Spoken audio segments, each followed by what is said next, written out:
Actionable Ethics, with a practical guide to ESG. Written by Daniel Natal. Narrated by Daniel Natal. Preface. The business world is naturally concerned with ethics. According to economist Alexander Wagner of the University of Zurich, 1 out of 7 companies operating today engages in systematically fraudulent behavior. His data indicate that this costs shareholders and consumers an estimated $380 billion a year in the United States. There's a cost to companies as well. As Wagner reminds us, reputation is very important to future business. Quote, "We find, for example, at the University of Zurich that Swiss banks who get caught up in media in the context of tax evasion or tax fraud have bad media coverage. They lose net new money in the future and therefore make lower profits. That's a very powerful reputational force." End quote. A company's brand is just another name for its reputation. Damage the reputation and you destroy the brand. According to a study, Gibson, Sohn, Tanner, and Wagner 2017, quote, "Investors prefer to invest with companies whose CEOs are perceived as honest, and the market believes companies more when managers in the past have not engaged in earnings management." End quote. Clearly, the abandonment of ethics has long-term effects on a company's viability. But moving away from senior management, unethical behavior among rank-and-file employees also has troubling effects on companies. According to a 2012 report from the Association of Certified Fraud Examiners, ACFE, quote, "The typical U.S. business loses 7% of its annual revenues to employee fraud, and small businesses have the most cases and the highest losses," end quote. Unethical behavior hurts companies, to say nothing of the toxic impact on the wider society in terms of social decay. Ethics, after all, creates a common language, one that surmounts the differences of varying groups. Historian Peter Turchin makes this case. He asserts that societies collapse when they don't have a common ethical structure. He cites how large states first burst onto the world scene and observes the fact that for most of human history, large tracts of territory were impossible to bring into an interconnected system. Then suddenly, around the time of the emergence of the Great Moral Revolutions, humanity finally broke the million-square-kilometer threshold. In the physical copy of the book, a chart is included. In it, you can see the x-axis, which represents time starting in the 3rd millennium BC, and the y-axis, which plots the territorial extent of the largest cooperative systems, i.e. empires. The chart shows that the scale is logarithmic. In antiquity, empires had problems breaking through the threshold of 1 million square kilometers. And then, between 800 and 200 BC, suddenly there was a breakthrough, and the social scale of integration increased by an order of magnitude. This period starts with the Persian Empire, then the Roman Empire, the Han Chinese Empire, and so forth. Karl Jaspers calls this the Axial Age, the time when a number of world religions and philosophies sprang into being. The parallel emergence of large cooperation zones and new iconic belief systems, says Turchin, is no coincidence. Societies need a common social bond that can overcome racial differences, tribal differences, and language differences. Common belief systems help surmount those challenges. Turchin is quick to point out that it doesn't have to be a religion per se. For instance, the Romans had Stoic philosophy. Buddhism was an atheistic code that taught one how to live without the gods. So you can have a society that cooperates without mysticism. The main point is to have a common ethical code. Without this, large states break down. Whereas in the past we strove for a cohesive society and unified culture, after the Industrial Revolution, specialization started to erode this. Philip Leslie in his book, The People Factor, comments, quote, "Segmentation is also a consequence of the growing specialization in most fields of endeavor. Almost everyone is becoming more involved in the complexities of his field of interest. Each field tends to become more fragmented, with each individual concentrating his training and attention on a narrow segment. Accordingly, he devotes his attention to other fields or even segments of the field he's in, such as medicine or law or architecture, and at the same time, each field becomes less understandable to others. In spite of increased levels of education, which used to be considered the hope for broader understanding, education is intensifying specialization and therefore segmentation and alienation." End quote. In modern statecraft, this is why the phenomenon known as identity politics arose, whereby political messaging was no longer targeted at a generic American public, but at specific demographic target groups, with the messaging being tailored differently for each. This naturally conduces toward what the writer Gillian Tett called the silo effect. She describes this phenomenon with regard to corporations that become so large that each individual business unit within the corporate structure stops being able to effectively communicate with the others, culminating in collapse. Just as in business, so in society. We need a common ethical structure, a common language, so to speak, to be able to achieve effective collective action. Most people in the business world are highly ethical individuals. They are deeply concerned with ways to ameliorate the situation. In his work, 50 Psychology Classics, Tom Butler Bowden says, quote, "Our environments shape us into what we are, and we change the course of our actions according to what is good for our survival.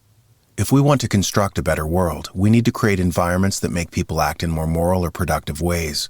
End quote. Bob Chapman, CEO of Barry Wehmiller, agrees, quote, "Business could be the most powerful force for good if it embraces the responsibility and impact it makes on people's lives." End quote.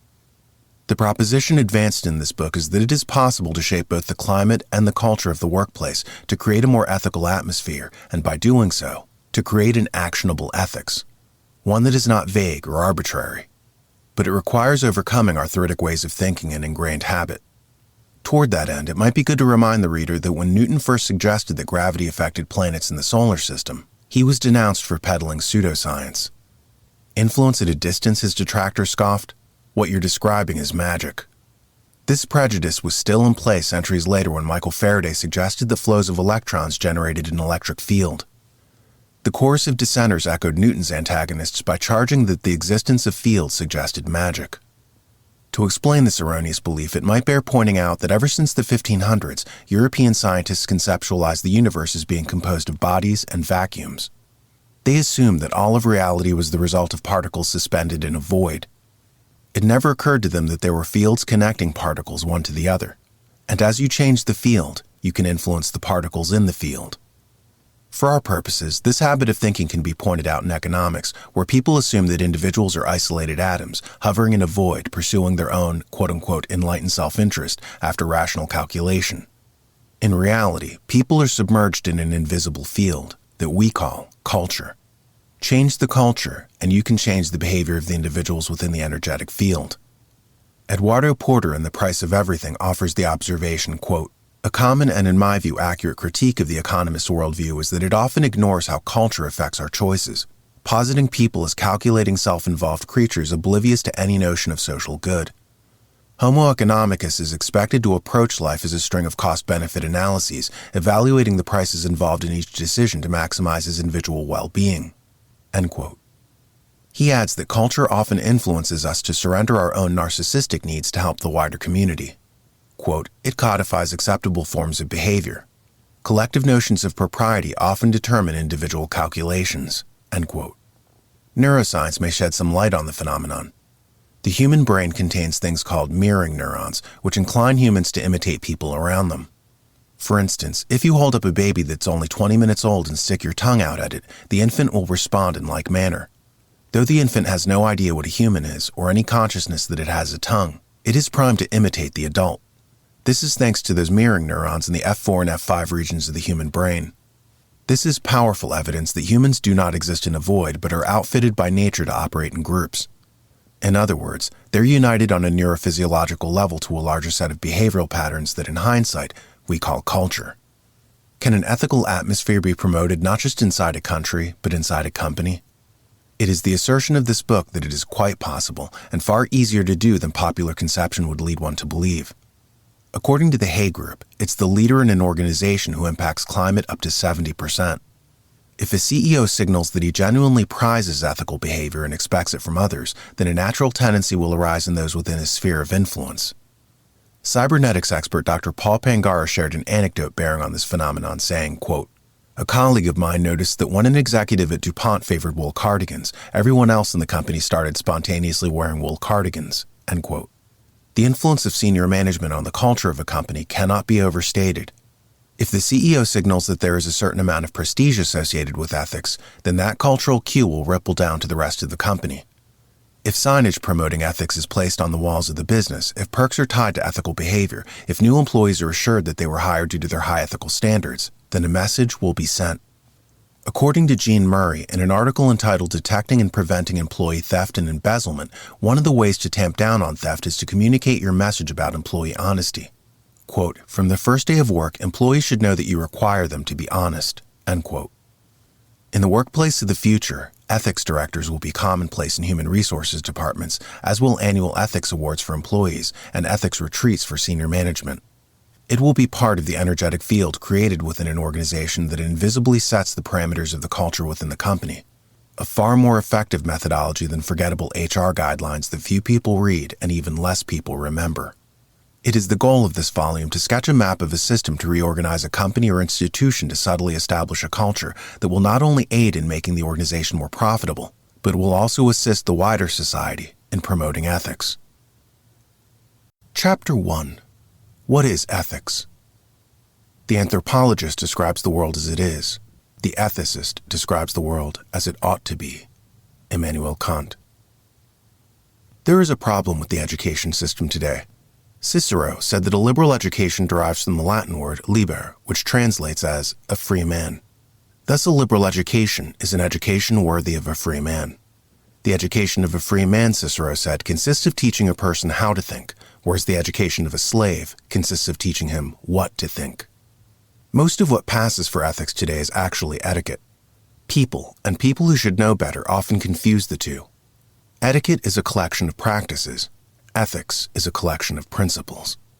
Etiquette instructs you on how to behave in a very formulaic manner to stereotyped situations.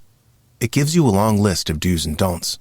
Ethics, on the contrary, gives you a mental model on how to behave in situations that aren't on the lists. All people perceived as great created mental models.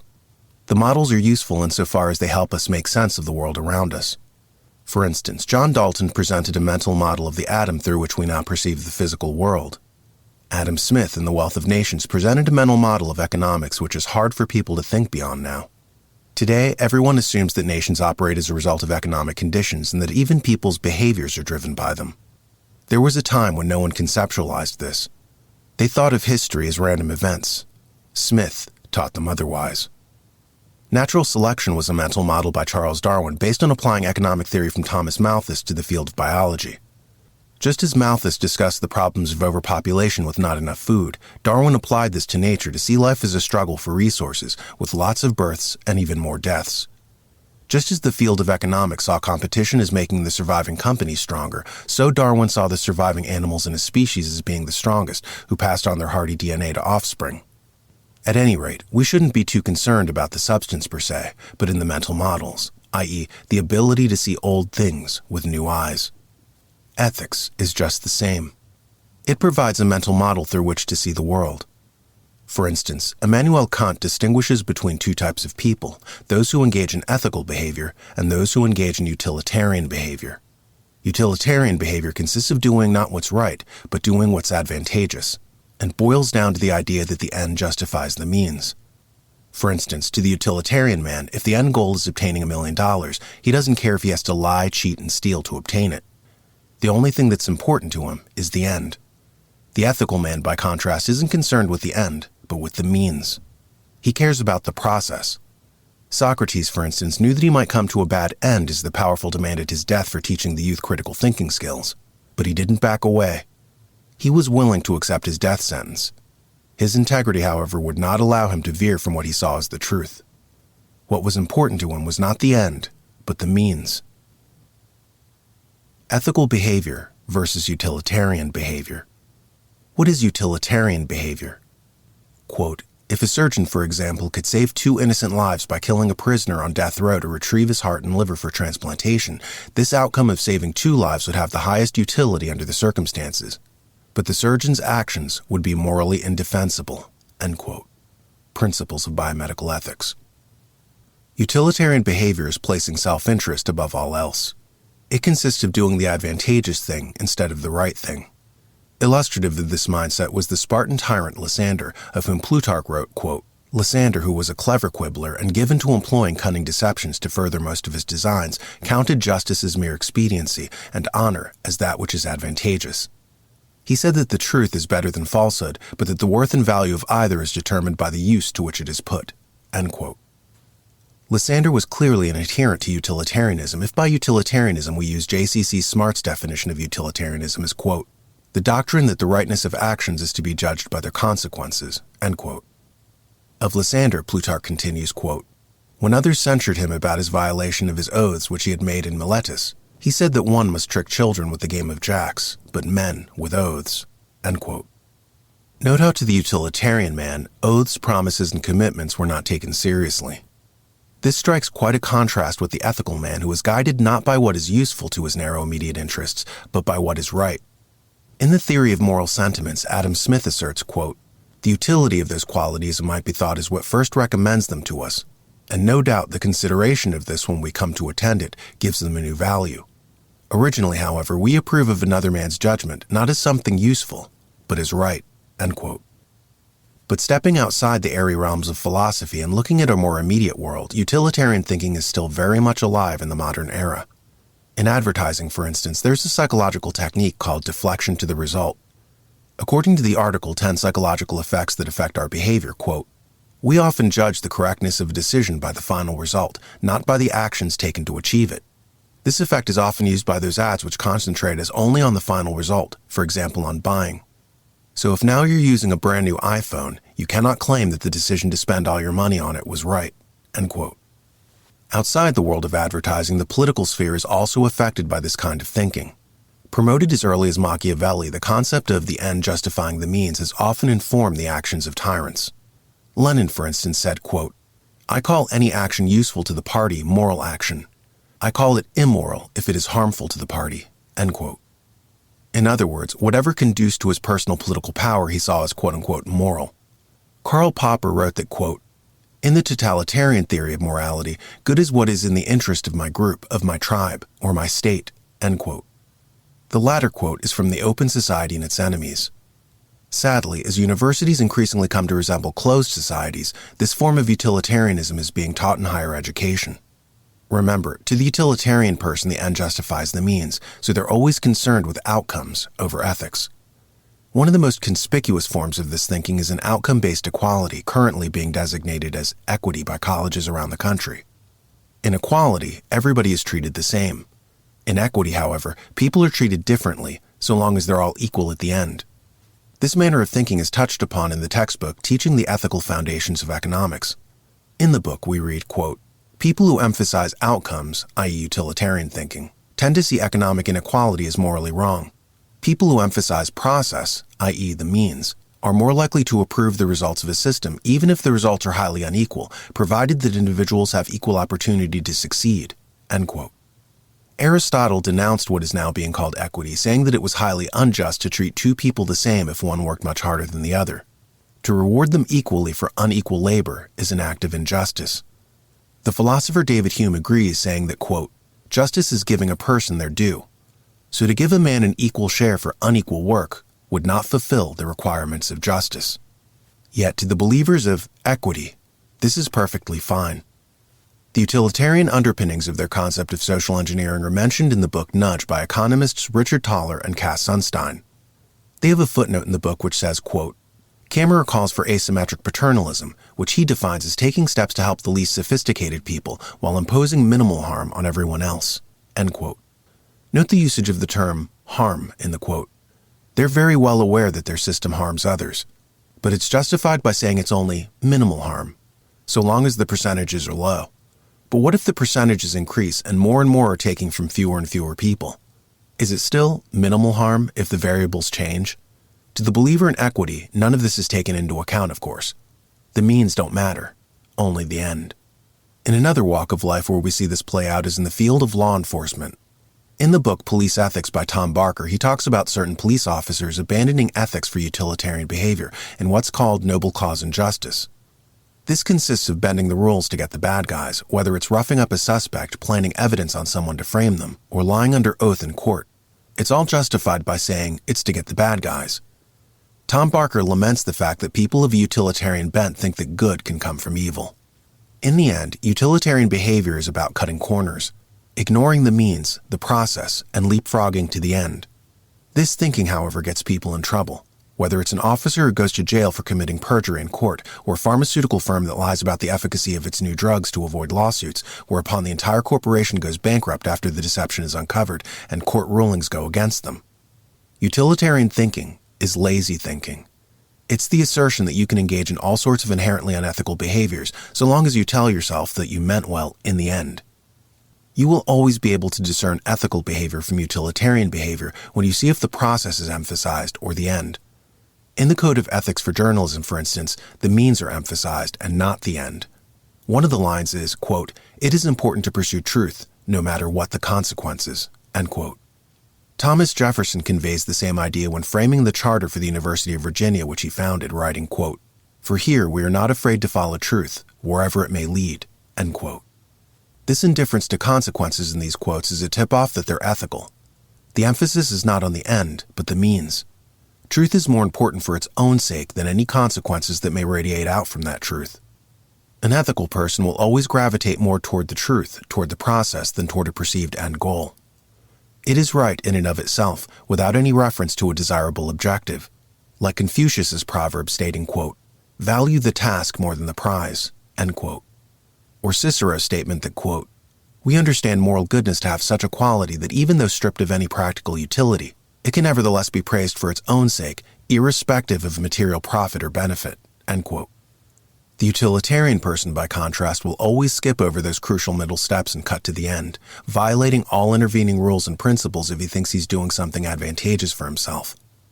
Luckily, as the Russian author Fyodor Dostoevsky writes in Notes from Underground, quote, "Man is a frivolous and incongruous creature, and perhaps, like a chess player, loves the process of the game and not the end of it. And who knows, there is no saying with certainty.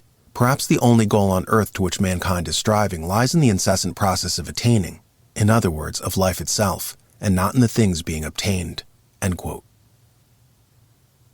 Mental models. So much behavior today can be explained by this dichotomy between utilitarian behavior and ethical behavior, between the end and the means.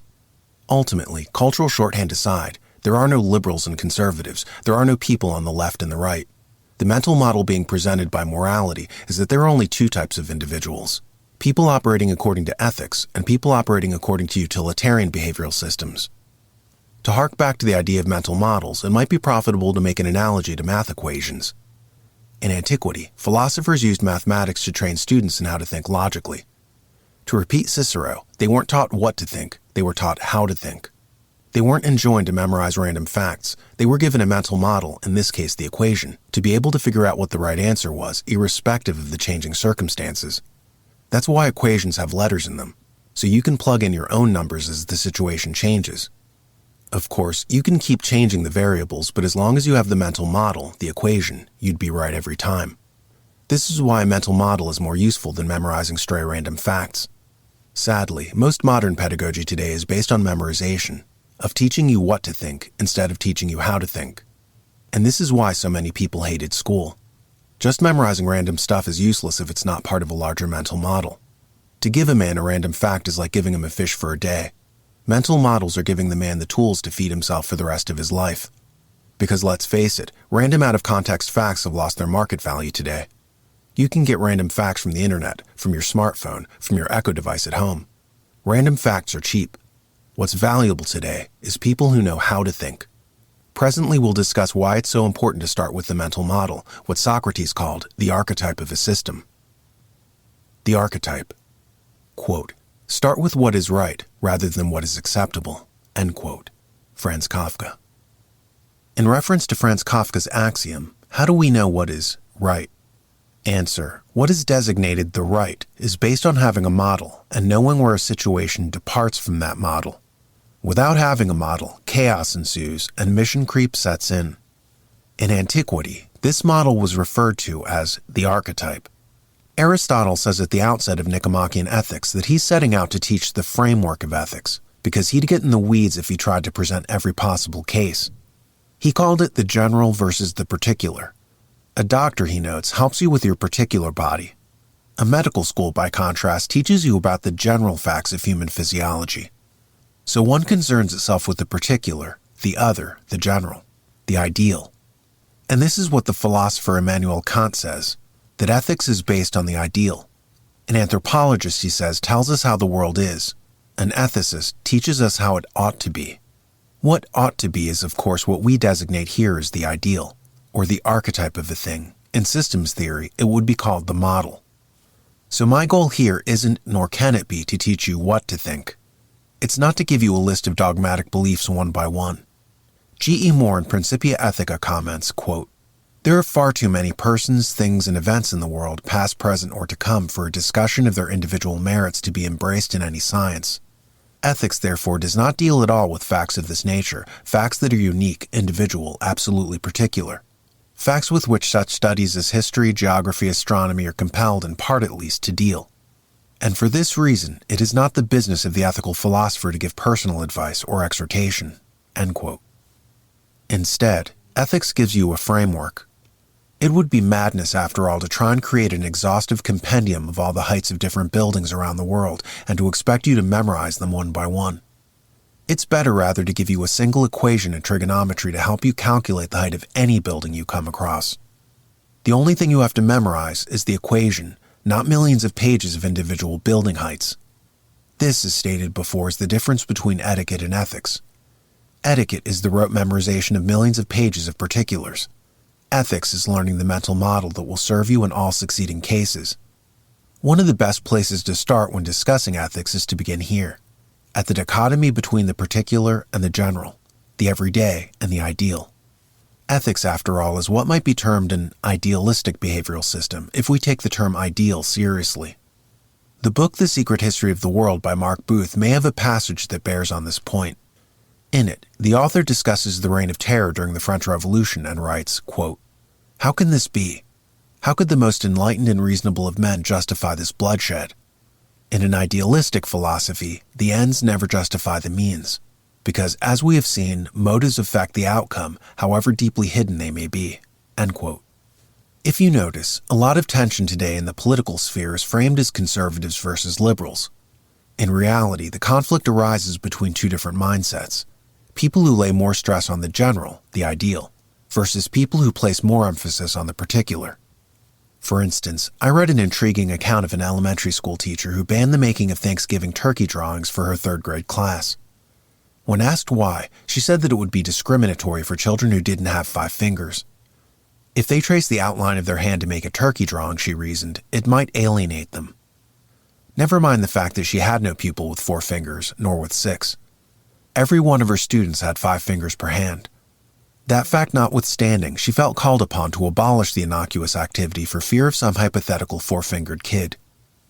Her behavior arose as a rejection of the general. She couldn't, on some level, accept it as normative that the ideal human form had 5 fingers per hand. In a very real sense, she had been cut off from the ideal. Somerset Maugham, in his novel The Summing Up, harks back to his medical school days and says, quote, "I remember that once in the dissection room when I was going over my part with the demonstrator, he asked me what some nerve was and I did not know. He told me, whereupon I remonstrated, for it was in the wrong place. Nevertheless, he insisted that it was the nerve I had been in vain looking for. I complained of the abnormality, and he, smiling, said that in anatomy it was the normal that was uncommon. I was only annoyed at the time, but the remark sank into my mind, and since then it has been forced upon me that it was true of man as well as of anatomy. The normal is what you find but rarely. The normal is an ideal. It is a picture that one fabricates of the average characteristics of men, and to find them all in a single man is hardly to be expected." End quote. Somerset Maugham's account demonstrates the struggle between the general and the particular, between the practical reality and the ideal. In reaction to this conflict, we might sometimes overcorrect and give rise to a sort of creeping nihilism. It's not uncommon to see young people trained to find loopholes to general principles. And if they can, they're encouraged to think that discovering the exception to the rule is grounds to eradicate the rule altogether. There is a school of thought, and a powerful school of thought in play today, which seeks to erase all standards, all benchmarks, all ideals, to deny the existence of pattern recognition. Interestingly, when computers were initially programmed for artificial intelligence, the very first thing the programmers did was instill them with pattern recognition. According to Aristotle, pattern recognition is the basis for all wisdom. Yet increasingly today, people are encouraged to suppress pattern recognition. This might hark back to Cicero's warnings of the difference between the education of a free man and the education of a slave. Free men are trained to recognize patterns. Slaves are not. Slaves are encouraged to stumble through life unaware of wider trends, tangled in the particulars, lost in the weeds. Today, we have too much of this training, whereby if someone notices a pattern, a conditioned response emerges to declare that it's just pareidolia. Patterns are just an illusion of human cognition. They tell you to be wary of engaging in stereotypes. In The Culture Map by Erin Meyer, she describes the intricacies and miscommunications that take place when people from different cultures have to work together in international companies. Without being able to decode the subtle cues from other societies, misunderstandings and frustrations can arise easily. She relates how, in publishing an article about the idiosyncrasies of various Asian cultures, she received a comment from a reader saying, quote, "Speaking of cultural differences leads us to stereotype and therefore puts individuals in boxes with general traits. Instead of talking about culture, it is important to judge people as individuals, not just as products of their environment," end quote. In response, Meyer writes, quote, "At first, this argument sounds valid, even enlightened. Of course, individuals, no matter their cultural origins, have their varied personality traits. So why not just approach all people with an interest in getting to know them personally and proceed from there? Unfortunately, this point of view has kept thousands of people from learning what they need to know to meet their objectives. If you go into every interaction assuming that culture doesn't matter, your default mechanism will be to view others through your own cultural lens and to judge them or misjudge them accordingly," end quote. Abandoning pattern recognition is not only treacherous in cross-cultural encounters, but it also starts to affect one's society when the general is no longer recognized and everything just becomes a case of tangled particulars. The Roman historian Tacitus wrote how the loss of ethics is tied to wider corruption. He documents the collapse of the Roman Republic and says, quote, "Now bills were passed not only for national objectives, but for individual cases, and laws were most numerous when the Commonwealth was most corrupt," end quote. This observation provides the occasion to point out that the legislators were no longer doing things for the general good, but for their own particular interests. They had lost all sight of aiding the people and just set about rigging the system for special interests. In observing this conflict between the general and the particular in both ethics and law, John Stuart Mill wrote, quote, "But though in science the particular truths precede the general theory, the contrary might be expected to be the case with a particular art, such as morals or legislation. All action is for the sake of some end, and rules of action, it seems natural to suppose, must take their whole character and color from the end to which they are subservient," end quote. People who concentrate on the particular engage in utilitarian behavior. People who concentrate on the general, the ideal, tend to behave more ethically, and it redounds to the good of all. In The Ethics of Ambiguity by Simone de Beauvoir, she writes about the war against idealism waged by Marxian thought. She describes how Karl Marx rejected idealism and thus the very basis for ethics. She writes, quote, "Marxism can be considered as an apotheosis of subjectivity. Like all radical humanism, Marx rejects the idea of an inhuman objectivity and locates itself in the tradition of Kant and Hegel. Unlike the old kind of utopian socialism which confronted earthly order with the archetypes of justice, order, and good, Marx does not consider that certain human situations are, in themselves and absolutely, preferable to others. It is from within a rejected situation, in the light of this rejection, that a new state appears as desirable. Only the will of men decides," end quote. So according to de Beauvoir, Marxian thought is more in line with Lysander or Lenin, that what is useful and utilitarian is what determines what is right, rather than archetypes and ideals. The corollary of this thought culminates, of course, in nihilism and breakdown. How, for instance, can a system run effectively without a model, an archetype of optimal behavior? Would your home's heating system run more effectively with the thermostat removed, taking away all notion of an ideal temperature in the house? Without that ideal, what benchmark would the machine use to gauge its effectiveness? As de Beauvoir says of Marx, his philosophy is the apotheosis of subjectivity. He believes in particulars, but not in general principles. Of course, this decay in ethics, as ideals are removed from behavior and models are abandoned in terms of systems theory, should not be interpreted as being limited to Marxian thought. Marxian thought in and of itself is a symptom of a larger materialism that grew up after the Industrial Revolution. It is not the opposite of capitalism, as Marx concedes, but the logical extension of it. For capitalism, like Marxism, might be said to have certain profound effects on the morals of a society. Toward that end, it might be good to explain something. Aristotle in Politics says that the wealth of a society can be generated in two main ways. 1, production, and 2, trade. Of the two, he says, production is the superior because it generates new wealth, whereas trade merely shifts around pre-existing wealth. Initially, America was a production-based society. It was the birthplace of Henry Ford with the assembly line or Thomas Edison with his vast array of new products from Menlo Park. Noam Chomsky comments, however, quote, "In the 1970s, a very conscious decision was taken to transition America away from a productive economy to a consumption-based economy," end quote. This shift had surprising sociological effects, not the least of which was on the morals of the nation. According to sociologist Talcott Parsons, the virtues that are encouraged in a society of producers are markedly different from those of a society of consumers. Parsons, writing in the 1920s, observed that between producers and consumers, quote, "there are two different sets of virtues. On the one hand, energy, rationality, frugality, industry, honorable dealing. With them are contrasted on the other side, sluggishness, idle stagnation, luxury, ostentation, waste, unreliability," end quote. Parsons adds, quote, "The consideration of the economic order strictly as a mechanism of want satisfaction reduces the activities involved in the process to means to an end, and the human qualities expressed in those activities to the same status. The economist Alfred Marshall is quite unwilling to accept the implications even for limited methodological purposes. For him, the development of character is the main issue of human life," end quote. Parsons hits the nail on the head when he sees in a consumer-based society a behavioral bias in favor of quote-unquote the ends justifying the means. So Parsons sees a profound effect on a society that is obsessed with want satisfaction, with the ends justifying the means. And he looks at the behaviors that are fostered and encouraged by that kind of society. Historians George Mowery and Blaine Bronwell, in speaking of the Hollywood of the 1920s as America began its shift into a consumption-based society, write, quote, "The typical heroine wore expensive clothes, furs, and elegant jewels, and either lived in a mansion or flitted between the deluxe hotels of the world. The hero, usually without visible means of support, was as splendidly accoutred, drove the fanciest automobile, and pursued the most attractive young women. The movie credo was sustained consumption, not production." And continually reiterating this theme, the industry became midwife to the birth of the leisure-seeking, pleasure-demanding, materialistic consumer society of modern America, end quote. This trend has not ended in the 21st century, of course.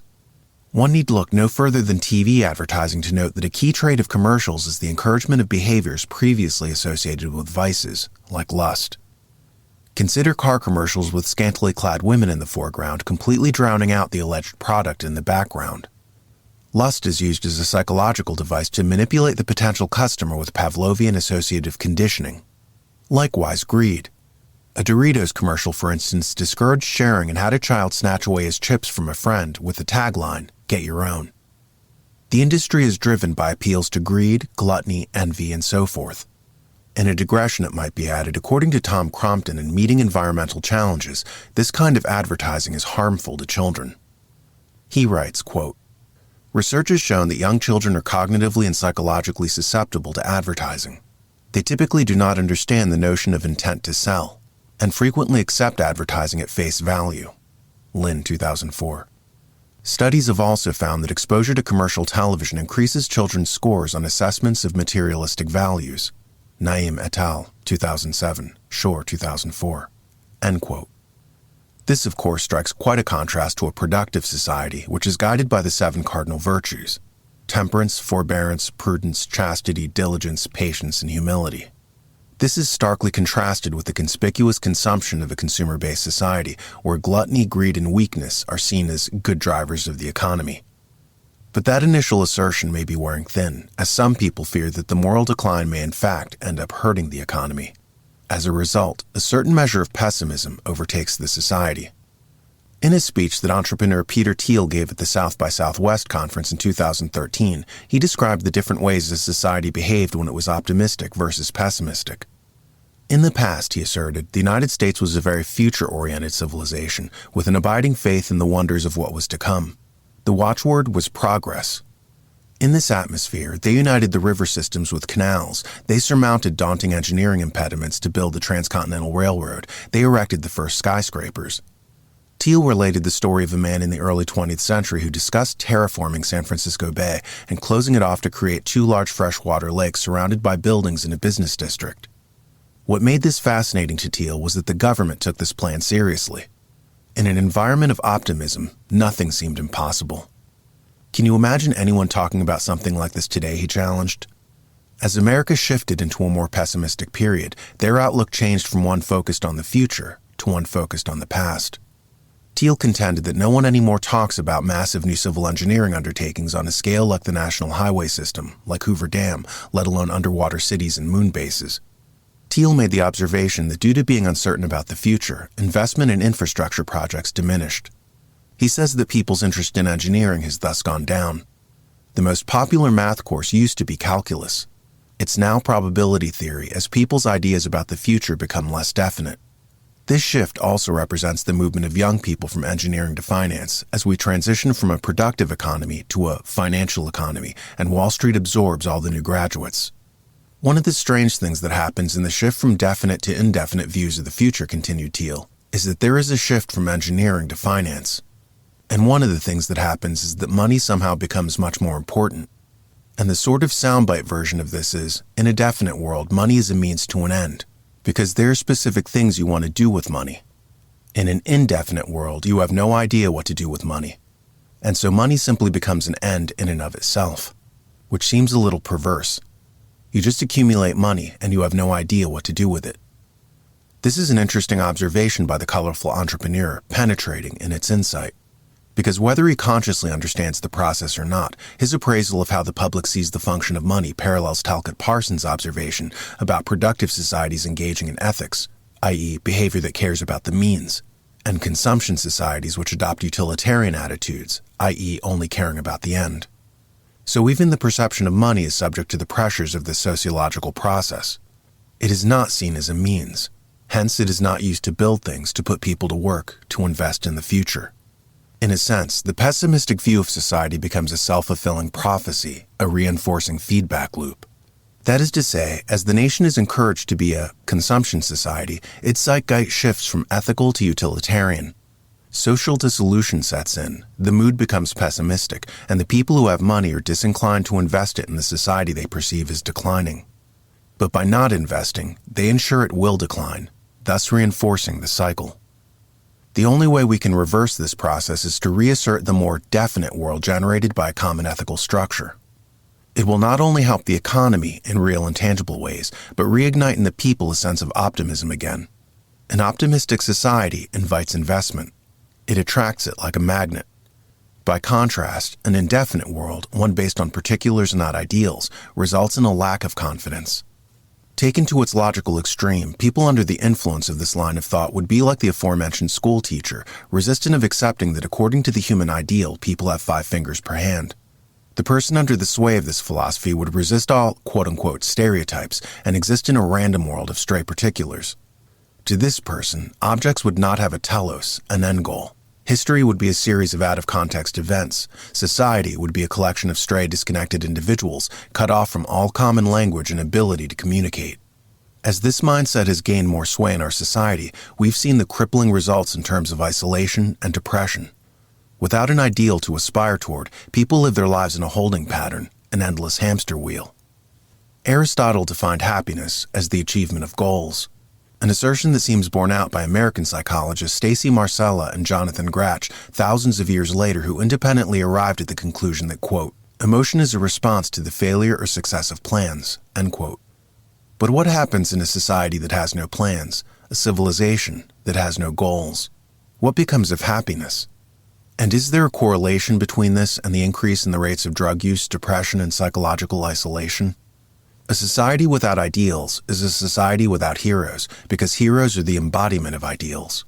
It is a society without an ethics, and without a common unitary language that binds people together.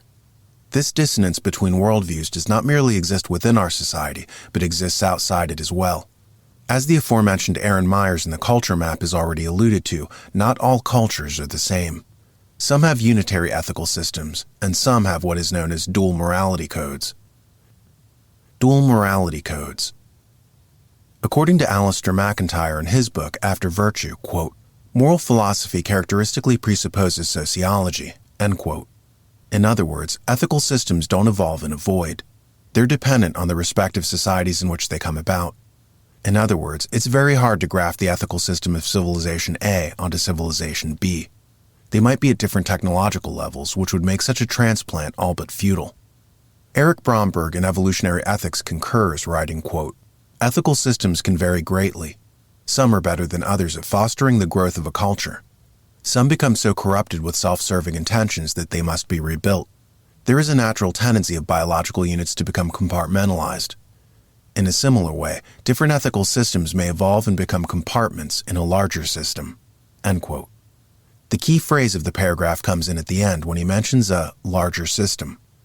As historian Peter Turchin asserts, ethical systems usually conduce to what he calls cooperation zones. As we alluded to in the preface, Turchin notes that the hinge upon which history turned was the Axial Age, when large religions and belief systems emerged after 800 BC, subsequent to which empires ensued. To reiterate his point, these belief systems were the only thing that could surmount different races, languages, and traditions. By adopting Buddhism, Christianity, Islam, or in the case of the Roman Empire, Stoic philosophy, large cooperation zones could emerge. Without this common unitary ethical structure, however, empires collapse as people stop cooperating with each other.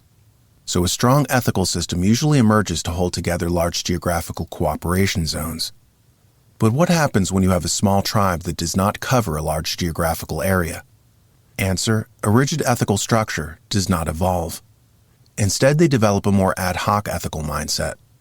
In short, they can afford to behave more improvisationally because they have less to lose.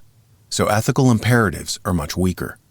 Kate Raworth in Donut Economics relates an anecdote that bears upon this point.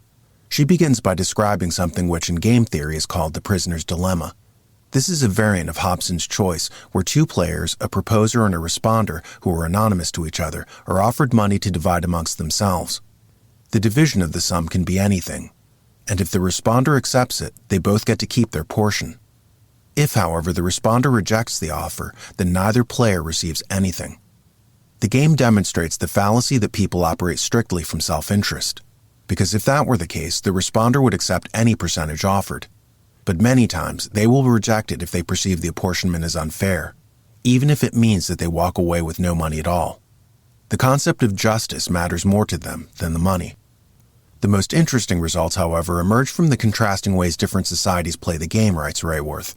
Quote, "Among North American university students, the archetypal weird community, proposers tend to offer the other player a 45% share, and offers below 20% tend to be rejected. Meanwhile, among the Machaguenga living in the Peruvian Amazon, proposers tend to offer far less, around just 25%, and responders almost always accept their share, no matter how small it is. What explains these wide variations in cultural norms of reciprocity? In large part, the diverse societies and economies in which we live. North Americans live in a highly interdependent market-based economy that relies upon a culture of reciprocity to make it work. In contrast, the hunter-gatherer Machaguenga live in small family groups and meet most of their needs within their own households, with little trade between. As a result, their dependence on community reciprocity is relatively low." End quote. This anecdote illuminates how ethics develops as a function of the need to coordinate efforts in a large cooperation zone, and how, when one is not so dependent, the pressure to develop such ethical structures is low. Joshua Green, in his book Moral Tribes, addresses the differences between Westerners and tribes like the Machaguenga, saying, quote, "The experimenters also rank those societies in terms of their market integration. That is, the extent to which they rely on market exchanges in their daily lives, for example, buying food versus producing it oneself. As noted in Chapter 1, participating in a market economy is a form of large-scale cooperation. Heinrich and colleagues found that payoffs to cooperation and market integration explain more than 2/3 of the variation across these cultures." End quote. Scottish philosopher David Hume makes this point in Book 3 of A Treatise of Human Nature, where he discusses large social systems and explains that a certain selfishness exists among primitive man which arises from his independence and self-sufficiency, hence his having no need to cooperate with others.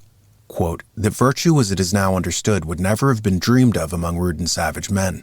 For the notion of injury or injustice implies an immorality or vice committed against some other person." End quote. Hume says that primitive man does not care what happens to anyone else. He's self-interested.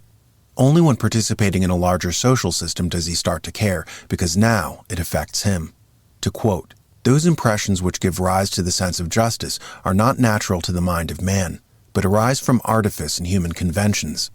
For since any considerable alteration of temper and circumstances destroys equally justice and injustice, and since such an alteration has an effect only by changing our own and the public interest, it follows that the first establishment of the rules of justice depends on these different interests.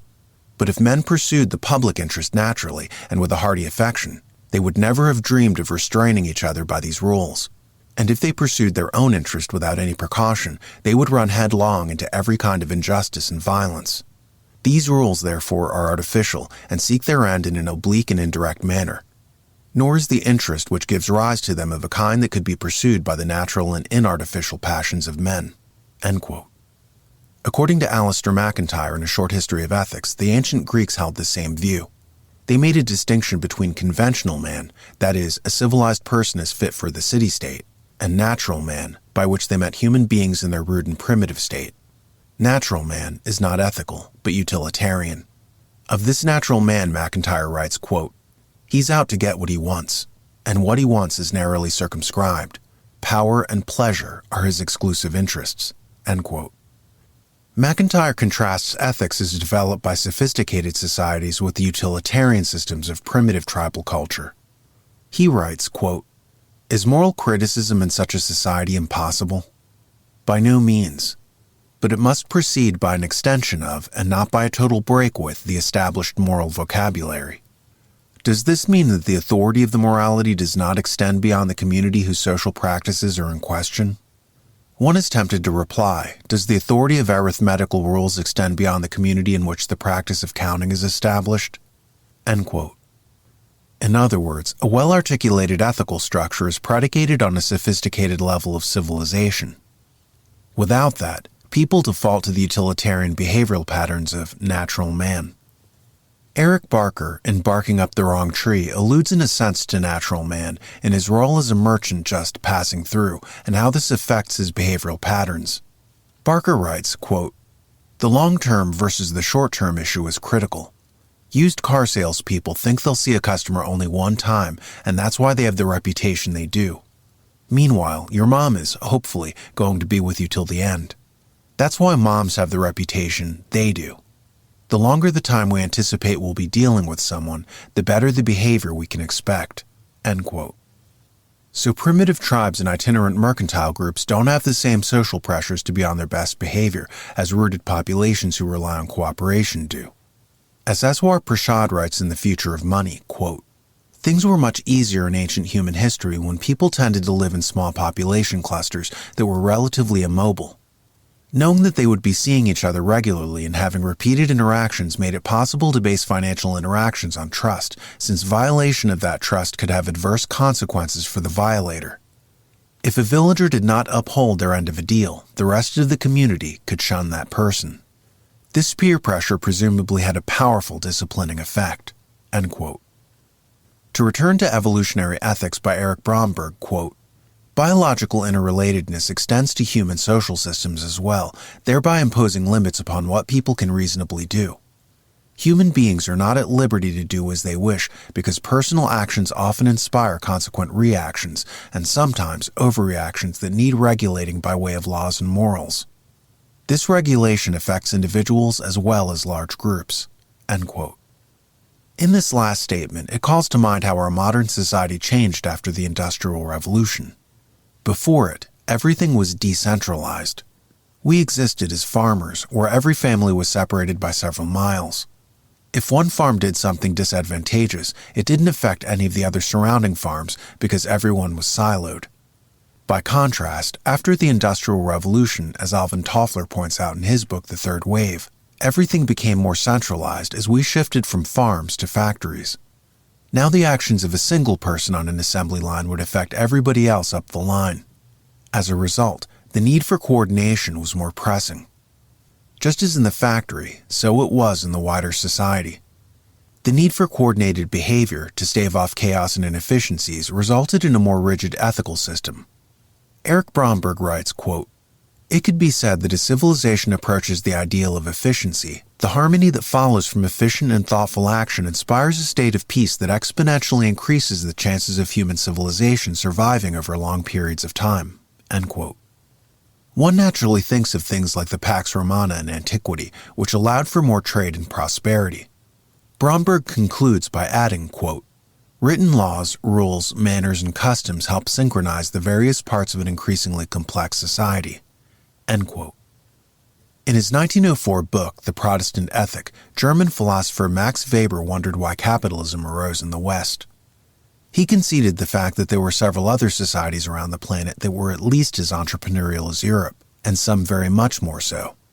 So why did capitalism not arise, say, in Baghdad among Arab traders or among merchants on the Silk Road to China? Why did it emerge in Europe? His answer to that question: culture. Europe, for different historical and geographical reasons, was largely isolated. It had evolved a unitary ethical system where honesty was prized and where lying was stigmatized. In other parts of the world where empires held sway and ethnic minorities within those empires had to fight to survive, they evolved dual morality systems, whereby one set of rules applied to an in-group and another set of rules were enforced for the out-group. Like the Code of Taqiyya among Muslims, where honest dealings are encouraged for fellow Muslims, but it was permissible to be dishonest in dealings with non-Muslims. Or among Jews with the Talmud, where cheating fellow Jews was strictly forbidden, whereas these honesty codes were loosened somewhat when dealing with Gentiles. India too evolved a dual morality system. In a recent article in the India Times, a writer in the subcontinent bemoaned the high rates of Indian cheating on college entrance exams and roots it back to India's culture of dissimulation. In the article, he writes about Indian parents actually training their children to lie. A father profiled in the piece beamed when his 8-year-old child came home, telling him of his first scam. According to the Global Corruption Index, nations with dual morality systems suffer economically due to an atmosphere generated where no one trusts anyone else. All of these examples underscore Max Weber's 1904 thesis that in Europe, because of its unitary culture, dual morality systems didn't gain traction. Honesty was revered, and dishonest people weren't praised for lying skills, but were rather ostracized. In this atmosphere of rigidly enforced ethics, banks could trust people to pay back loans or fulfill contracts. So morality is a precondition of capitalism. In his book, The Evolution of Cooperation, Robert Axelrod echoes Kate Raworth's aforementioned experiments with the prisoner's dilemma. He writes, quote, "The game allows the players to achieve mutual gains from cooperation, but it also allows for the possibility that one player will exploit the other, or the possibility that neither will cooperate. As in most realistic situations, the players do not have strictly opposing interests. To find a good strategy to use in such situations, I invited experts in game theory to submit programs for a computer prisoner's dilemma tournament, much like a computer chess tournament. Each program would have available to it the history of the interaction so far and could use this history in making its choices of whether or not to cooperate on the current move. Entries came from theorists in economics, psychology, sociology, political science, and mathematics. I ran the 14 entries in a random rule against each other in a round-robin tournament. To my considerable surprise, the winner was the simplest of all the programs submitted, Tit for Tat. Tit for Tat is merely a strategy for starting with cooperation and thereafter doing what the other player did on the previous move. I then circulated the results and solicited entries for a second round of the tournament, continued Axelrod. This time, I received 62 entries from 6 countries. Most of the contestants were computer hobbyists, but there were also professors of evolutionary biology, physics, and computer science, as well as the 5 disciplines represented in the first round. As in the first round, some very elaborate programs were submitted. There were also a number of attempts to improve on Tit for Tat itself. Tit for Tat was again sent in by the winner of the first round, Anatole Rappaport of the University of Toronto. Again, it won." End quote. What Axelrod stumbled upon was the iron law of reciprocity that is embedded in ethics, and how that system led to the situation where both sides won. It's very reminiscent of capitalism's claim that its usage of voluntary transactions created a win-win situation for its participants. But before anyone could indeed see a win-win, they had to develop the ethical habits that would become the underpinnings of the economic system. In a dual morality system, by contrast, the necessary reciprocity would not have been there to make the transactions work. This is why Max Weber asserted that only in the West, where a unitary ethical system held sway, could capitalism evolve. He added that it is no coincidence that capitalism arose in America and New England, where the Puritans enforced morality in the most uncompromising terms. Because of the social trust generated by this culture, mercantile enterprises could be financed, leading to massive economic returns over the long-term period. For example, Marco Polo could get funding for his trip to China, or Columbus could get financing for his journey to the New World. Francis Fukuyama, in his book, Trust, the Social Virtues and the Creation of Prosperity, defines trust as, quote, the expectation that arises within a community of regular, honest, and cooperative behavior based on shared norms on the part of the other members of that community, end quote. Economics professor Bruce Yandel of Clemson University avers that, quote, the perception of Western ethics is one of the aces in the hole that our financial system has. It's part of Western soft power. If people perceive the West as honest, then they will be more willing to invest here, end quote. Unfortunately, as time passes, the very Industrial Revolution that kick-started so much of the West's recent prosperity might be eroding the underpinnings of its ethical structure. According to Philip Leslie in his 1974 book The People Factor, the Industrial Revolution led to the phenomenon of specialization. This division of labor helped to ramp up capitalism's productivity, but at the cost of fragmenting society. Doctors, for instance, were no longer just doctors. Specialization fractured them into oncologists, gynecologists, obstetricians, and so forth. This happened across every industry, with new classes of technicians and specialists evolving their own internal jargon and slang. As Leslie notes, these different subcultures are so siloed that they become mutually unintelligible to each other and cease knowing how to communicate. After all, consider how much trouble a plumber would have deciphering a professor of gender studies using third-wave feminist terms like cisgendered or heteronormative. Would he really know what any of these terms mean? When a political radical uses the word justice, does it mean the same thing as when a philosopher uses the identical term? In the past, ethics could be used as a common language to surmount the petty differences between different groups in a society. But as the differences deepen and become more exaggerated, a common ethical language starts to fade. Unscrupulous behavior starts to set in as different segments of a society cease seeing each other as fellow citizens and start to prey on each other. As happened in the 2008 financial crisis, where a certain subset of the financial class began to engage in predatory practices relative to the working class. They began packaging and marketing subprime mortgage securities to pension funds, usually tied to working class groups like teachers, firefighters, or policemen's unions to whom the worthless securities were sold. Once the unethical practice was discovered, the entire financial sector was shaken to its core in 2008, sending all of the economy into vapor lock as banks were suddenly afraid to do business with each other due to the loss of trust among financial institutions. Clearly, ethical behavior is the very basis of economic prosperity, and where it is wanting, economies falter. Transparency International does a survey of which are the most corrupt cultures in the world. In one of many studies, they've undertaken an investigation centered on diplomats with parking tickets in Manhattan. According to the New York Times writer David Brooks, quote, it turns out that the diplomats from the most corrupt cultures had the most parking tickets. The countries with the least number of parking tickets were countries like Sweden, Norway, and Denmark. They had 0 per diplomat. Kuwait, 236 per diplomat. If you're a Swede, it doesn't matter if you can park next to the fire hydrant. You're not going to do it, end quote. In another study, undertaken by the University of Zurich, social scientists dropped wallets in various countries around the world to see which people were the most likely to return a wallet. To no one's surprise, it was Western countries that topped the honesty list, whereas countries that had dual morality systems were the least likely to return the wallet. The Global Corruption Index demonstrates a shocking correlation between dual morality cultures and economic stagnation.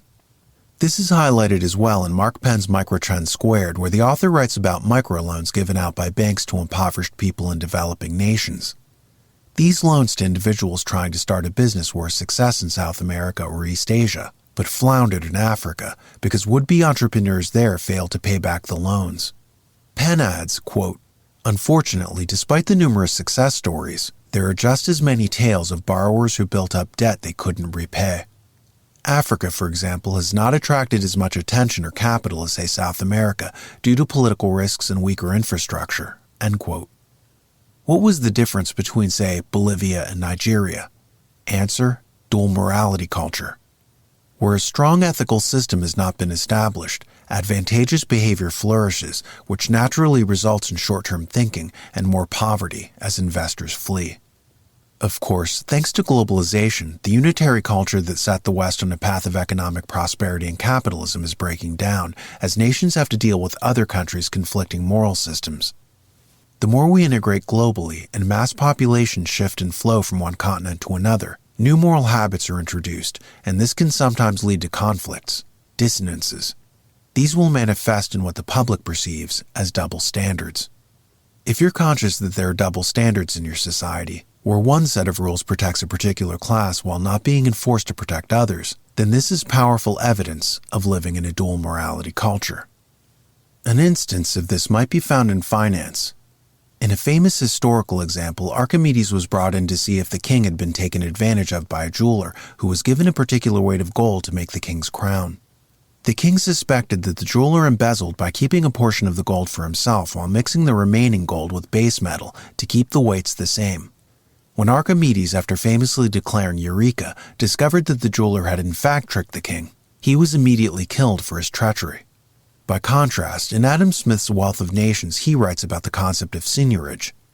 This term derives from the term seigneur, which means lord, and was the right of the king to take a measure of gold given to him and to press it into a coin whose face value was a pound, but the coin would not actually have a pound's worth of gold in it, with the king being able to keep the remainder to himself. This was exactly what the jeweler had done in the days of Archimedes, which led to his execution.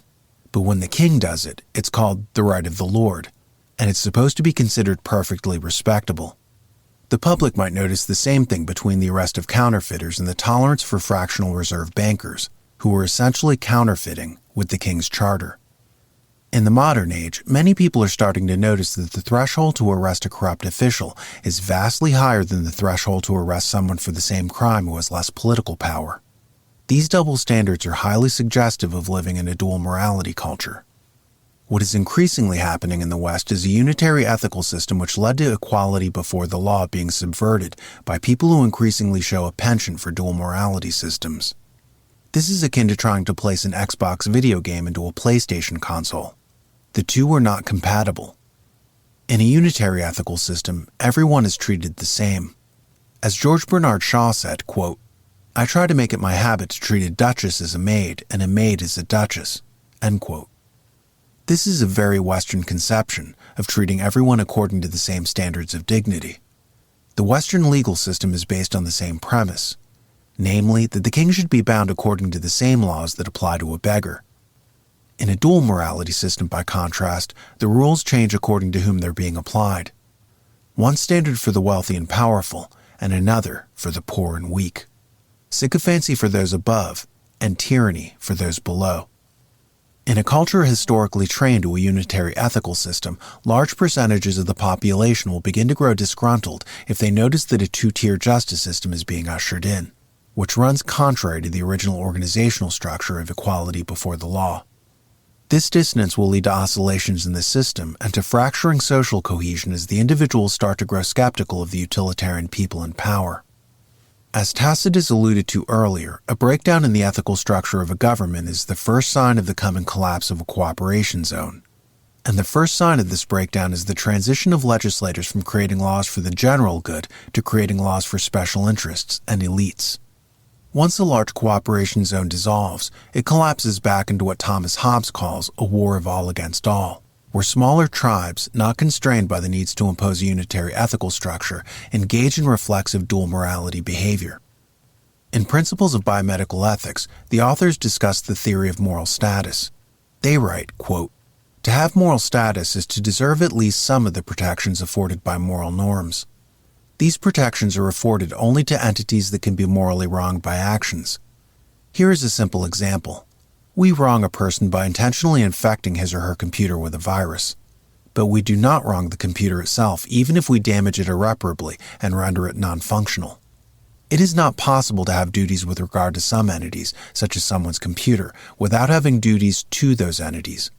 By contrast, if we deliberately infect a person's dog with a harmful virus, we have wronged the dog's owner and also the dog.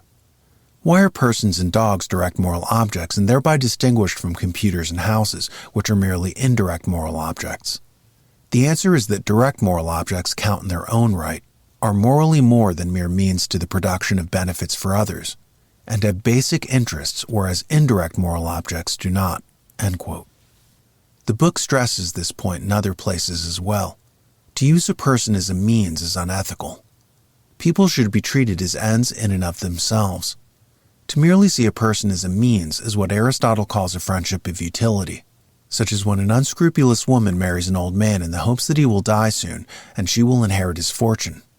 She is not marrying him for himself, i.e., she does not see him as an end. She perceives him as a means. We in a society assign certain things moral status based on whether we see them as an end worthy of ethical consideration. In dual morality cultures, they do not assign moral status to anyone outside the tribe, such as in India, where a common proverb is, "the tears of strangers are just water." Or in Homeric Greece, where according to Alistair MacIntyre in A Short History of Ethics, quote, "This whole family of concepts presupposes a certain sort of social order, characterized by a recognized hierarchy of functions. It is noteworthy that the value predicates can only be applied to those men who fall under the descriptions which, taken together, constitute the social vocabulary of the system. Those who fall outside the system fall outside the moral order. And this is indeed the fate of slaves. The slave becomes a chattel, a thing, rather than a person." End quote. So, to the dual morality adherent, the foreigner, the outsider, enjoys none of the protections of the tribe's ethical code and is not seen as an end, but as a means to be exploited. Hence why slavery as an age-old human institution crops up, whereby captives after a war are pressed into involuntary servitude by the conquering tribe, who afford them no moral status. To them, the slave is just a means, not an end. This is why dual morality cultures find it very easy to exploit what they perceive as foreign groups, to raid, pillage, and enslave. Those outside the tribe are not seen as full human beings, but merely as means to other ends. Chapter 2. How is it possible to make ethics actionable? The first part of making ethics actionable is defining it. Thousands of years ago, Socrates was the earliest thinker to elevate ethics to the first place of philosophy. Before him, philosophers such as Thales, Heraclitus, Parmenides, and Anaximander philosophized, but their mental energy was devoted to thinking about the nature of matter, what we today would call physics. It wasn't until Socrates that the spotlight was shifted to ethics. Professor of philosophy Al Gini in his book Why It's Hard to Be Good wrote, quote, "Many scholars believe that one of the central features of the Socratic dialogue is their lack of doctrinaire ideology. Socrates did not preach a system." End quote. And in this, Professor Gini is right. In Socrates' dialogues, he has many characters speak, providing competing theories for any one question, with the reader left to choose which response he found most persuasive. In this way, the dialogue format of writing, which was very popular in antiquity, was not like modern textbooks which pretend to furnish the pupil with one right answer. The student in the ancient world was challenged to think for himself. In fact, this was central to the process. Gini adds, quote, "For Socrates, philosophy was a way of life, a way of approaching and seeing the world, a way of thinking. In the end, the Socratic method is as much about the process as the product, as much about the journey as the destination. In fact, I think it is fair to say that what Socrates left us was not a series of answers, but rather a process and a powerful way of thinking. In the words of Ludwig W. Wittgenstein, philosophy is not just a theory, but an activity." End quote. In other words, philosophy, and by extension ethics, is not an end, but a means. When faced with the subject of ethics, it's often the case that a curmudgeon will hastily dismiss it with the claim that it's all vague, subjective nonsense anyway. By this method, one can slyly slip out from under the responsibilities that ethics imposes. Aiding him in this effort is the very real fact that there has been some controversy in the field, with people arguing over different terms, competing schools of thought, and even quibbling over the distinction between, say, morality and ethics. Bruce Weinstein, in his book Ethical Intelligence, writes, quote, "The word morality comes from moralis, a Latin word that Cicero coined as a translation of the Greek word ethikos, which is the origin of the term ethics. Thus morality is to ethics what chapeau is to hat or caliente is to hot." End quote. Weinstein continues, quote, It's true that many, perhaps most people, make a distinction between morality and ethics, but the problem is that no two people seem to agree about what that distinction is. Test this claim and ask 5 people you know, do you believe there is a difference between ethics and morality?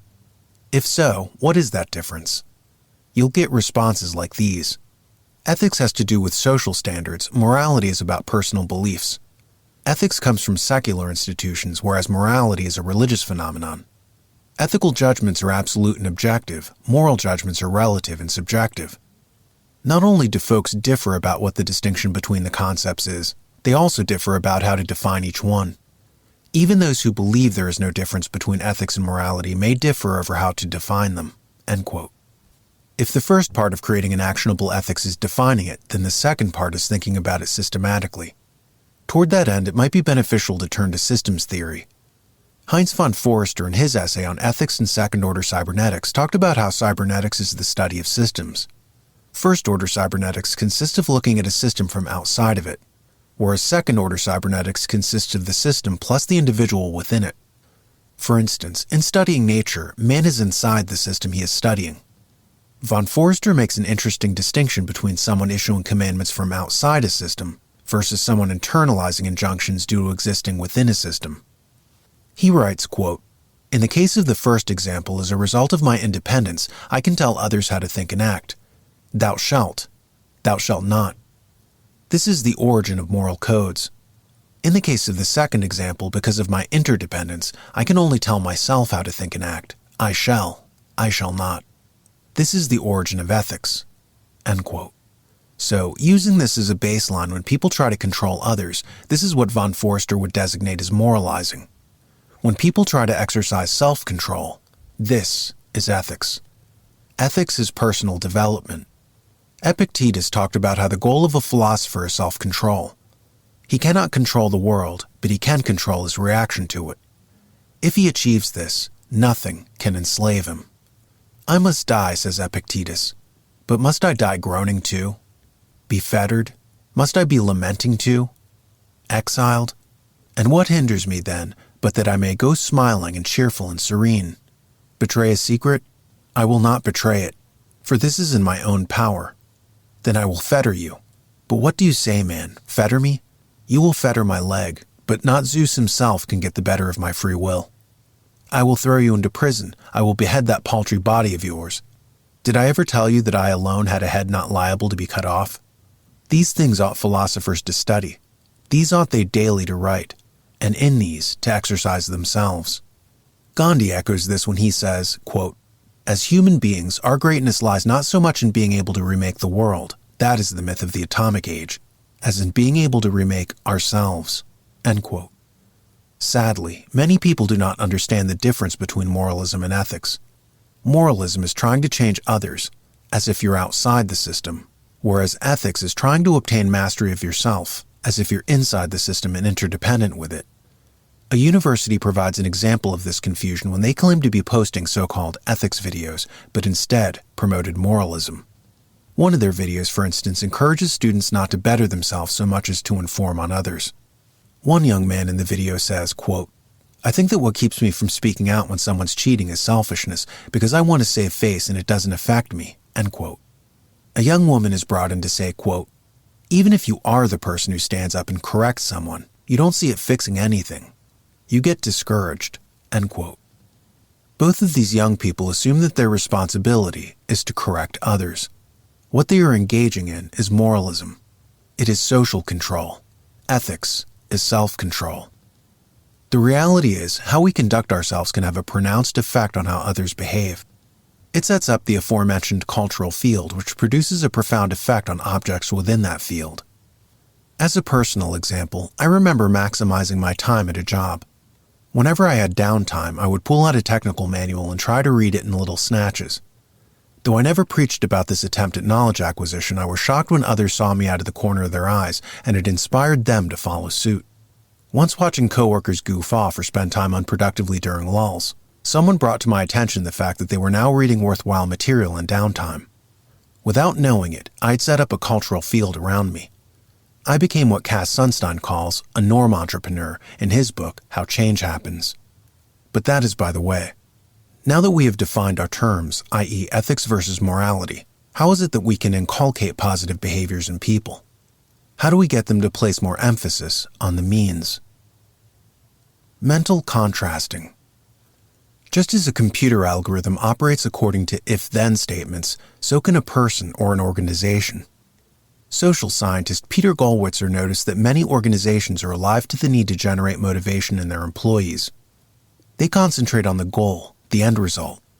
The problem with doing this, according to Gollwitzer, is that in visualizing the goal and imagining what it feels like to achieve it, the brain is tricked into thinking that the task has already been done, and this can lead to procrastination, inaction. According to Professor of Psychology, Gabriele Oettingen, Gollwitzer is right. She writes, quote, "Again and again, much to my surprise at first, the results turned out to be the same. Positive fantasies, wishes, and dreams detached from an assessment of past experience didn't translate into motivation to act toward a more energized, engaged life. It translated into the opposite." End quote. The trick to overcoming this, according to Oettingen, is not on concentrating on the end goal, but borrowing a cue from ethics, concentrating on the means. Visualizing not the finished result, but the possible obstacles that may impede your progress. She calls this process mental contrasting. According to management strategy expert Philippe Corda, quote, "You have to be very specific on how and when and where you want to take action. Dreaming of success is not enough at all. You have to be specific on how you will proceed. And more specifically, you have to design an if-then plan. If an obstacle arises, then what are you going to do?" To summarize this, Gabriele Oettingen and Peter Gollwitzer have designed a very simple model that they call WOOP, Wish, Outcome, Obstacle, and Plan. If some obstacle happens, then what are you going to do? End quote. According to Heidi Grant Halverson in 9 Things Successful People Do Differently, she discusses if-then plans as they pertain to people who set fitness goals for themselves and writes, quote, "The results were dramatic. Weeks later, 91% of if-then planners were still exercising regularly, compared to only 39% of the non-planners. Similar results have been shown for other health-promoting behaviors, like remembering to do monthly breast self-exams, 100% of planners, 53% of non-planners, and getting cervical cancer screenings, 92% of if-then planners, 60% of non-planners. Why are these plans so effective? Because they are written in the language of your brain, the language of contingencies. Human brains are particularly good at encoding and remembering information in if X, then Y terms, and using these contingencies to guide their behavior, often below their awareness. Once you've formulated your if-then plan, your unconscious brain will start scanning the environment, searching for the situation in the if part of your brain. This enables you to seize the critical moment. Oh, it's 4 p.m., I'd better return those phone calls, even when you are busy doing other things. Since you've already decided exactly what you need to do, you can execute the plan without having to consciously think about it or waste time deliberating about what you should do next." End quote. As with Gabriele Oettingen, Heidi Grant Halverson stresses the fact that visualizing the end goal only is almost a recipe for failure. This, of course, in terms of ethics, is an indictment of utilitarian thinking, where emphasis is always on the end rather than the means. It's significant that neuroscience is corroborating classical ethics in the importance it places on not leapfrogging over the means. It's also intriguing in what it says about cybernetics and engaging in what Donella Meadows calls thinking in systems. A system repeats. If it doesn't repeat, it's not a system. All an algorithm is an instruction for repetition. The constitution for a government is a paper algorithm that tells you, for instance, that every 6 years a senator is elected, every 4 years a president, every 2 years a congressman. This is a series of instructions on how the cycle repeats. Traditions are a cultural algorithm, telling you that every December 25th Christmas arrives, or every July 4th Independence Day will be celebrated. Ethics, likewise, is a system. And if-then statements are the algorithm that you create for your personal goals to forge what Cicero calls a second nature.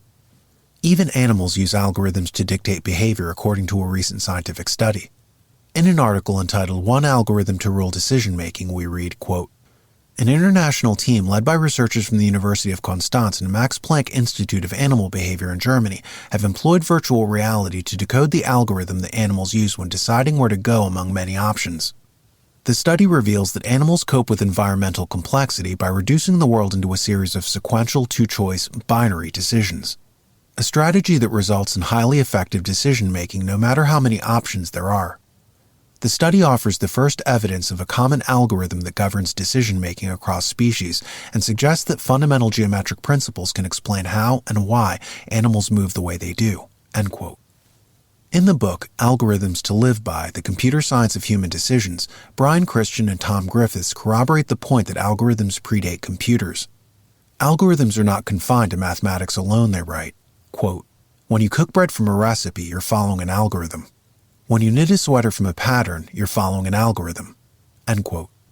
They add, quote, "At the next level, computer science gives us a vocabulary for understanding the deeper principles at play in each of these domains. As Carl Sagan put it, science is a way of thinking much more than it is a body of knowledge. Even in cases where life is too messy for us to expect a strict numerical analysis or a ready answer, using intuitions and concepts honed on the simpler forms of these problems offers us a way to understand the key issues and make progress. Most broadly, looking through the lens of computer science can teach us about the nature of the human mind, the meaning of rationality, and the oldest question of all, how to live." End quote. This last remark is one forcefully in point, given the fact that Cicero defined ethics as the art of living well. So Gabriele Oettingen's idea of using if-then statements in life may not be as far-fetched or as alien to human behavioral systems as one might at first imagine. It may be hard at first when you get a hankering for junk food and to create an if-then protocol. If I want to eat candy bars, then I will eat carrots instead.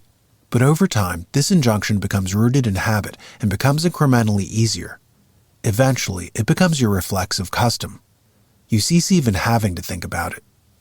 According to Eric Barker, quote, "Gabriele Oettingen was skeptical. As a professor of psychology at New York University, she just wasn't buying all this stuff that merely dreaming about what you want could passively deliver happiness to your doorstep in a FedEx box. So she did some studies, and it turns out she was right. Actually, she was more than right. Not only did dreaming not bring you your desires, it actually hurt your chances of getting what you want. No, folks, the secret doesn't work. It turns out that your brain isn't very good at telling fantasy from reality. This is why movies are so thrilling. When you dream, that gray matter feels you already have what you want, and so it doesn't marshal the resources you need to motivate yourself and achieve. Instead, it relaxes, and you do less. You accomplish less, and those dreams stay mere dreams. Positive thinking by itself doesn't work. It's the mental equivalent of getting drunk. It feels really good now, but doesn't lead to good things later. That's exactly what Oettingen's research showed. While dreaming, we feel good, but dreaming ends up increasing depression later on. Fantasizing gives us the reward before we've accomplished the task and saps the energy we need to realize it."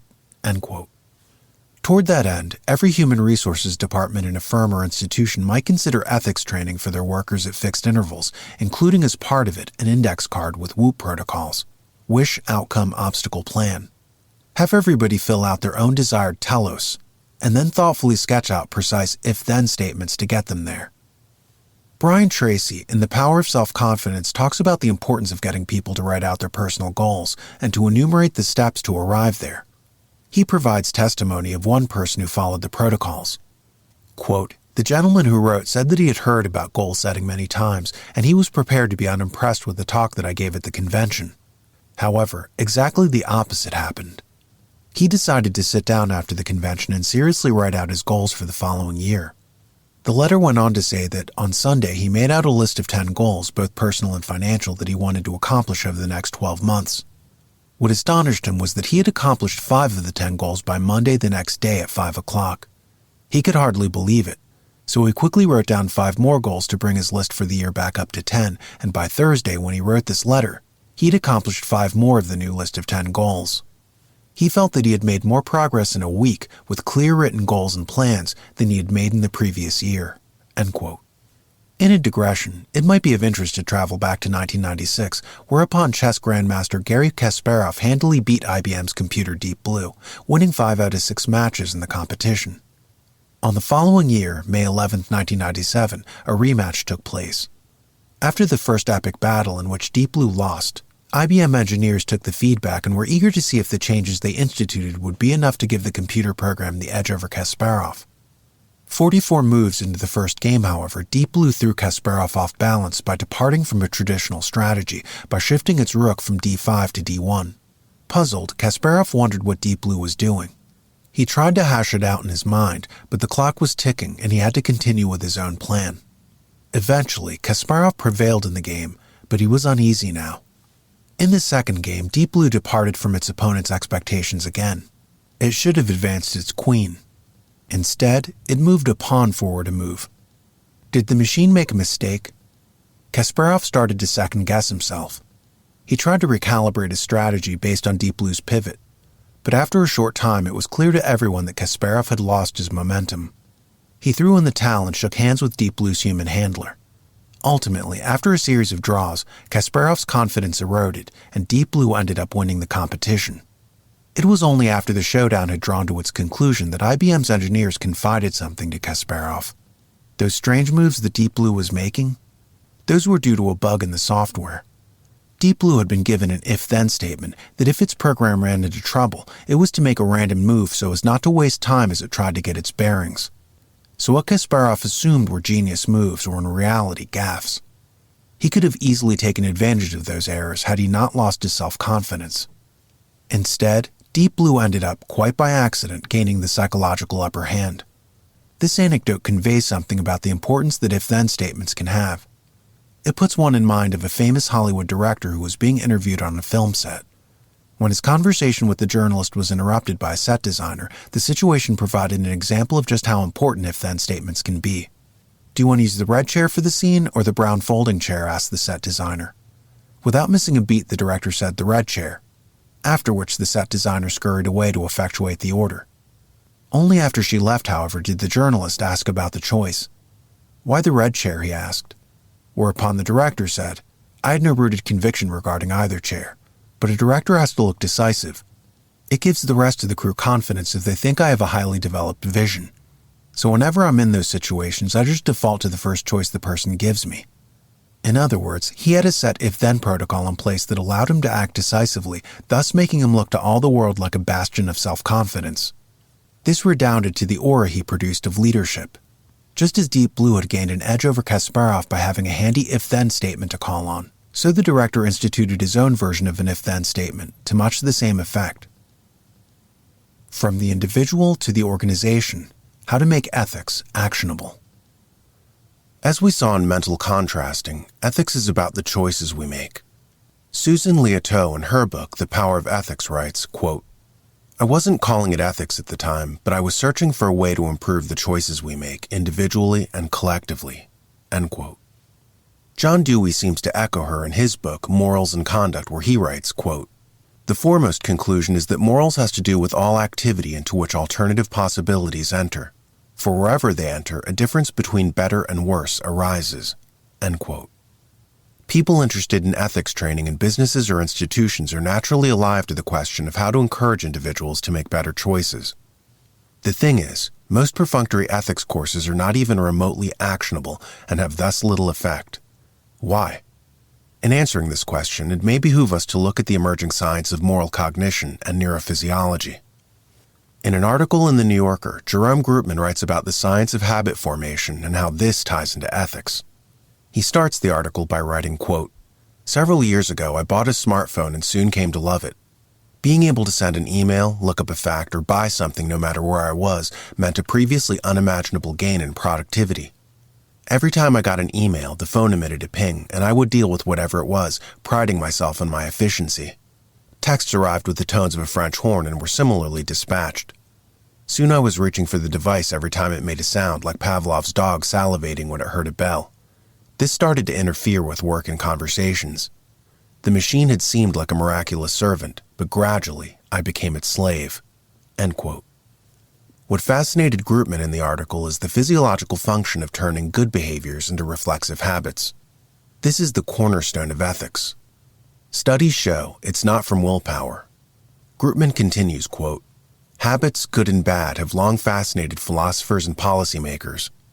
Aristotle in Nicomachean Ethics surveyed existing notions of virtue and offered this summary. Some thinkers hold that it is by nature that people become good, others that it is by habit, and others that it is by instruction. He concluded that habits were responsible. We are what we repeatedly do. Excellence, then, is not an act, he said, but a habit." End quote. Of course, studies show that good behavioral patterns are not from willpower alone. What we think of as willpower is seated in the prefrontal cortex according to physiologists. When we engage in it, it's called executive function. Stanford University did a famous study in the 1960s devised by Walter Mischel, where they offered little kids marshmallows to test executive function. They set the parameters of the deal. I'll give you 1 marshmallow now if you want it, but if you can wait, I'll give you 2. By this method, they tested kids' impulse control and their ability to assess long-term benefits. The kids who waited and got 2 marshmallows were tracked and later proved to be much more successful than the kids who had poor impulse control. So impulse control is important, but it's only part of the solution. The secret is making impulse control a habit.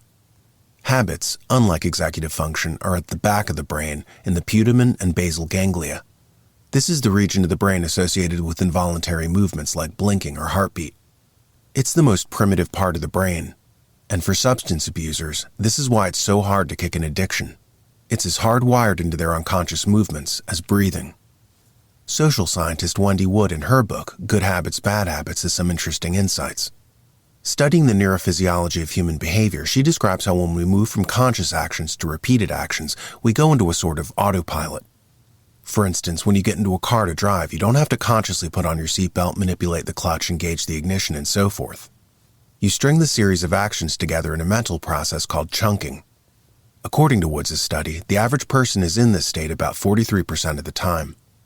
This explains why conscious application of willpower and executive function are not enough to create useful behaviors. As Aristotle said so long ago, they have to be trained in. No one, he says, is born ethical. It requires training and practice. This is why so many over-the-counter ethics courses fall flat. They address themselves only to the prefrontal cortex and not to the basal ganglia. A new and more battle-tested method would be to take advantage of the smartphone effect. Just as a person can be trained to react to the blips and pings of a mobile device, so they can be guided to engage in ethical behaviors by using something like ethics tracker software as a sort of dopamine-releasing social media platform. Of course, no such system exists at present, but job sites and institutions might work to create their own internal versions of it. Yet it might be as simple as an Excel spreadsheet whereby positive comments are recorded about people's ethical actions. In an ideal situation, an information technology professional might be recruited to build a sort of plugin at work, which can fit into a business's intranet system that tracks an employee's ethical behavior. Or failing that, a firm could partner with an employee recognition company to tailor a suitable platform. At any rate, imagine being able to record things like Bob bringing in donuts for everybody, or Steve, Lou, and Jamie helping Vivian when her car was stuck in the snow in the employee parking lot, or Wanda who decided to throw a baby shower for Mary. Such a system will be based on what Childress and Beecham in Principles of Biomedical Ethics called supererogatory behavior. They write, quote, "The etymological root for supererogation means paying or performing beyond what is owed, or more generally, doing more than is required," end quote. In the book, they cite a continuum of acts in 4 stages. 1. Strict obligation. 2. Weaker obligations. 3. Ideals beyond obligation. And 4. Saintly and heroic ideals. A company can use a point system based on this structure. 1 point should always be given out to the person citing the supererogatory behavior. For instance, if Jennifer took an extra shift to help Stan.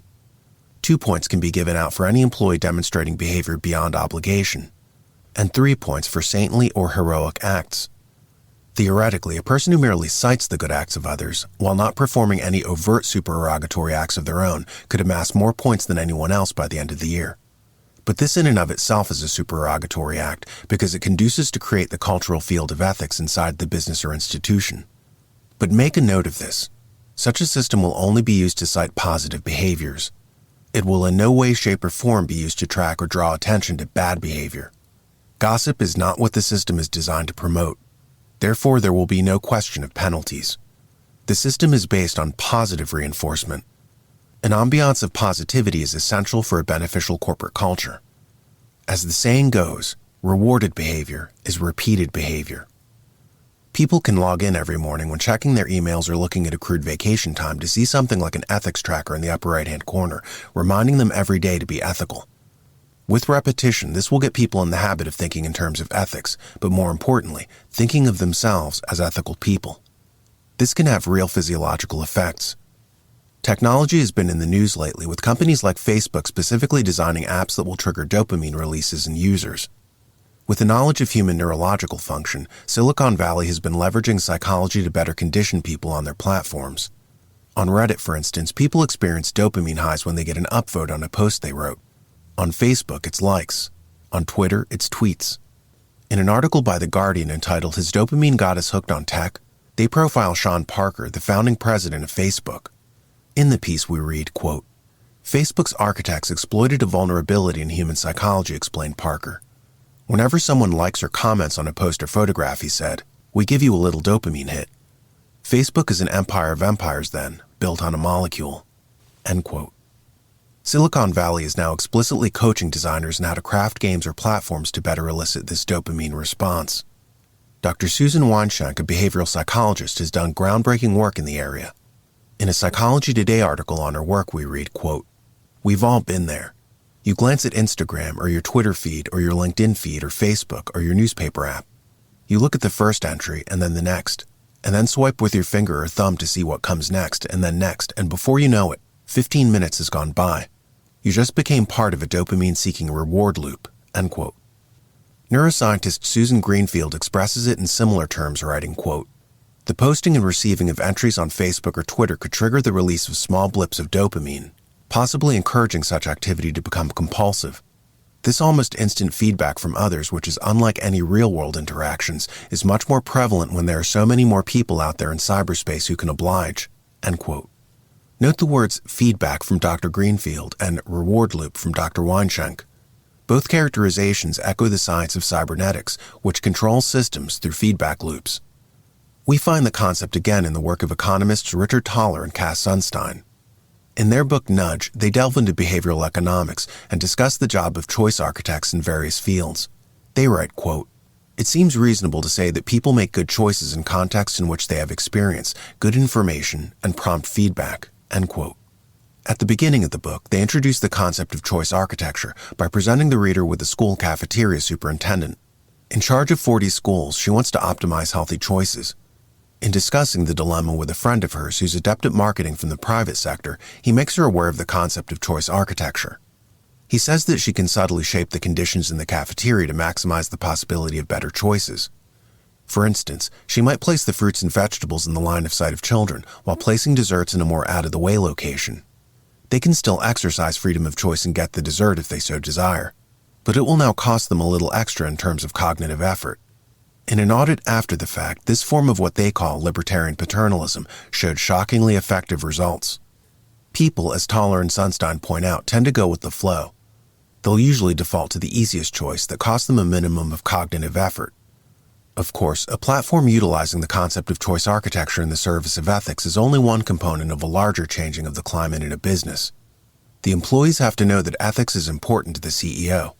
If he signals that ethics is important to him, then the employees will follow suit.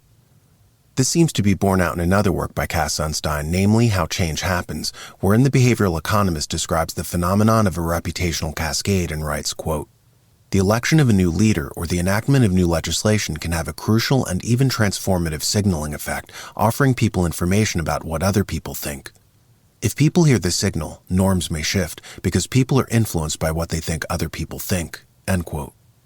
A leader can demonstrate that he thinks that productive behaviors are important by having ethics refreshers at set intervals, as well as immersing the employees in an invisible culture of ethics with ethics awards at the end of the year, or onboarding traditions of telling new employees that they were chosen due to their high ethical caliber, or even simple things like ethics quotes on the walls. Some examples of quotes might be things such as, quote, "A man without ethics is a wild beast loosed upon the world." End quote. Camus. Quote, "If you inquire of me what's good, I can give you no other answer than that it is a kind of moral purpose." End quote. Epictetus. Quote, "Happiness consists in virtuous activity." End quote. Aristotle. Quote, "It is impossible to break the law. We can only break ourselves against the law." End quote. Cecil B. DeMille, in talking about the Ten Commandments. Quote, "We will not bargain with them ever to take in exchange all of their wealth for our virtue, since virtue is ever abiding. Riches are held for a time here and there among men." Solon. Quote, "Cities are not to be fortified with stones and timbers, but with the strong virtues of their inhabitants." End quote. Agesilaus. Quote, Virtue has been the chief competitor with pleasure for the position of sole good, end quote. G.E. Moore. Quote, practice doesn't make perfect, practice makes permanent, end quote. Sign outside music classroom. The main point is to create a frame around ethics to influence people. As Tom Crompton and Tim Kasser write, quote, in working towards specific goals, creating new policy or motivating a change in behavior, environmental communicators and campaigners typically activate particular frames in the brain of their audience. Frames are the mental structures, physically enshrined in neural networks, that enable people to make sense of reality and that determine what individuals each see as common sense. Frames structure our ideas and concepts. They shape the way we reason, and they even impact how we perceive and act. Lakoff, 2006. Moreover, they are largely unconscious. Social institutions and situations are shaped by mental structures, frames, but frames are also propagated by social institutions, end quote. In an aside regarding the point system, human resources professionals might allow people to unlock certain privileges once they meet certain point thresholds. For instance, for every 30 points accrued, an employee can get a paid day off. For every 50 points, they get to use a special parking place closer to the entrance. Examples of privileges will be up to the discretion of the Human Resources Department. Certain employers may also create programs whereby people can trade in their points for certain things, like coffee mugs, free lunch, or other items. It might also be possible to engage in inexpensive beauty box-type gifts for employees who got a good compliment. A company named Lolo, for instance, sets up a system whereby anyone can be sent a tiny box with select products inside. Retail cost $1 a box. Human resources professionals might partner with such a company to create triggers that will be connected to their own ethics tracker initiative, whereby gift boxes are sent out automatically. To repeat, rewarded behavior is repeated behavior. It might also be stressed to employees that when assessing people for promotions, one's ethics points might be taken into consideration. Parenthetically, it might be added that every ethical system needs models of ethical excellence. In former times, we designated these people as heroes. In our system, the models will be people who receive ethics awards at the end of the year. They will naturally be perceived as models of worthy emulation. In terms of choice architecture, such actions create norm cascades where new cultural habits are established. Chapter 3. The Telos. What is a telos? In Greek, it means an end goal, a purpose. Aristotle wrote, since actions in arts and sciences are many, the ends likewise come to be many. Of the healing art, for instance, health, of the shipbuilding art, a vessel, of the military art, victory, and of domestic management, wealth, are respectively the ends, end quote. What the Greeks called telos, wrote Cicero, is the supreme, the ultimate, and the final good. Telos is not a means to anything higher than itself, but rather is the end to which everything else is a means. Aristotle gave his definition of happiness as the fulfillment of goals. For instance, a medical student who finally achieves a goal that called for sustained effort derives great pride and happiness by finally becoming a board-certified physician. In our culture, we often confuse happiness with fun. We're told to hedonistically pursue entertainment and encouraged to think that this leads to happiness. It does not. Edith Hall, in her book Aristotle's Way, writes, quote, yet we're confused about happiness. Almost everyone believes that they want to be happy, which usually means a lasting psychological contentment. If you tell your children that you just want them to be happy, you mean permanently. Paradoxically, in our everyday conversations, happiness far more often refers to the trivial and temporary glee of a meal, cocktail, email message, end quote. G.E. Moore, author of the influential classic Principia Ethica, takes issue with the modern proponents of hedonism who equate pleasure with the good. This harks back as early as Epicurus in the ancient world and found its best modern proponents in John Stuart Mill and Jeremy Bentham.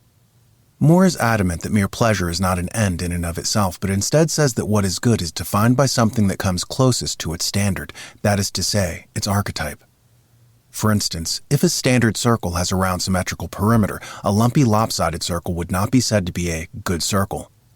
A circle is only called good insofar as it approaches the archetype of the circle.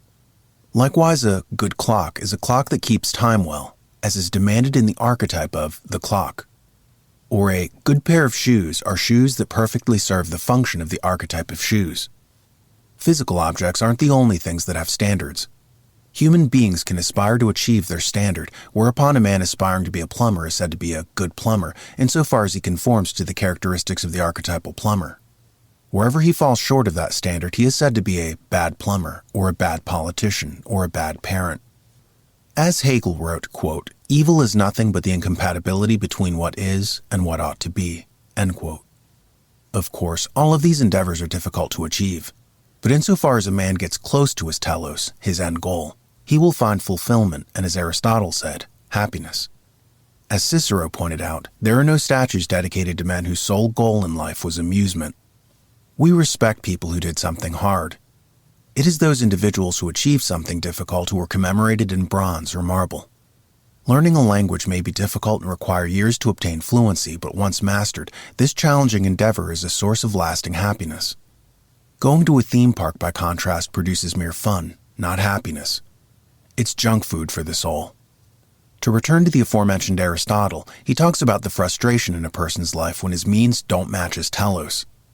Say, for instance, someone whose goal in life is to be a doctor, but instead he's working as a cashier in a convenience store. If the path doesn't lead to the destination, then the person will end up thwarted, unfulfilled, frustrated. We must, so far as possible, try to match up our means with the proper end, and to keep that end constantly in sight, directing our every small step toward it. Without that end goal, that telos, people expend wasted energy. The psychological duress of being in a hamster wheel that leads nowhere may in extreme cases conduce to substance abuse. The drug cocaine, for instance, releases dopamine in the brain, which simulates the same feeling someone gets from achieving a long-sought-after goal. This is tricking the brain and cheating the addict. It's the joy of accomplishment without the actual accomplishment. But as the effects of the drug wear off, the person crashes emotionally. His dopamine-induced chimera dissolves into disappointment and a feeling of emptiness. In Greek, the word eidos translates as an inner shame and connotes, quote, a falling short of one's potential, one's telos, end quote. So much pain and substance abuse in our society can be traced directly back to people who are never taught to conserve their energy and to direct their steps toward a telos.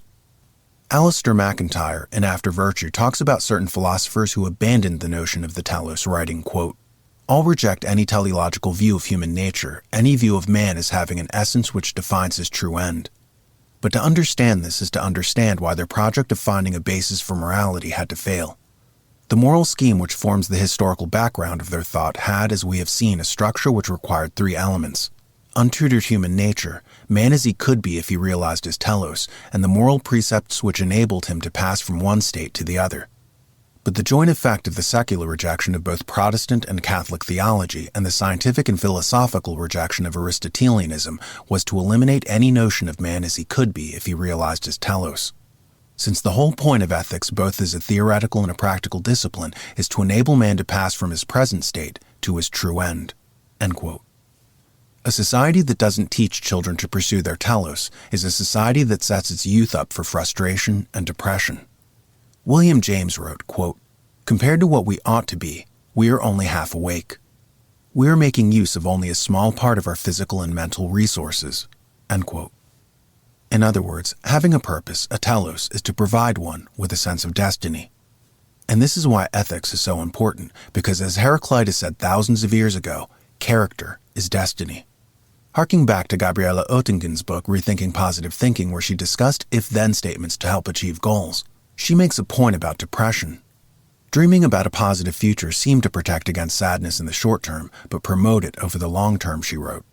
Quote, "It coincided with a short-term hit of pleasure that ultimately wore off and predicted increased depression. In its ability to provide short-term relief from depression, dreaming about the future works much like coping mechanisms that help people deal with extreme pain.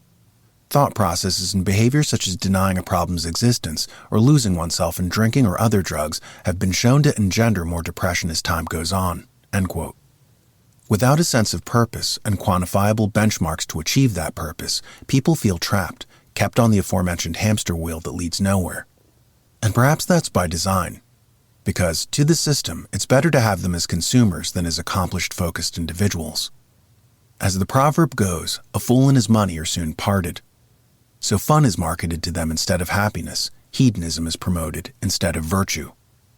And this leaves people feeling adrift, spiritually empty inside, a natural reaction when you're told that you have no purpose in life other than to buy things. Adam Curtis in his documentary The Century of the Self says, quote, In 1927, an American journalist wrote, "A change has come over our democracy. It is called consumptionism. The American citizen's first importance to his country is now no longer that of citizen, but that of consumer." End quote. This point was perhaps best illustrated by President George W. Bush, who after the September 11th terrorist attacks said that the best thing Americans could do in the face of terrorism was go out and shop. He said, quote, "As we work with Congress in the coming year to chart a new course in Iraq and strengthen our military to meet the challenges of the 21st century, we must also work together to achieve important goals for the American people here at home. This work begins with keeping our economy growing, and I encourage you to all go shopping more." End quote. Because of this emphasis on consumerism and a de-emphasis on bedrock spiritual values, we have created a generation adrift. We've not trained them in the critical thinking skills that would have helped them achieve or even set any goals. Philosopher David Hume, however, points out that even animals operate according to logic. He ties reason to the ability to adjust means and ends so that they coincide, writing, quote, "We are conscious that we ourselves, in adapting means to ends, are guided by reason and design, and that it is not ignorantly nor casually we perform those actions which tend to self-preservation, to the obtaining pleasure and avoiding pain. When therefore we see other creatures and millions of instances performing like actions and direct them to the ends, all our principles of reason and probability carry us with an invincible force to believe the existence of a like cause." End quote. And it's not just animals who operate according to an end goal. All systems to function properly must be conscious of a telos. Businesses break down when managers don't articulately lay out the goals and purposes of employees. Business efficiency experts always lament the common occurrence of the new CEO of a startup who has all the goals for employees in his head, but never systematically writes them down or tells workers what their telos is. This leads to frustration and communication snafus. Sadly, most people don't spend much time in learning the fundamentals of systematic thought. If they studied systems theory more, they'd have more of a handle on efficiency. One man who gave the subject a lot of consideration was mathematician Norbert Wiener in the 1940s. Wiener is credited as being a pioneer of systems theory, also called cybernetics. It was based on the Greek word kubernetes, which means to steer. It's also the root word for the Latin word once we derive to govern. So cybernetics is all about how to steer a system effectively. Wiener and neuroscientist Warren McCulloch were fascinated with how the human brain worked, with neurons that had on and off switches. This would become the basis for ones and zeros in computer binary code. One stood for on and zeros for off. The idea was to make the computers imitate human neurological activity. The larger point in cybernetics was using these ones and zeros, or rather these positive and negative feedback signals, to steer a system. Heinz von Forster wrote in Ethics in Second-Order Cybernetics, quote, "As you all know, cybernetics arises when effectors, say a motor, an engine, or muscles, etc., are connected to a sensory organ which in turn acts with its signals upon the effectors. It is this circular organization which sets cybernetic systems apart from others that are not so organized." Here is Norbert Wiener, who reintroduced the term cybernetics into scientific discourse. He observed, "The behavior of such systems may be interpreted as directed to the attainment of a goal." End quote. A goal? Indeed. We return to Aristotle's concept of the telos. If your system isn't aware of its telos, of its goal, it will invariably go into oscillations and crash. Cybernetics expert Dr. Paul Pangara writes, quote, "Cybernetics was born of the revolutionary recognition that a broad array of systems, biological or mechanical, technical or social, can be understood as having purpose. Prior to cybernetics, purpose was treated with mystical intrigue, a quality granted by external power. For example, God or Mother Nature. Cybernetics begins by observing that some systems use feedback to signal that a change of behavior is needed to maintain its purpose." End quote. Philosopher Baruch Spinoza in his Ethics writes, "There is no cause without an effect." He added, quote, "All things in nature act as men themselves act, namely with an end in view. Mathematics had not furnished another standard of verity in considering solely the essence and properties of figures without regard to their final causes." End quote. In other words, would a mathematician labor over calculations without an end goal of obtaining a sum? Cicero likewise says, quote, "Who would go through all the hard work of exercising if there were not a goal in view of obtaining health?" End quote. When a system forgets its end goal, its telos, it runs into problems. Like government, for instance. How many people today are taught that different governments have different teloses? According to Aristotle, the telos of an oligarchy is the transfer of wealth from the many to the few, the telos of a democracy is equality, and the telos of a republic is the promotion of the virtue of the people. How can a government run effectively if it loses sight of what it was set up to do in the first place? Without a coherent goal, it runs just to run. And a system that forgets its purpose is soon subverted and liable to be misdirected into corruption. This is why John Locke, in 2 treatises of civil government, writes, quote, "Though in a constituted commonwealth standing upon its own basis and acting according to its own nature, that is, acting for the preservation of the community, there can be but one supreme power, which is the legislative, to which all the rest are and must be subordinate. Yet the legislative being only a fiduciary power to act for certain ends, there remains still in the people a supreme power to remove or alter the legislative when they find the legislative act contrary to the trust reposed in them. For all power given with trust for the attaining an end being limited by that end, whenever that end is manifestly neglected or opposed, the trust must necessarily be forfeited, and the power devolve into the hands of those who gave it, who may place it anew where they shall think best for their safety and security." End quote. In her book Donut Economics, Kate Raworth expressed frustration that the field of economics had lost its telos, hence sending the world off kilter. In the 20th century, the field of economics lost the desire to articulate its goals, she writes. She illustrates this fact by citing how when Xenophon coined the term economics, he offered a definition of it, which bodied forth its telos. Namely, he described economics as the practice of household management. Aristotle shared Xenophon's definition, distinguishing economics from chrematistics, which is the study of the creation of wealth, in a distinction that seems all but lost today, comments Raworth. Raworth then documents how the definition of economics stayed relatively steady since antiquity. For instance, in 1767, a Scottish economist named James Stewart articulated the telos of the science, writing, quote, "The principal object of this science is to secure a certain fund of subsistence for all the inhabitants, to obviate every circumstance which may render it precarious, to provide everything necessary for supplying the wants of the society, and to employ the inhabitants, supposing them to be free men, in such a manner as naturally to create reciprocal relations and dependencies between them, so as to make their several interests to lead them to supply one another with their reciprocal wants." End quote. A decade later, Adam Smith offered his own definition, agreeing with Stewart that economics was a goal-oriented science, i.e., a field of inquiry guided by a telos. He wrote, quote, "It has 2 distinct objects: to supply a plentiful revenue or subsistence for the people, or more properly, to enable them to provide such a revenue or subsistence for themselves, and secondly, to supply the state or commonwealth with a revenue sufficient for the public services." End quote. This started to metamorphose somewhat when 70 years later John Stuart Mill weighed in, writing, quote, "A science which traces the laws of such of the phenomena of society as arise from the combined operations of mankind for the production of wealth." End quote.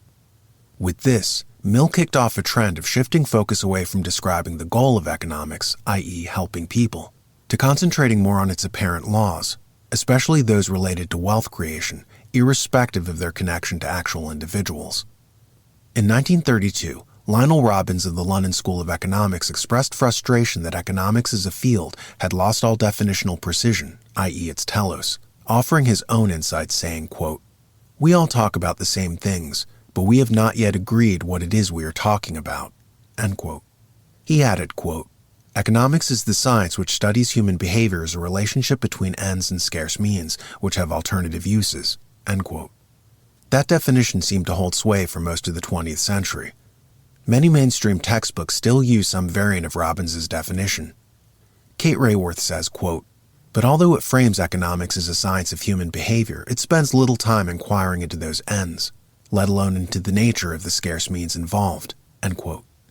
Raworth draws attention to the trend when she cites Gregory Mankiw's widely used textbook Principles of Economics, where the definition has become, quote, "Economics is the study of how society manages its scarce resources." End quote. Raworth adds, it erases the question of ends or goals from the page altogether, adding, quote, "The discussion of the economy's goals simply disappeared from view." End quote.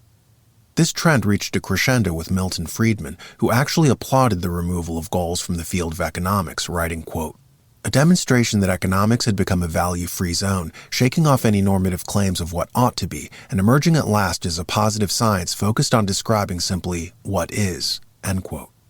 This last remark summons up the aforementioned quote by Immanuel Kant, namely, "The anthropologist describes the world as it is, the ethicist describes the world as it ought to be." By Friedman depegging economics from what ought to be, he was decoupling it from ethics. A complaint that Nobel Prize-winning economist Amartya Sen aired when he said, quote, "It's like trying to steer a course without a reliable compass," end quote. Indeed, a system that has lost sight of its telos, of its goal, would also of necessity lose sight of its conscience. For the telos is the conscience of the system, the model which helps it to stay on track, like the previous example of a thermostat on a heating system. That thermostat is of the utmost importance because it tells the system what the ideal temperature is. That ideal is the archetype, the model, the telos. The closer you get to that telos, that archetype, the more we say that a system gets closer to perfection. For as Spinoza says, quote, "I shall mean by good that which we certainly know to be of means of approaching more nearly to the type," end quote. Any system that loses track of its telos would, metaphorically speaking, lose sight of its conscience. The conscience. In Principles of Biomedical Ethics by Childress and Beecham, there's a section on the ethics of care. In it, they delineate some of the precepts that underlie it, such as discernment, trustworthiness, integrity, and so forth. One of the keystones is conscientiousness. In a subsection entitled Conscience and Conscientiousness, they write, quote, "Conscience has often been viewed as a mental faculty of and authority for moral decision-making. Slogans such as 'Let your conscience be your guide' suggest that conscience is the final authority and moral justification," end quote. This puts one in mind of the aforementioned science of cybernetics, where conscience plays a principal role in systems theory.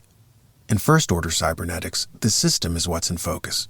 In second-order cybernetics, scientists concentrated on the human being interacting with the system. This created a second layer of consciousness. In what engineer Mick Ashby calls third-order cybernetics, he describes a third layer of consciousness, one going beyond the system itself and beyond the human in the system. What is being conceptualized is a third consciousness outside watching both the human and the system. This third external, impartial consciousness is what in human terms would be called the conscience. And Ashby calls for such a conscience to be added to artificial intelligence protocols to ensure that machines behave ethically.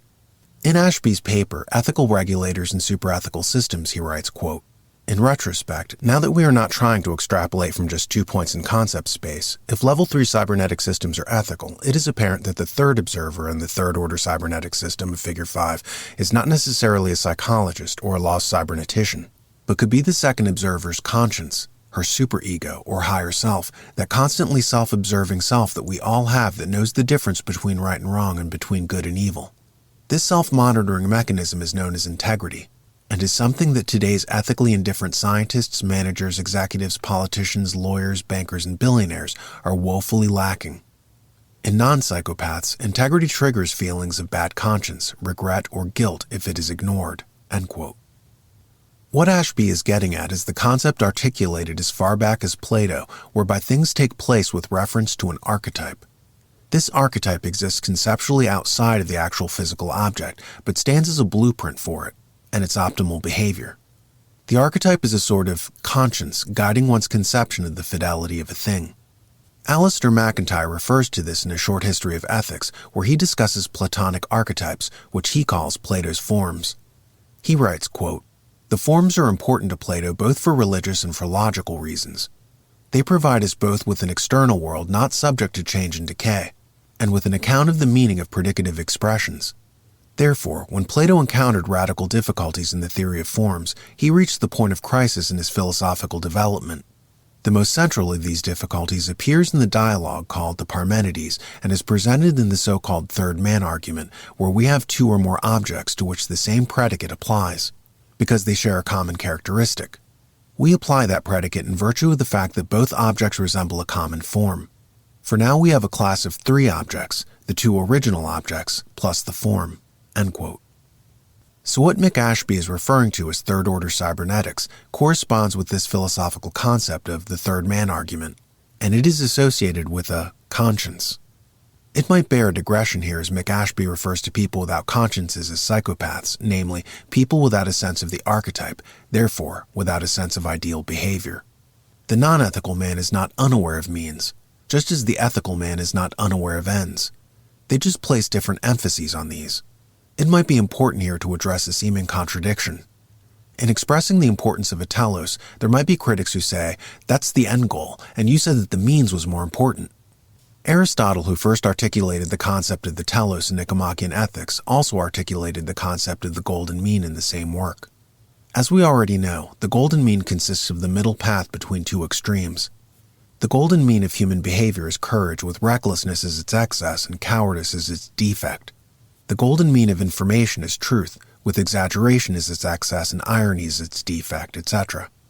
Aristotle was conscious that in telling people that the middle path, what some people might characterize as the mediocre, was ideal, he was setting up a seeming contradiction, for he writes, quote, "And so in viewing in respect to its essence and definition, virtue is a mean state. But in reference to the chief good and to excellence, it is the highest state possible," end quote. So he describes the mean state as both a middle and an extreme in the sense of it representing excellence. Likewise here, where the importance of a telos is being articulated. To the superficial thinker, he would assert that this contradicts the importance of the means. When examined more carefully, one realizes that it's not in fact a zero-sum game, as some people have framed it. Kant says that the means is the essence of ethics, and Aristotle says it's the ends. Wrong. Both the means and the ends are important. It's just a question of emphasis. A utilitarian person lays 100% of the stress on the end. An ethical man, by contrast, places 30% importance on the end, with 70% on the means. As with GPS, a certain amount of effort is used to lock in a location, while the majority of the energy is spent in navigating the path there. So to the ethical person, both the end and the means work together in a complementary fashion. He understands that without a consciousness of both a goal and a map to get there, frustration and confusion will ensue. As T. Harv Eker said, quote, "The number one reason most people don't get what they want is that they don't know what they want," end quote. So it is of essential importance to know what you want, and then to take the necessary steps it requires to get it. The utilitarian man usually gets things backwards and places as his end something that's in fact a means. Think of money, for instance. Economist Adam Smith was adamant in his book The Wealth of Nations that money was not wealth. Money was merely a unit of exchange by which someone might acquire wealth. And by quote-unquote wealth, one means wheat or water or arable land or shoes, etc. Money is therefore a means. The utilitarian man errs in placing the acquisition of money as the end towards which he bends all efforts. This leads him naturally into moral hazards. It's interesting how utilitarian appeals usually place a means as the end in, for instance, political injunctions. Take, for example, something as controversial as the abortion debate. One side says that it's against abortion. It would be the natural assumption that the other side would be framed as being for abortion. To pivot, however, and to adopt a morally neutral stance, their talking point is not that they're for abortion, but rather that they advocate for the freedom to choose. But a question naturally arises: to choose what? Choice is not an end, it's a means. Likewise with political talking points related to inclusion. The question naturally springs to mind, inclusive of what? Fill in the blank. It might be stated that one side is referring to nouns, while the other side is referring to verbs. Thus, in attempts to communicate, they talk past each other. This is perhaps an artifact from the Age of Enlightenment, where freedom was held out to be the highest value. But freedom to do what?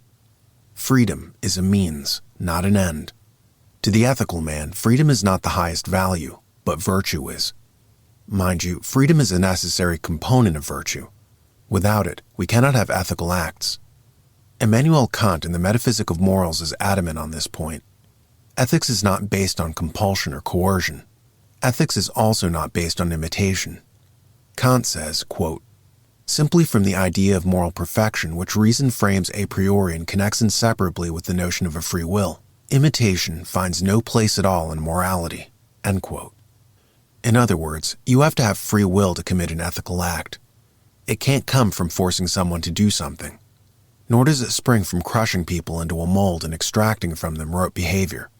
So freedom is a critical component of virtue, but it is just that, a component, a means. When someone places that means as an end, dangers ensue, such as those who confuse liberty for libertinism. Ralph Waldo Emerson in his essay on prudence says that prudence is the virtue of the senses. much like wisdom is the virtue of the mind or health is the virtue of the body. Prudence, for instance, tells you not to put your hand on a hot stove. Emerson breaks prudence into 3 elements. He says that at the lowest level, prudence can be formulated as common sense.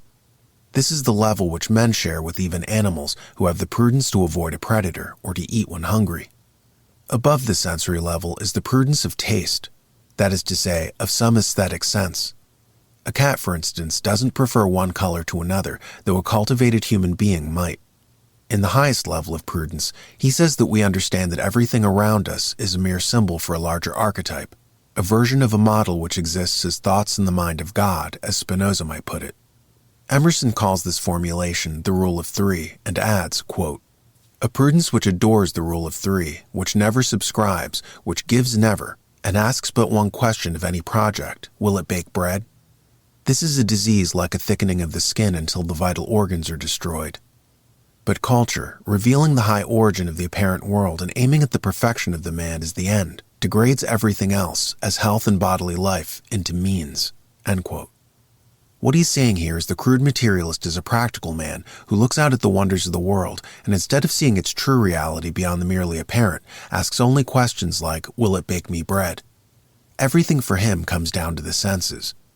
He has as the telos of reality not some lofty thought or archetype such as wisdom, truth, reason, justice, and so forth, but merely man. Man is the end goal of all of his efforts. If man is your measure of all things, you, as Emerson writes, quote, "degrade everything else, as health and bodily life, into means," end quote. Once again, we see a reference to this persistent theme in all ethicists, namely of the means and the ends. As the aforementioned Hume said, quote, "Virtue is considered as a means to an end. Means to an end are only valued so far as the end is valued," end quote. The ethical man has this higher understanding of proper ends. He doesn't place something that's more properly a means as an end, like the hard-bitten practical man of finance who places money as the end of all his actions, when money, as we said before, is a means, not an end. This inappropriate application of means and ends is why he's vaguely perceived as unsavory, spiritually limited. This is the same type of individual who sees the poetry of creation and is limited to the animal thought of, will it bake me bread? His senses are his ultimate judge, the threshold beyond which he cannot proceed. And in that sense, he's no higher than an animal, according to Emerson. Emerson calls this type of thinking, which characterizes the utilitarian man, a disease of the mind. It is this type of disease, this misplacement of means and ends, which inclines such an individual to use others. Immanuel Kant wrote, quote, "Act so that you treat humanity, whether in your person or in that of another, always as an end, and never as a means only," end quote.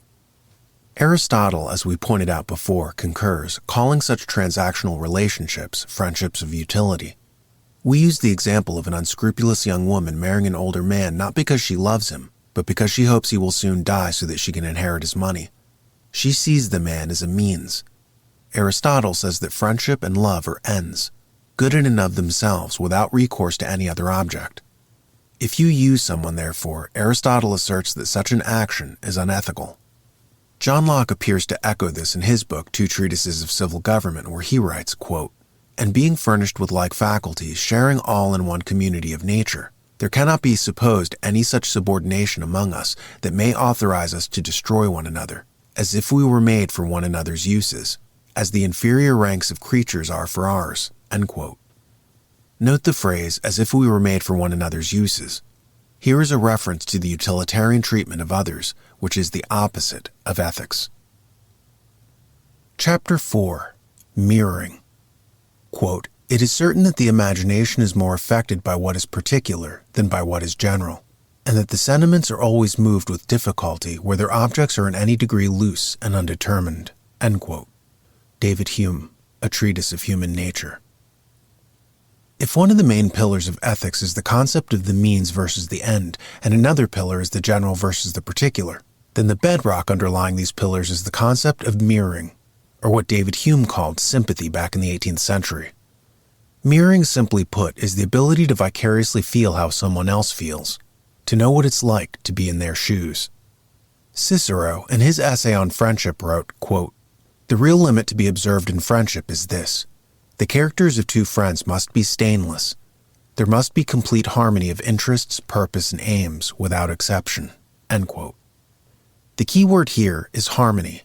Mirroring fosters this harmony. Lydia Denworth, in her book, Friendship, cited a study whereby social scientists invited people to watch videos together as the scientists hooked them up with electrodes to monitor their brain activity as they responded to the scenes on the TV monitor.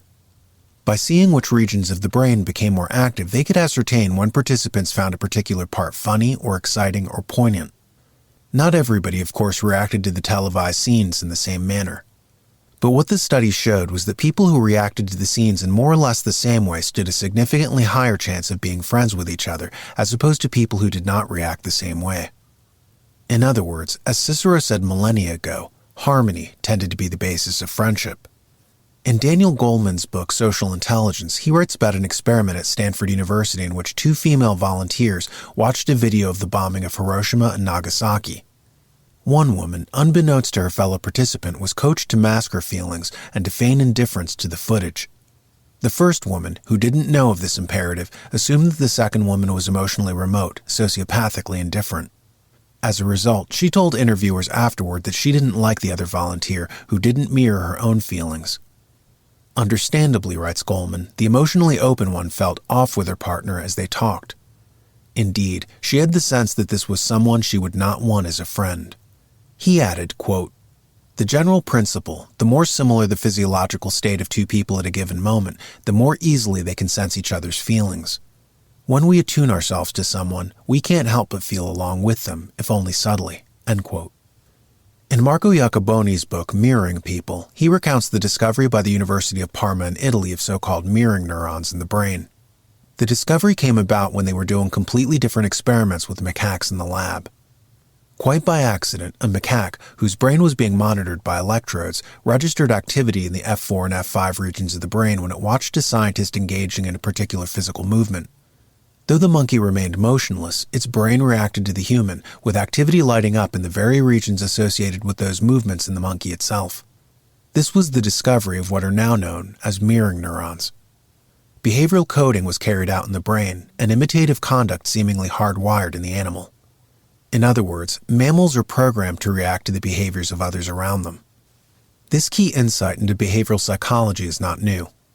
According to Iacoboni, it was, quote, foreseen by Maurice Merleau-Ponty, a French philosopher working in the early 20th century. Merleau-Ponty was a member of a school of philosophy known in the decades around 1900 as phenomenology.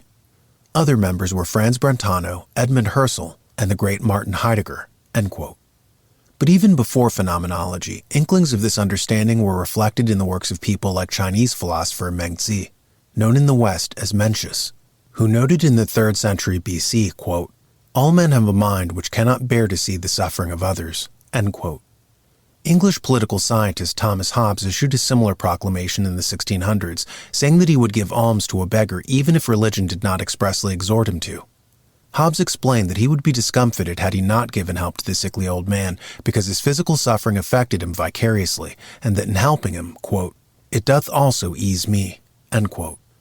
More than 100 years later, Scottish economist and moral philosopher Adam Smith more systematically articulated this phenomenon of mirroring. To us, Smith is best remembered as an economist and the writer of The Wealth of Nations. In his own day, however, he was better known as a moral philosopher and the author of the Theory of Moral Sentiments. It might seem odd to us in the modern age to imagine that an economist could also be a moral philosopher. But the two are not as far apart as it might at first seem. Though Smith did not have the benefit of modern physiological discoveries, he did understand the importance of what is now known as mirroring, what he called sympathy in his own writings. Whatever the cause of sympathy may be and however it may be aroused, nothing pleases us more to observe in others a fellow feeling with all the emotions of our own breast. And nothing shocks us more than the seeming absence of such fellow feeling, wrote Smith. He goes on, quote, "When we have read a book or poem so often that we can no longer find any amusement in reading it by ourselves, we can still take pleasure in reading it to a companion.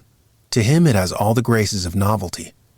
We enter into the surprise and admiration which it naturally excites in him, but which it is no longer capable of exciting in us." End quote. In other words, we can derive a vicarious thrill from sharing something we love with someone else. Kind of like how I love the Beatles. But having listened to their songs a million times, I relished in being able to share their music with my children. Through that method, I got to experience the wonders of rediscovering them.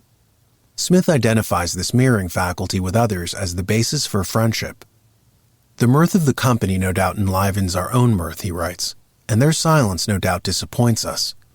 And this correspondence of the sentiments of others with our own appears to be a cause of pleasure, and the want of it a cause of pain, which cannot be accounted for in this manner. For sympathy, which my friends express with my joy, might indeed give me pleasure by enlivening that joy. But that which they express in my grief could give me none if it served only to enliven that grief. Sympathy, however, enlivens joy and alleviates grief. Here, Smith agrees with Aristotle that mirroring, i.e. sympathy, has the amazing faculty of augmenting happiness while contrariwise diminishing pain. Aristotle in Nicomachean Ethics writes, quote, "Not only is the very seeing of friends pleasant, especially to one in misfortune, an actual help towards lessening the grief is afforded." End quote. Spinoza in Ethics makes a similar observation, writing, quote, "We find that children, whose body is continually as it were in equilibrium, laugh or cry simply because they see others laughing or crying. Moreover, they desire forthwith to imitate whatever they see others doing." End quote. Smith's contemporary and fellow leading figure in the Scottish Enlightenment, David Hume, concurs, writing, quote, "With each of these virtues, it is apparent that their virtuous character is solely dependent upon the effect these actions have upon others. From an individual point of view, moral virtue is a reflection of how desirable one's influences in social relations. The entire system of ethics is therefore based upon the sentiment of sympathy." End quote. Smith has a somewhat novel insight into the mechanism of mirroring and how it can help alleviate pain in others. He speaks of the spectator and the sufferer and talks about how, when one hurts himself, the other can feel a vicarious sense of pain for his friend. But the two can never quite feel the same pitch of sensation, since in the case of one, the pain is real, while in the case of the other, it is merely speculative. So, they're never quite feeling the same intensity of emotion. Now here is where Smith has a penetrating insight. He says that it's not just the spectator whose mirroring neurons fire when seeing his friend get hurt. On the contrary, the sufferer himself has a tendency to mirror his onlooking companion. In the attempt to mirror the non-hurt person, his own pain becomes moderated somewhat and comes down in intensity. In order to produce this concord, writes Smith, nature teaches the spectator to take on the situation of the sufferer and teaches the sufferer to go some way in taking on the situation of the spectators. Just as they are continually placing themselves in his situation and thereby experiencing emotions similar to his, so he is constantly placing himself in their situation and thereby experiencing some degree of coolness that he's aware they will have regarding his fortune. They constantly think about what they would feel if they actually were the sufferers, and he is constantly led to imagine how he would be affected if he were one of the spectators. The effect of this is to lower the violence of his passion, especially when he is in their presence and under their observation." End quote. Thus we find a brilliant explanation for why camaraderie not only augments joys, but also lightens one's burdens. The point here is that if one mirrors people successfully, it's possible to either multiply the joyous climate of a workplace or alleviate the gravity of it when misfortune strikes. It is not friendship to try to do the opposite, to gossip and play up discord. On the contrary, the ethical person tries to smooth over dissonance. He prefers harmony to anything else. Aristotle remarks, quote, "Where there is friendship, there is no need for law." End quote. In other words, if we behave thoughtfully toward others, we don't need a complex moral code imposed from outside of us. We don't require complicated human resources guidelines. Instead, because of the phenomenon of mirroring, less senior people in any organization will behave according to the tone set by those in senior management. If ethical behavior is prized by those of executive position, then that behavior will ripple down toward others in the organization. According to the Hay Group, it's the leader in an organization who impacts climate up to 70%. If a CEO signals that he genuinely prizes ethical behavior and expects it from others, then a natural tendency will arise in those within his sphere of influence. So what is needed is not another HR regulation that no one will read, but signage around the building reminding people of the importance of being moral, assurances from onboarding staff to new employees that they were selected in part because of their high ethical standards, award ceremonies at stated intervals commending people publicly for continued dedication to principled behavior. If people are constantly reminded in 100 little ways of the importance of ethics and the leadership of the company associates it in their minds with some vague measure of prestige, then it will become a cherished value, not merely on paper, but in the everyday climate of the office. In such an atmosphere, the underpinnings of behavior that lead to bullying will be mitigated. After all, bullying only happens when a domineering person fails to mirror the object of his harassment, when he's incapable of seeing himself in the other person's shoes. The very core principle of ethics is the ability to effectively mirror people, to understand what their needs are, what their concerns are, and to try one's best to address them respectfully. Every great world culture has some form of the golden rule. In most cultures, however, from Buddhism to Islam to Judaism, it is stated negatively. Do not do unto others as you would not like done unto you. Only in the West is it stated positively. Do unto others what you would like done unto you. Though simply formulated, it's a powerful premise, all the more powerful for its simplicity. This is the basis, of course, of what we now call soft skills. In How to Win Friends and Influence People, Dale Carnegie immediately warns his readers not to criticize people. It just makes them shut down and grow passive-aggressive. So, if someone is yelling, aggressive, and upset, it's not likely to be successful to tell the person to calm down. Utilizing skills one learns from mirroring, it would be more effective to slow one's own speech down instead, to lower one's own heart rate, to effect an air of tranquility. This will produce surprising effects on the other person who will unconsciously mirror you and moderate their tone. Plutarch in Moralia wrote, quote, "The control of the tongue still remains to be discussed of the topics I suggested. If anybody has the notion that this is a slight and insignificant matter, he is very far from the truth. For timely silence is a wise thing, and better than any speech. Nobody was ever sorry because he kept silent, but hundreds because they talked. Again, the word unspoken can easily be uttered later, but the spoken word cannot easily be recalled." End quote. Chapter 5. What is the difference between ethics and law?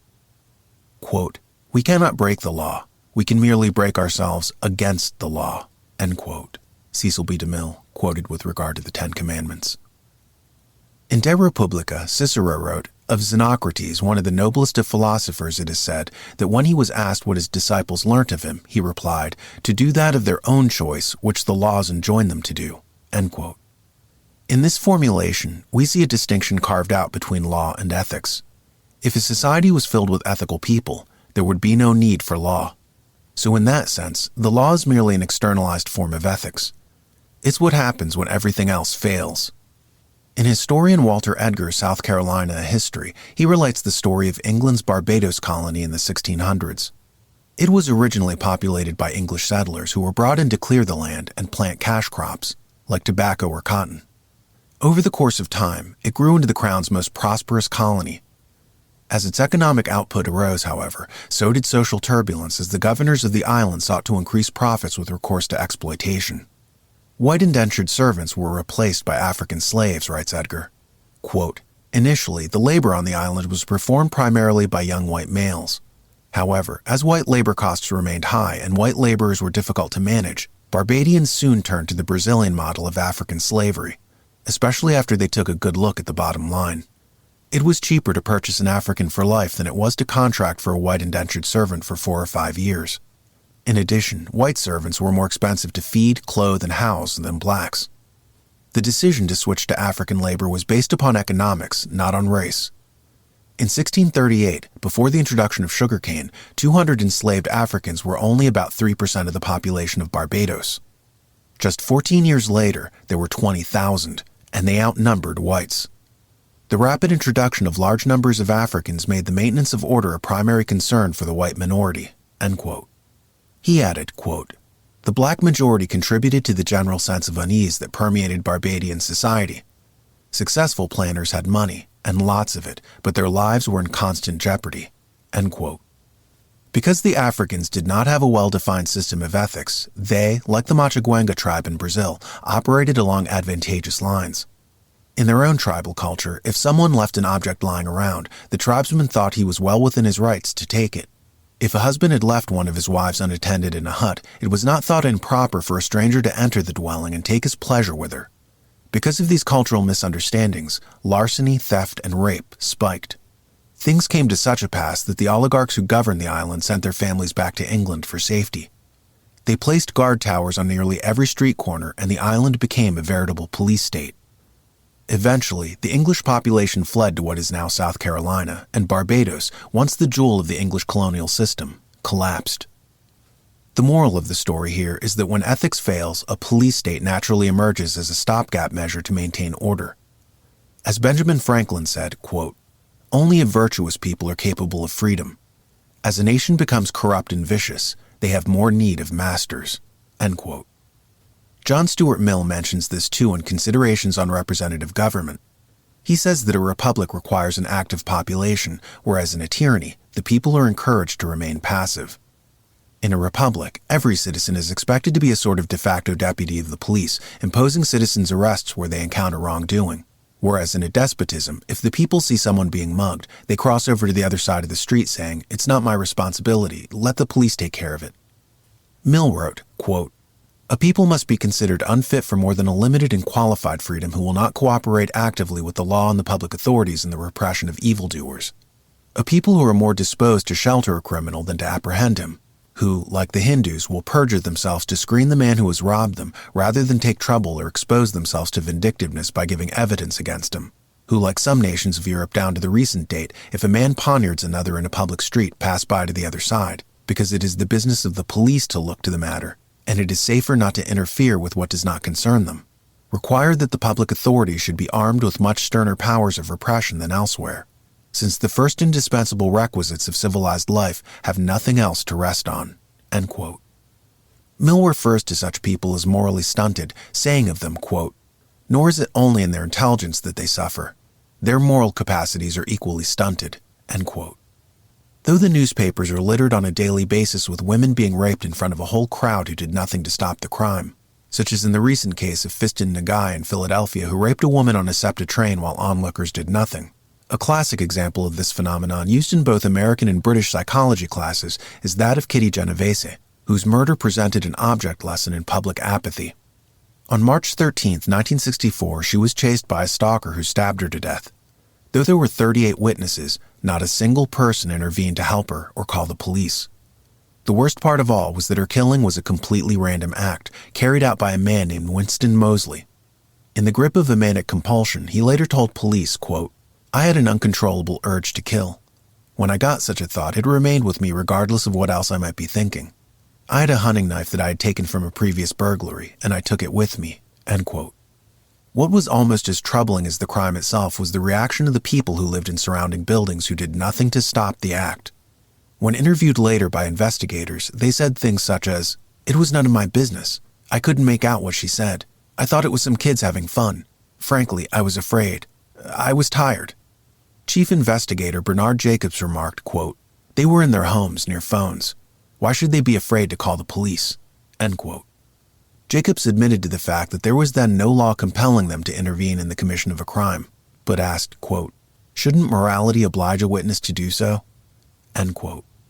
This case illustrates the limits of law, which is the least that someone can do, as opposed to ethics, which asks for more. In Principles of Biomedical Ethics, Childress and Beecham talk about how moral excellence should be aspired to, not perfunctory box-checking. They write, quote, "If we only expect the moral minimum of obligation while ignoring moral ideals, we deprive people of behavior that is worthy of aspiration." End quote. They touch upon the subject of a scientist conducting human experimentation and add, quote, "Consider the clinical investigator who uses human subjects in research, but who asks only, what am I obligated to do to protect human subjects? This investigator's presumption is that once this question has been addressed by reference to a checklist of obligations, for example, government regulations, he or she can ethically proceed with research. By contrast, in the model we are proposing, this approach is only the starting point." End quote. In A Short History of Ethics by Alistair McIntyre, he writes, quote, "Mutual self-interest leads men to combine in setting up constraining rules to forbid aggression and lust, and powerful agencies to inflict sanctions on those who break the rules. Some of these rules constitute morality, others law." End quote. So McIntyre too distinguishes between morality and law. Susan Liautaud in her book, The Power of Ethics, writes, quote, "I was only beginning to understand that even where the law is clear and the courts are accessible, the legal system can still fall short. I also started to see that even where the law does offer protection, it is on all of us to hold ourselves to a higher standard." End quote. She adds, quote, Where the law does operate effectively, it is the lowest common denominator, not the highest or even a sufficiently high standard of behavior. Ethics must operate above and beyond the law." End quote. All of this is important to note, but it should not be forgotten that though ethics and law are two different things, ethics should be used to inform law, as Hans Kelsen points out. In his Pure Theory of Law, he writes, quote, "Those norms, then, which have the character of legal norms, and which certain acts legal or illegal are the objects of the science of law. The legal order which is the object of this cognition is a normative order of human behavior, a system of norms regulating human behavior. By norm, we mean that something ought to be or ought to happen, especially that a human being ought to behave in a specific way. This is the meaning of certain human acts directed toward the behavior of others." End quote.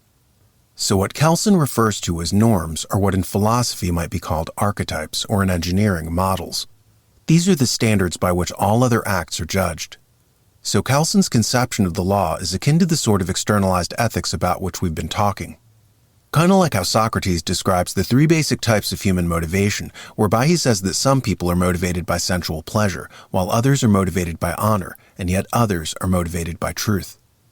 Those who are motivated by truth experience ethics internally by means of their conscience, whereas those motivated by honor experience ethics as an externalized code, named honor.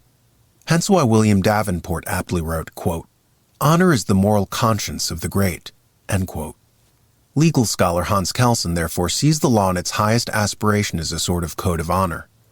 As for Kelsen's invocation of the concept of ought that is central to ethics, it reminds one of Montesquieu, who also in the spirit of the laws aspired toward ethics and law in an ideal state. He writes, quote, "It is true that in democracies the people seem to act as they please, but political liberty does not consist in an unlimited freedom. In governments, that is, in societies directed by laws, liberty can consist only in the power of doing what we ought to will, and in not being constrained to do what we ought not to will." End quote. To hark back to that Socratic formulation of truth-based people, honor-based people, and sense-based people, it goes without saying that those motivated sheerly by the senses don't naturally experience ethics, hence its need to be imposed from without. Author and ethicist Gedalia Braun wrote about a study in the May/June 2006 issue of the Boston Review, where they profiled an article entitled "Do the Right Thing: Cognitive Science's Search for a Common Morality." Rebecca Sachs distinguishes between conventional and moral rules. Conventional rules, writes Braun, are supported by authorities but can be changed. Moral rules, on the other hand, are not based on conventional authority and are not subject to change. Even 3-year-old children distinguish between moral and conventional transgressions, she writes. The only exception, according to James Blair of the National Institutes of Health, are psychopaths who exhibit persistent aggressive behavior.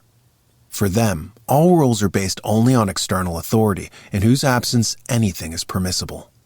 The conclusion drawn from this is that healthy individuals in all cultures respect the distinction between conventional and moral rules.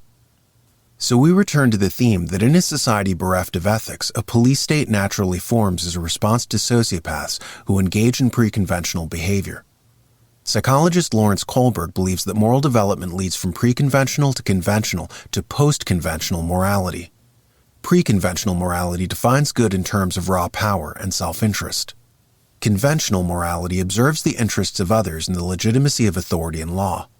Post-conventional morality emphasizes autonomous ethical thinking and ultimately focuses on principles of justice. In terms of psychology, these stages might be said to coincide with the id, ego, and superego. The id represents the lowest, lizard brain behaviors of people.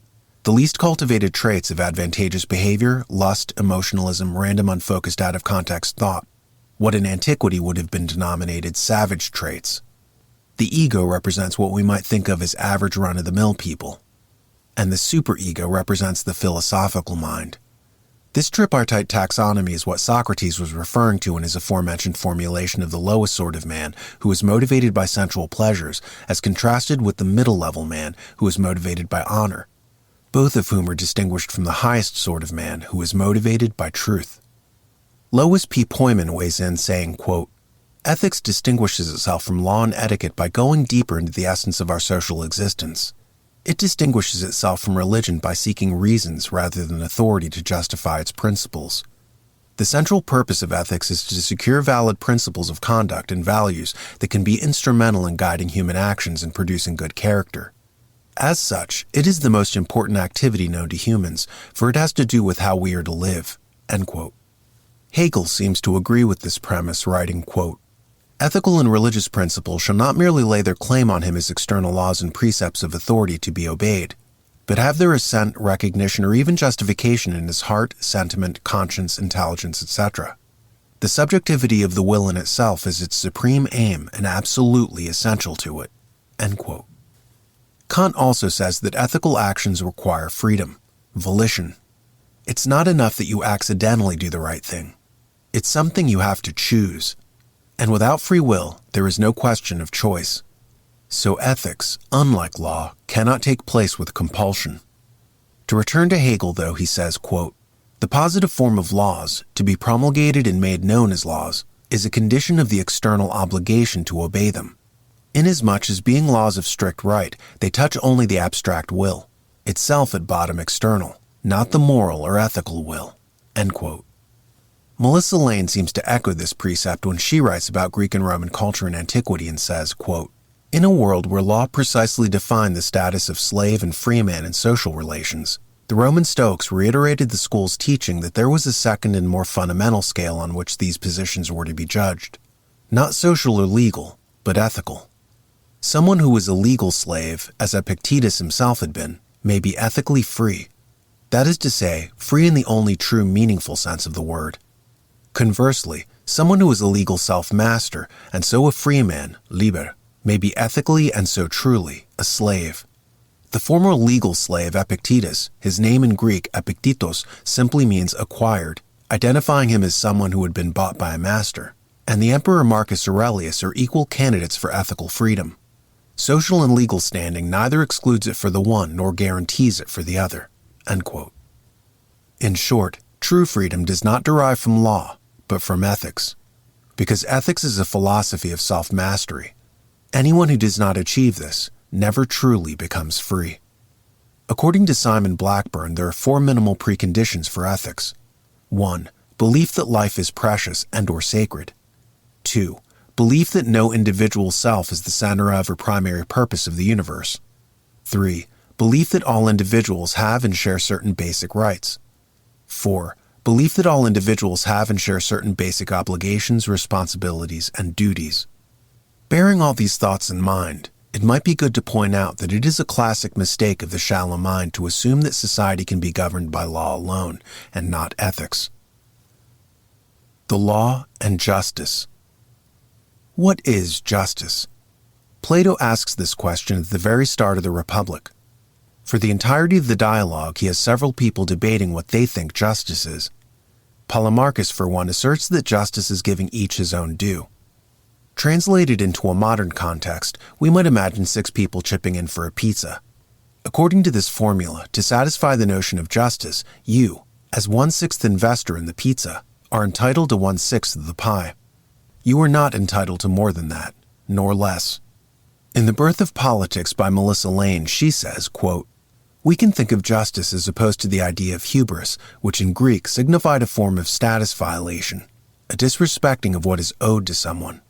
Justice is giving people what they are owed.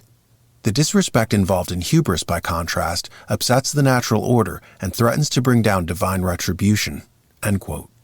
This concept of justice is also the definition used by Scottish philosopher David Hume when he writes, quote, "Justice is commonly defined to be the constant and perpetual will of giving everyone his due." End quote. According to David Hume, law first arose with the concept of property. It evolved as a method to protect and/or apportion finite possessions. Hume says that in a world with infinite property and endless goods, law, and by extension justice, would be irrelevant. Hegel added, quote, "By the judgment of possession, at first in the outward appropriation, the thing acquires the predicate of mine. But this predicate, on its own account merely practical, has here the signification that I import my personal will into the thing.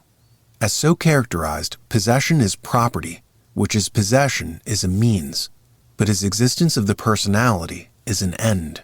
End quote. Hegel is expressing the idea that by quote-unquote importing one's own personal will into inanimate matter, one externalizes one's own identity, one's own ego into the object. John Locke makes this point too, writing, quote, "The labor of his body and the work of his hands, we may say, are properly his, Whatsoever then he removes out of the state that nature hath provided, and left it in, he hath mixed his labor with, and joined to it something that is his own, and thereby makes it his property." End quote. So the very first property is one's own body. Only insofar as man imbues inanimate matter with his own labor and will can that matter be said to deserve legal protections. In other words, it's an extension of the man. Part 2. The ABCs of Ethics. AI, Biomedical, and Community Responsibility, plus the ESGs.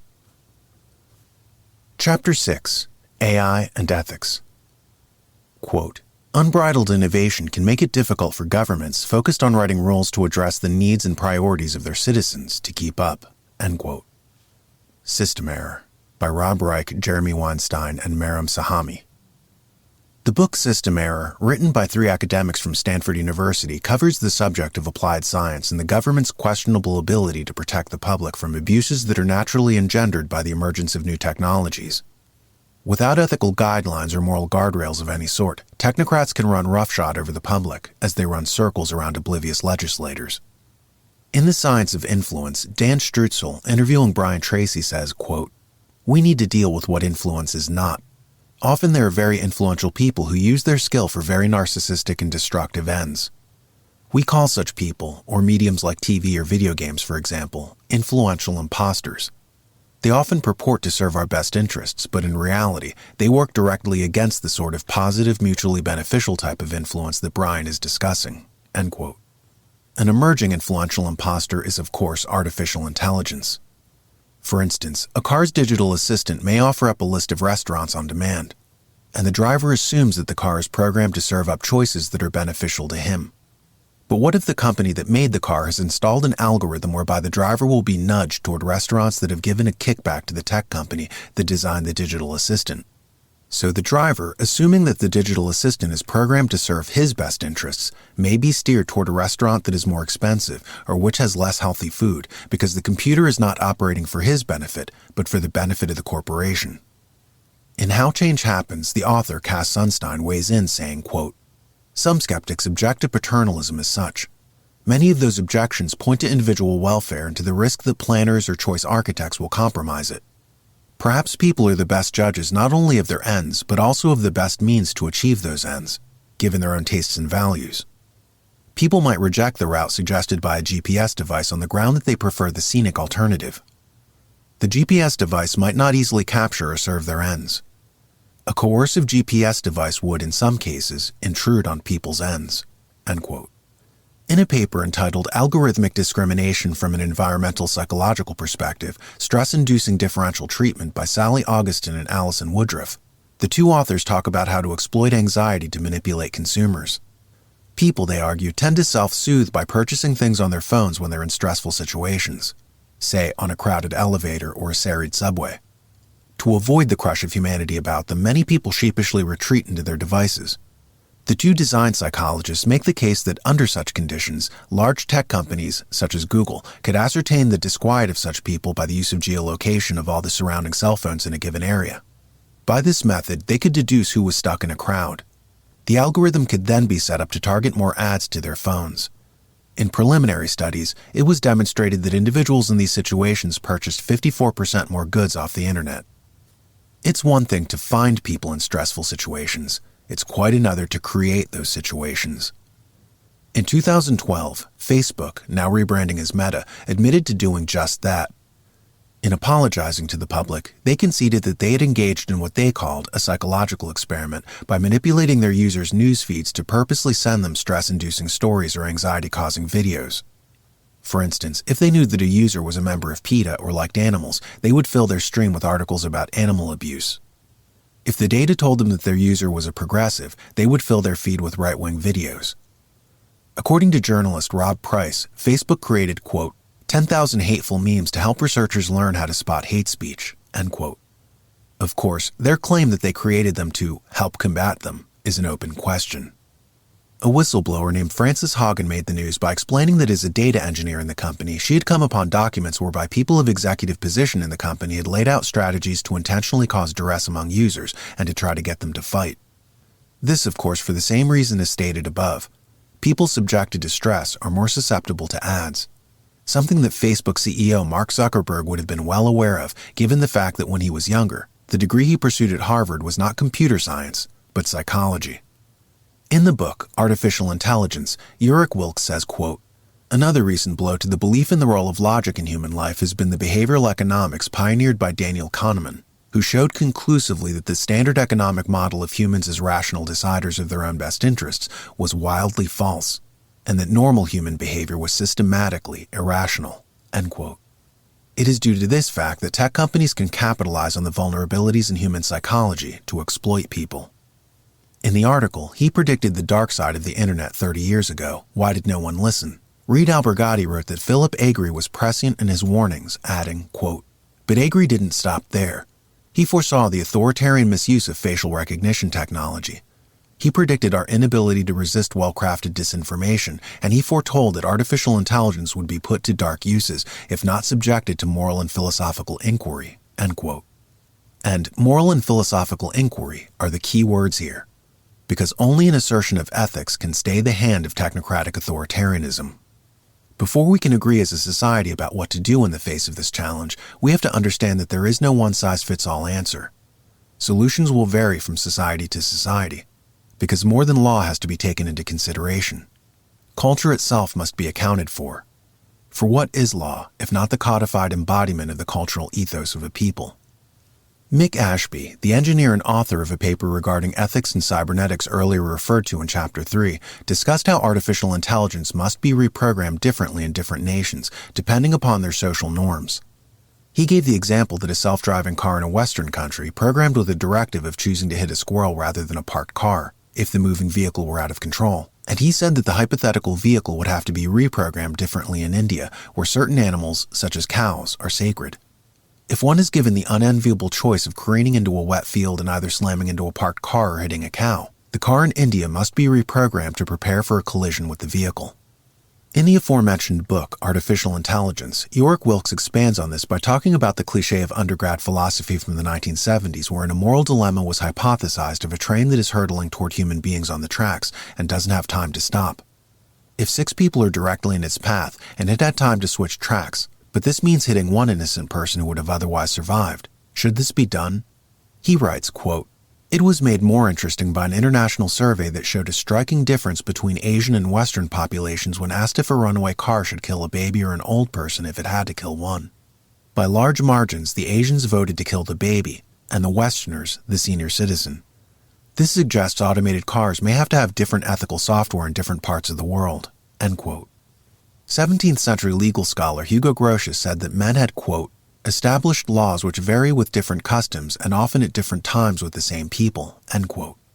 In the book, Hugo Grotius, Natural Law and Social Contract Theory, Romain Girard comments, quote, "In other words, what is right is defined by geographical and temporal parameters," end quote.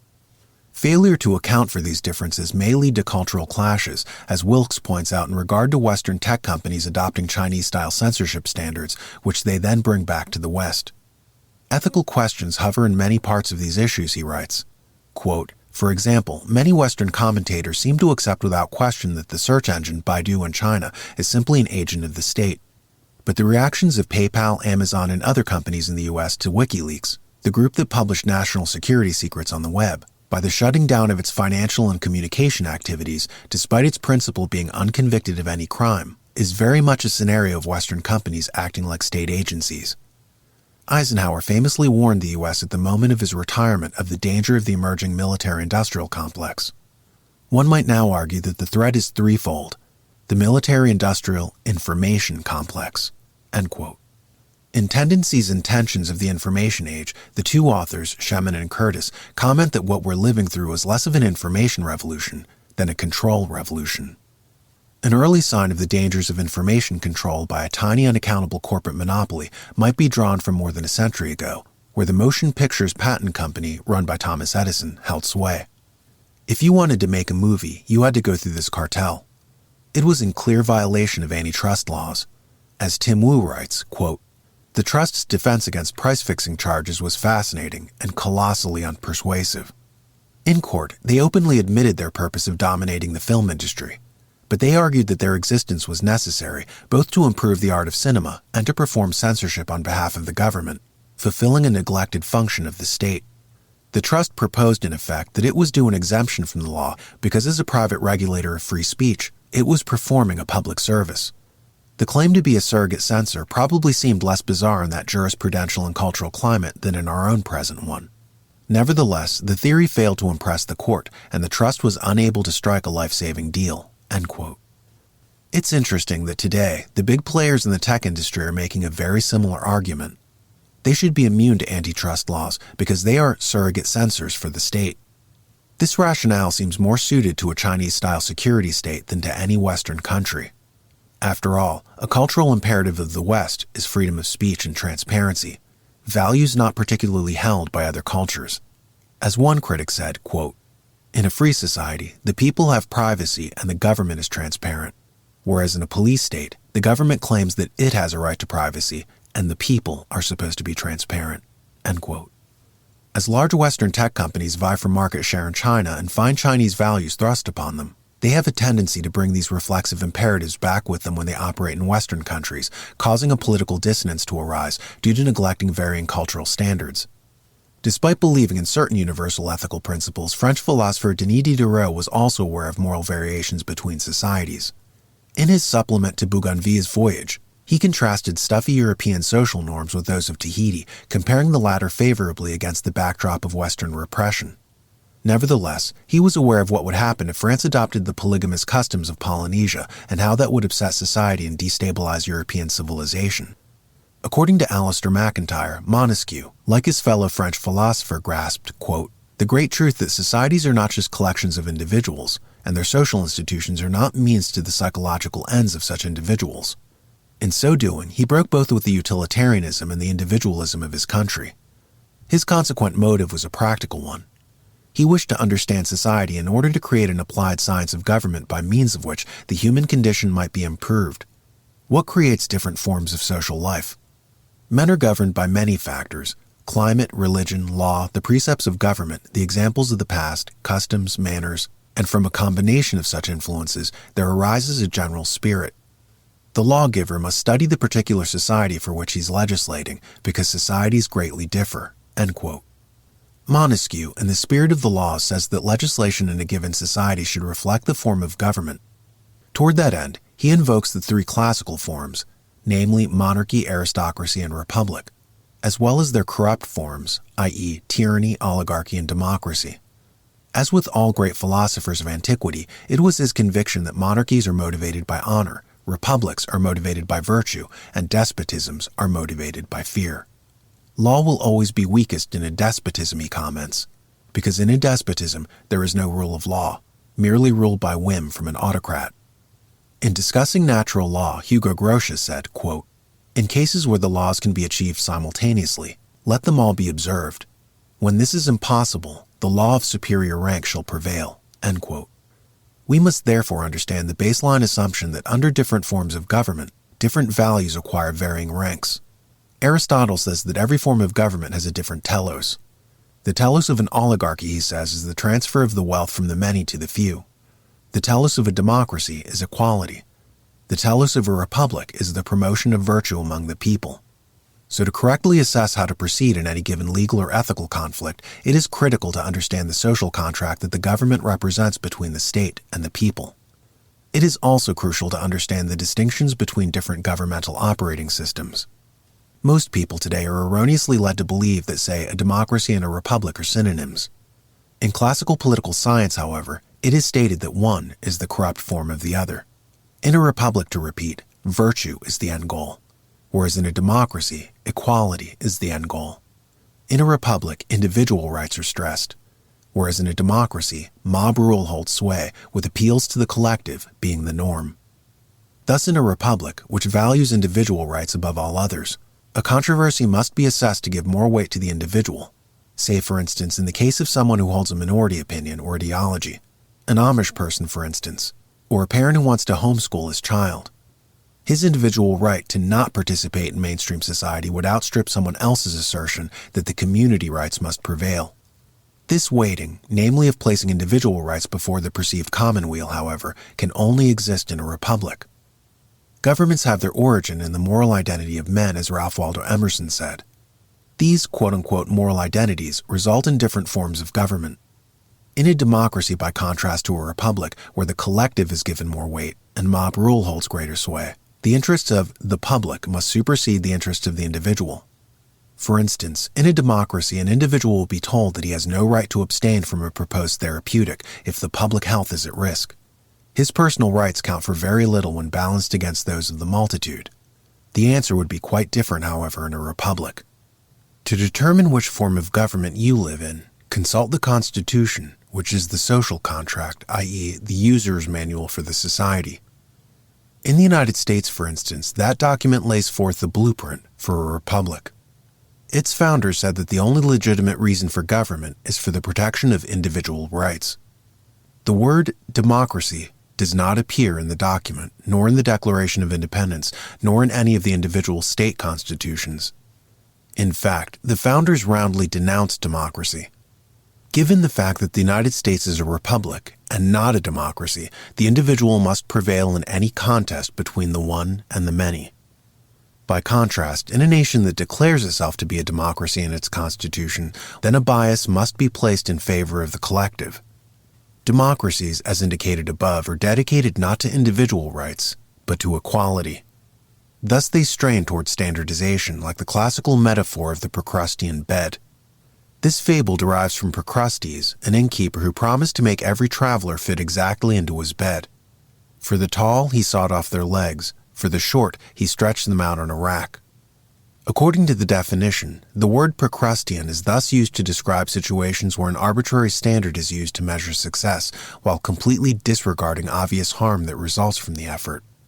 An example of a democracy's dedication to Procrustean outcomes is found in Sweden. A lunch lady named Anna Eriksson ran afoul of the school district for baking fresh bread for the students and serving up delicious vegetables.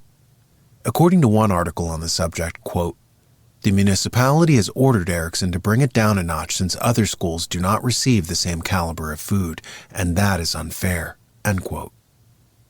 So, as in all democracies, the authorities insisted on sacrificing excellence to achieve a common level of mediocrity. Something that was noted as early as the philosopher Heraclitus, who died denouncing Ephesus's decay into a democracy.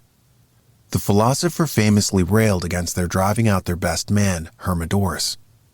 The people who sent him into exile reportedly said, "Let no one be the best among us. If he is, let him be so elsewhere among others." Long story short, in a democracy which favors standardization and conformity under the banner of equality, the collective shall win in any contest between individual rights and the community. To return to Alasdair MacIntyre, he cites Jeremy Bentham's ethical writings from the 1700s, where Bentham advocates for utilitarianism. His version of the term varies from Immanuel Kant's. Kant defined utilitarianism as the opposite of ethics, the notion that one does what is advantageous rather than what is right.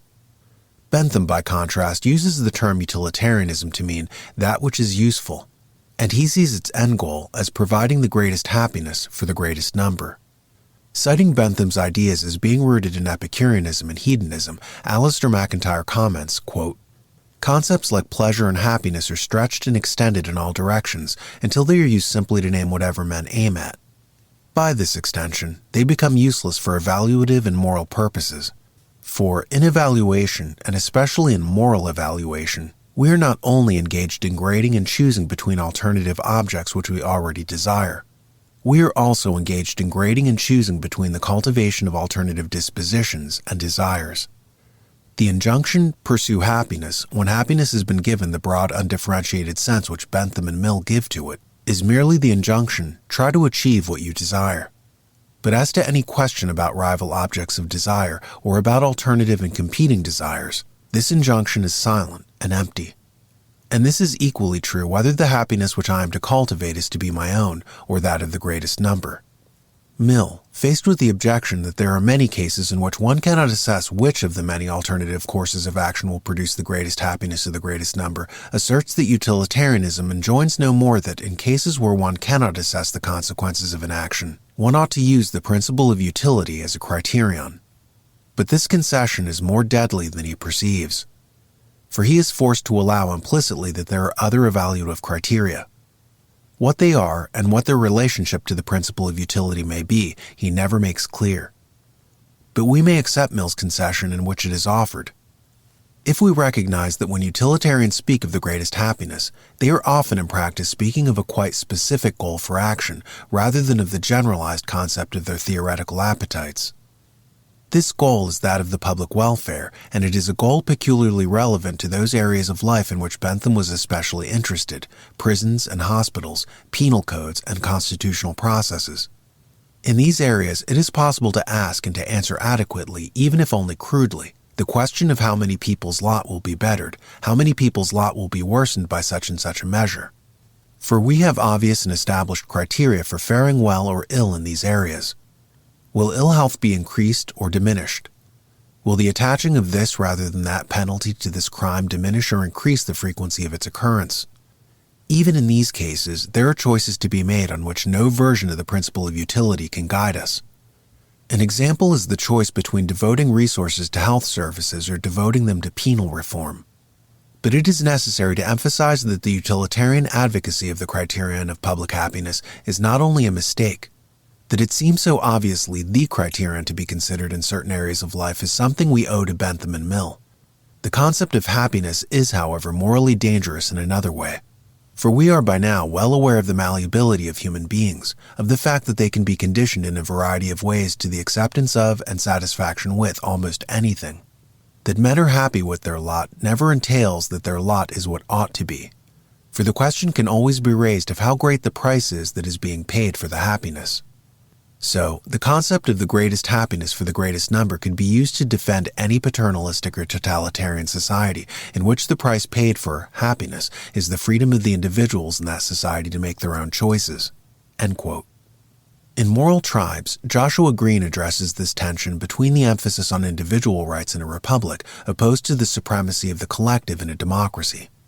Taking Obamacare as an example in contemporary American politics, Green writes, quote, "At its core, this disagreement, like so many others, is about the tension between individual rights and the real or imagined greater good.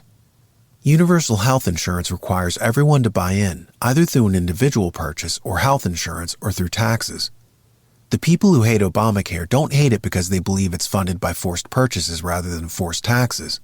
What they hate is the forcing. Obamacare might not be socialism, but it's certainly more collectivist than many people care for, restricting individual freedom in the name of the greater good." End quote. But with technological paternalism steering people in particular directions, and with calls for the greater good increasingly being used as justifications for greater medical intervention, we have segued into the next chapter, on biomedical ethics. Chapter 7. Biomedical Ethics. In Industries of the Future by Alec Ross, he writes, quote, "The last trillion-dollar industry was built on a code of ones and zeros. The next will be built on our own genetic code." End quote. Economist Carlotta Perez in Technological Revolutions in Financial Capital agrees with Ross, admitting that the information technology field is saturated and that now the capital markets are increasingly turning to biotech. One prominent example demonstrating this paradigm shift is Bill Gates, who resigned from his leadership position at Microsoft to transition into the pharmaceutical industry. In many ways, this sea change happened as a result of demographics and aging. According to Harry Dent in his book, The Demographic Cliff, economies metamorphose according to the age of the people in the society.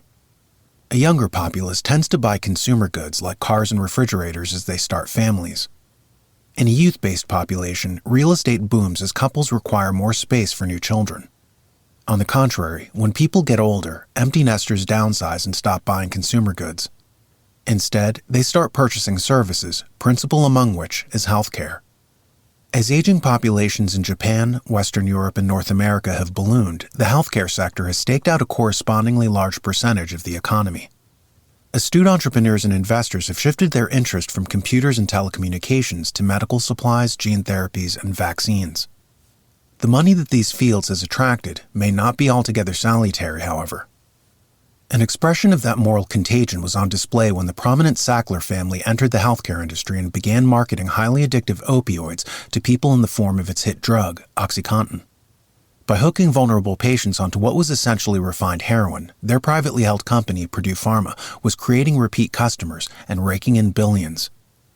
Opioids during this period were responsible for more deaths than all street drugs combined. The government got involved when they began marketing their synthesized brand of morphine to children. The situation provided an example of what in economics is called the principal-agent problem. That's defined as a conflict in priorities between a person or group and the representative authorized to act on their behalf. An agent may act in a way that is contrary to the best interests of the principal. Say, for instance, if a pharmaceutical company encourages doctors to overprescribe a medicine not because it will benefit the patient, but rather because it will help the company's bottom line. At the intersection of financial avarice and biomedical advances, ethics can be subverted. Perverse incentives may be created. In the haze of moral hazards, people in the medical industry might find it harder and harder to remember the Hippocratic Oath. In Bruce Weinstein's book, Ethical Intelligence, he lays out 5 basic rules for moral behavior. His first one is do no harm, which is derived from Hippocrates, the ancient Greek physician. Unfortunately, the modern medical field is finding it challenging to maintain focus on that once universal precept of wisdom. The moral drift necessitated the emergence of the bioethics movement.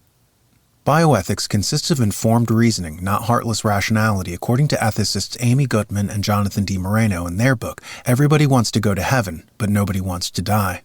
They write, quote, "Bioethics emerged in the decades after World War II, just as medicine and medical science were experiencing rapid progress, creating new opportunities and challenges for the healthcare system." End quote. They discussed the dark days of the medical industry when doctors weren't exactly trained to treat their patients ethically. Gutman, for instance, recounts her grandmother suffering from gangrene and the prospect of an amputation being related by the doctor. She recounts how the physician approached the woman's adult daughter and asked if he could secure her permission to perform the procedure, whereupon she said, "Why don't you ask my mother?" Indeed, the elderly woman was lucid and in full possession of her faculties. It was as if it never occurred to the doctor to seek the consent of his patient. To the adult Amy Gutman decades later, this lack of respect for the patient's own autonomy was disturbing. But, as she avers, it was all too common back in the 1950s when the episode took place. Likewise, the account of her co-author, Jonathan D. Moreno, who remembered the event of his mother's shoulder cancer. Instead of conferring with his patient, Moreno's mother, and telling her the full extent of her illness, he hid the prognosis and kept her in the dark about her health. Moreno explains that at the time, doctors were actually trained to deceive their patients in the so-called medical ethics courses of their day. The book adds, quote, "If you were a doctor in the late 1950s, you could well have turned to a textbook called Medical Ethics published in 1956. Case 10 is entitled, Concealing the Nature of His Disease from a Patient. Miss A has chondrosarcoma, a form of cancer. Tell me, she pleads with Dr. B, do I really have a cancer? Dr. B, knowing that Miss A has ample time in which to prepare for death and wishing to spare her needless mental suffering, answers, your pains are due to arthritis. The authors add, here's the textbook's ethics advice to Dr. B. It's probably not what you would expect. If Miss A actually has arthritis, or if Dr. B is mildly convinced that everyone at her age has at least a mild case of arthritis, his answer is not morally wrong. The book then provides an explanation for his surprising conclusion. Dr. B does not affirm that Miss A's pains are due solely to arthritis. If she does have arthritis, even in a mild form, Dr. B is justified in thinking that her pain is due in part to the arthritis, and hence his answer is not a lie. If Miss A really wanted the entire truth, she would ask, are all my pains due to arthritis? In such cases, patients often do not wish to pursue the matter, preferring to accept an answer which leaves them with some ray of hope, even though in their hearts they know what the facts are. End quote. Moreno adds, quote, in effect, the therapeutic privilege gave medical doctors a license to conceal, deceive, and lie, suspending an ancient moral premise about bearing false witness. No other profession, such as accountants or lawyers, for example, had that privilege, nor certainly did people have it in their personal lives. End quote. Unfortunately, certain cynical forces in the government sector have at times exploited this culture of dissimulation to get doctors to secretly participate in unscrupulous activities. For instance, there were the Tuskegee experiments, which took place in the 1920s in the United States. It consisted of human medical experimentation which was conducted on unwitting African Americans who were exposed to syphilis so that the scientists could study its effects on the human physiology. Participants in the study were misled and told that they had bad blood and that the doctors were there to help them. Similar moral outrages quietly took place across the rest of the country, with secret eugenics programs occurring in places like North Carolina, where from 1929 to 1974, young out-of-wedlock women seeking reproductive health procedures were quietly sterilized without their knowledge or consent. North Carolina Governor Mike Easley would later apologize to surviving victims. Psychiatrist and legal scholar Jay Katz writes, quote, "At least since Hippocratic days, patients have been asked to trust their physicians without question." End quote. But many dangers may present themselves when people repose trust uncritically. Why does this happen? In 1961, the famous Milgram experiment conducted by Stanley Milgram at Yale University occurred. The psychologist was examining how totalitarian states form, so he carefully designed a sociological test to see how and why people complied with authority. He noticed that roughly 80% of the population didn't have the mental or moral strength to disobey an order from someone in a lab coat, even when the authority figure was enjoining them to torture innocent people. Bioethics expert Amy Gutman comments about how her mother treated, quote, "everybody with the respect they deserved, which meant not being unduly deferential to authority," end quote. What Milgram found, however, was that people were unduly deferential to authority, even when that perceived authority was based on erroneous foundations. The individuals in lab coats issuing the orders in his experiment weren't scientists or medical professionals at all. They were merely actors in white lab coats. Despite not having actual credentials, most people obeyed them without question, submitting psychologically to a person connected in some way in their mind with science, which they associated with progress and material prosperity. Because of their conditioning, it was easy to manipulate them and coerce them into going along with unethical acts. As a result of the complicated relationship between the general public and the medical industry, it's easy to draw the conclusion that the field, unmoored from biomedical ethics, might present a danger to the public. To offset that danger, certain moral standards must be put in place and enforced rigorously. Childress and Beecham, in their book Principles of Biomedical Ethics, suggest that the foundational precepts of any moral code should be based on 1. Autonomy, 2. Non-maleficence, 3. Beneficence, and 4. Justice, a cluster of norms for fairly distributing benefits, risks, and costs. In 1646, Richard Overton in his book An Arrow Against All Tyrants wrote, quote, "To every individual in nature is given an individual property by nature not to be invaded or usurped by any. For everyone, as he is himself, so he has a self-propriety, else he could not be himself. And of this, no second may presume to deprive any of without manifest violation and affront to the very principles of nature and of the rules of equity and justice between man and man. Mine and thine cannot be, except this be. No man has power over my rights and liberties, and I over no man's. I may be but an individual, enjoy myself and my self-propriety, and may right myself no more than myself, or presume any further. If I do, I am an encroacher and an invader upon another man's right, to which I have no right." End quote.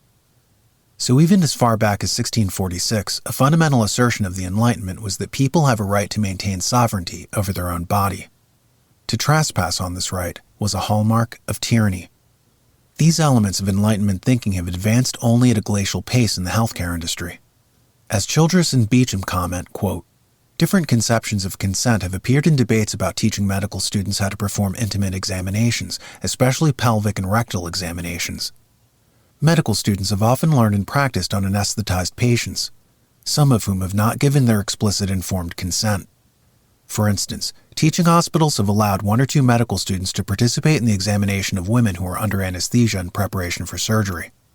Anesthetized patients have been considered ideal for teaching medical students how to perform a pelvic examination because these patients are relaxed and would not feel any mistakes.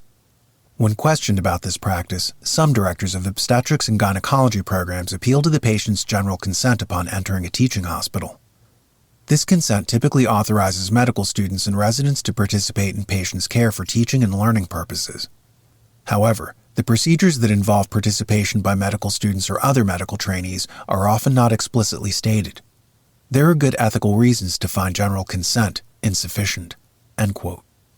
Is it any wonder that having been trained to see people under their care in this light, a small subset of doctors continue to take advantage of sedated patients even after they graduate and start their own practice? News accounts are littered with cases of doctors who cross that line, like Dr. Frederick Field, who was convicted of sexual abuse of dozens of patients while the vulnerable people were under anesthesia, or Dr. Peter Lich Chuan Chi, who sexually assaulted numerous patients from ages 16 to 57. Or Dr. Dennis Sikowski, who was caught sexually interfering with a patient while she was being prepped for surgery. And then there are doctors like Aniruddha Chital, Hossam Desoki, Roger Ian Hardy, and many, many others. These individuals were apparently not taught that consent is the difference between borrowing something and stealing it. It's the difference between sex and rape. So when an industry trains young students to not place too high a value on consent, it's not unforeseeable that abuses would arise as a result of what has in essence hardened into the institutional culture. The rule of double effect. In the aforementioned book, Principles of Biomedical Ethics, there is a section entitled The Rule of Double Effect. This is an action that may cause both a good and a bad effect. The volume says, quote, "Classical formulations of RDE, Rule of Double Effect, identify 4 conditions or elements that must be satisfied for an act with a double effect to be justified. Each is a necessary condition, and together they form sufficient conditions of morally permissible action.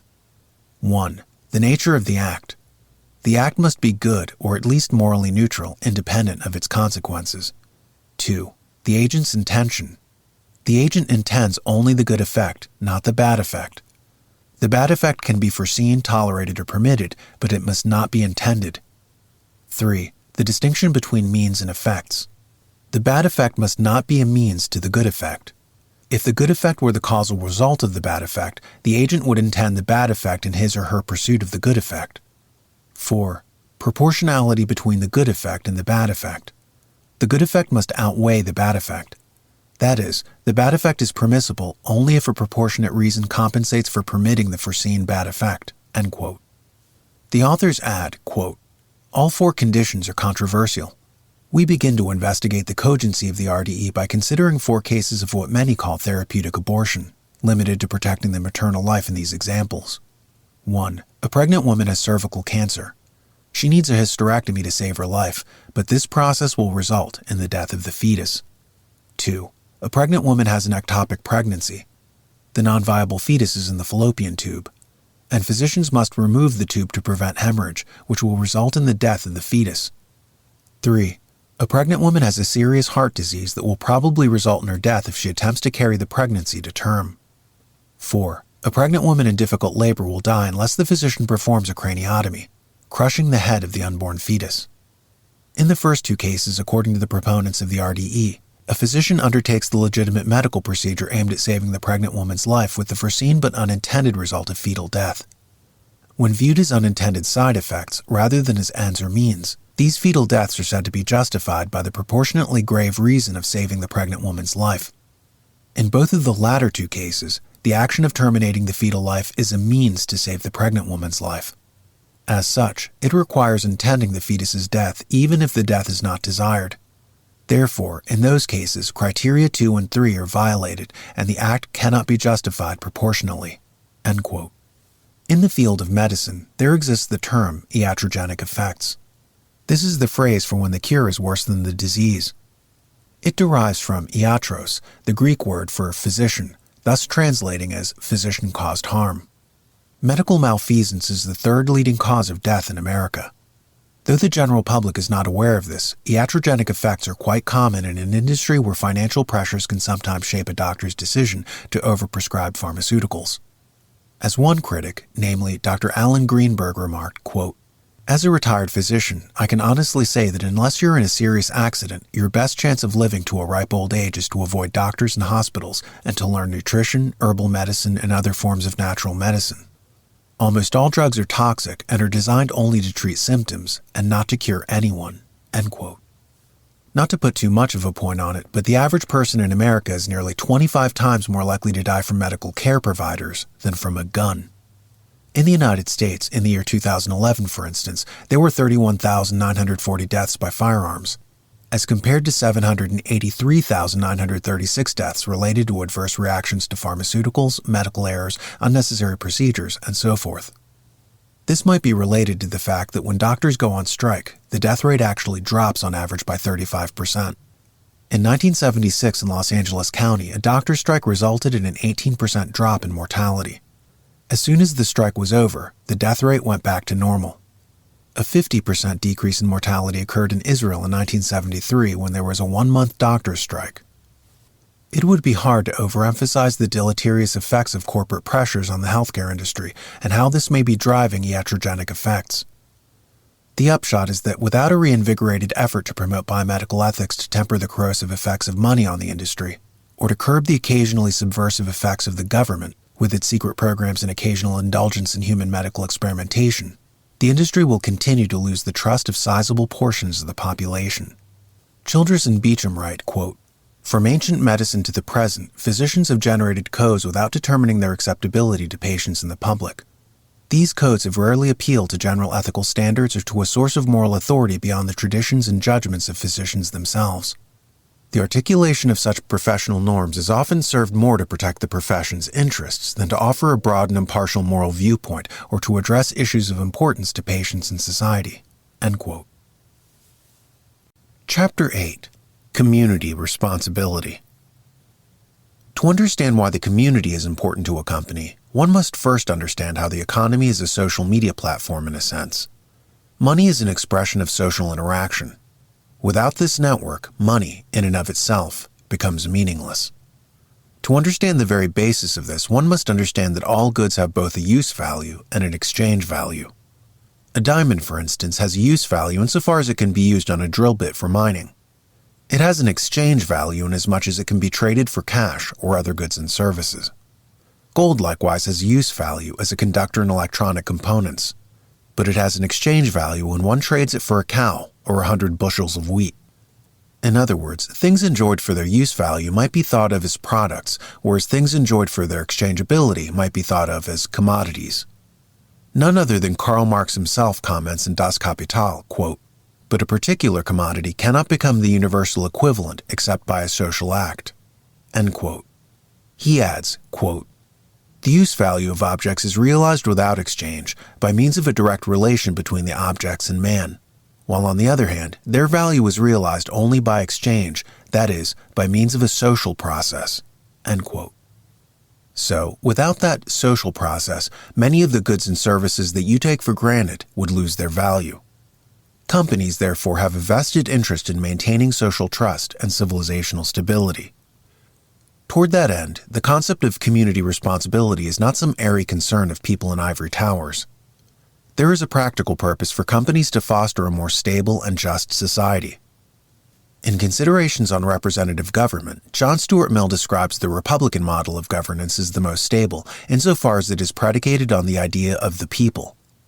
The etymology of republic is, after all, res publica in Latin, which translates as the people's thing.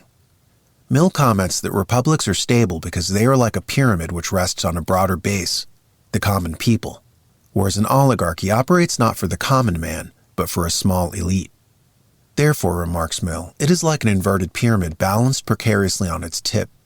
Such societies are therefore more unstable and liable to collapse. As applied to business, a corporation that narrowly sees its purpose as quote-unquote operating for the interests of a small shareholder class is akin to Mill's inverted pyramid balanced on its tip. By rooting itself in the wider community, it has a much surer foundation. If this is ignored, then trust between the community and the corporation will erode. As social trust decays in a society, the basis upon which an economy exists falls apart. In such situations, such as the late Bronze Age collapse circa 1200 BC or Europe after the fall of Rome after 476 AD, large cooperation zones saw a dissolution of the pre-existing political and economic system.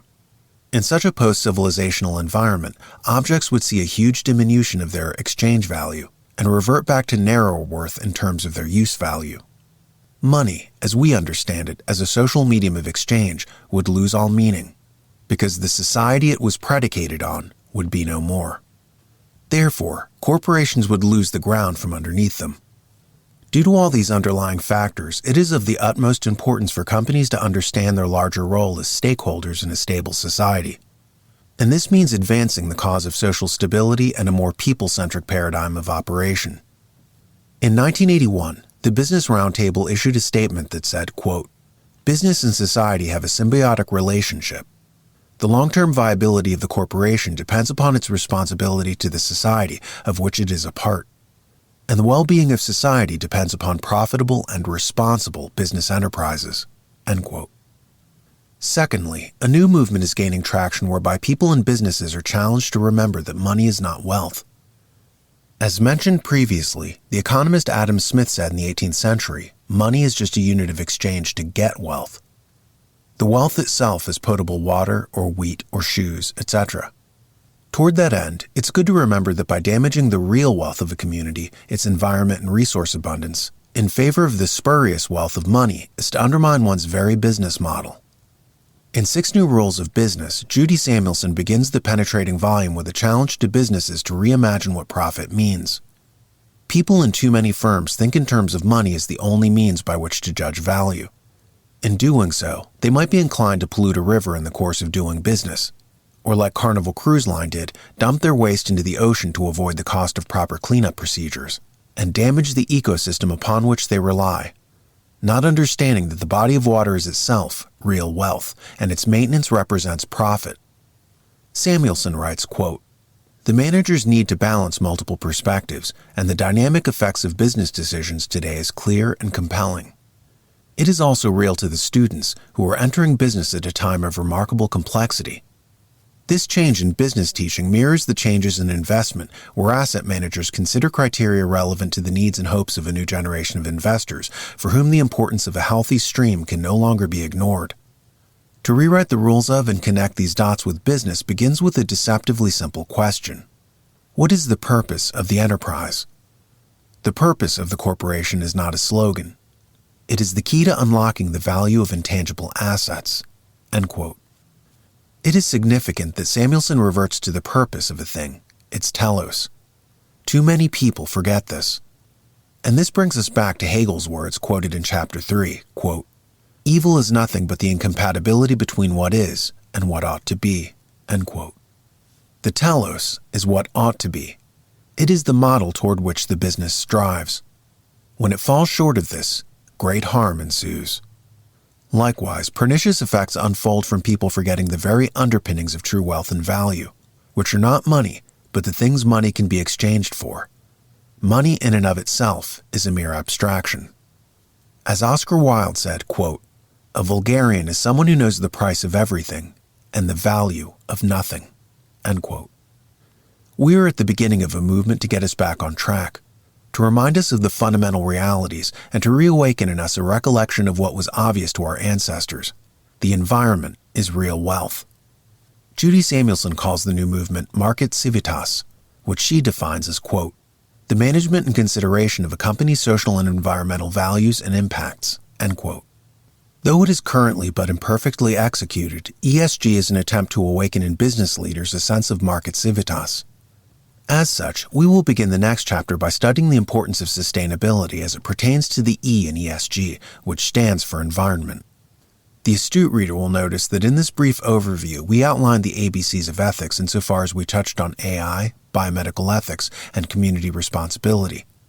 In jumping over to the E of ESG, we seem to have leapfrogged over the letter D.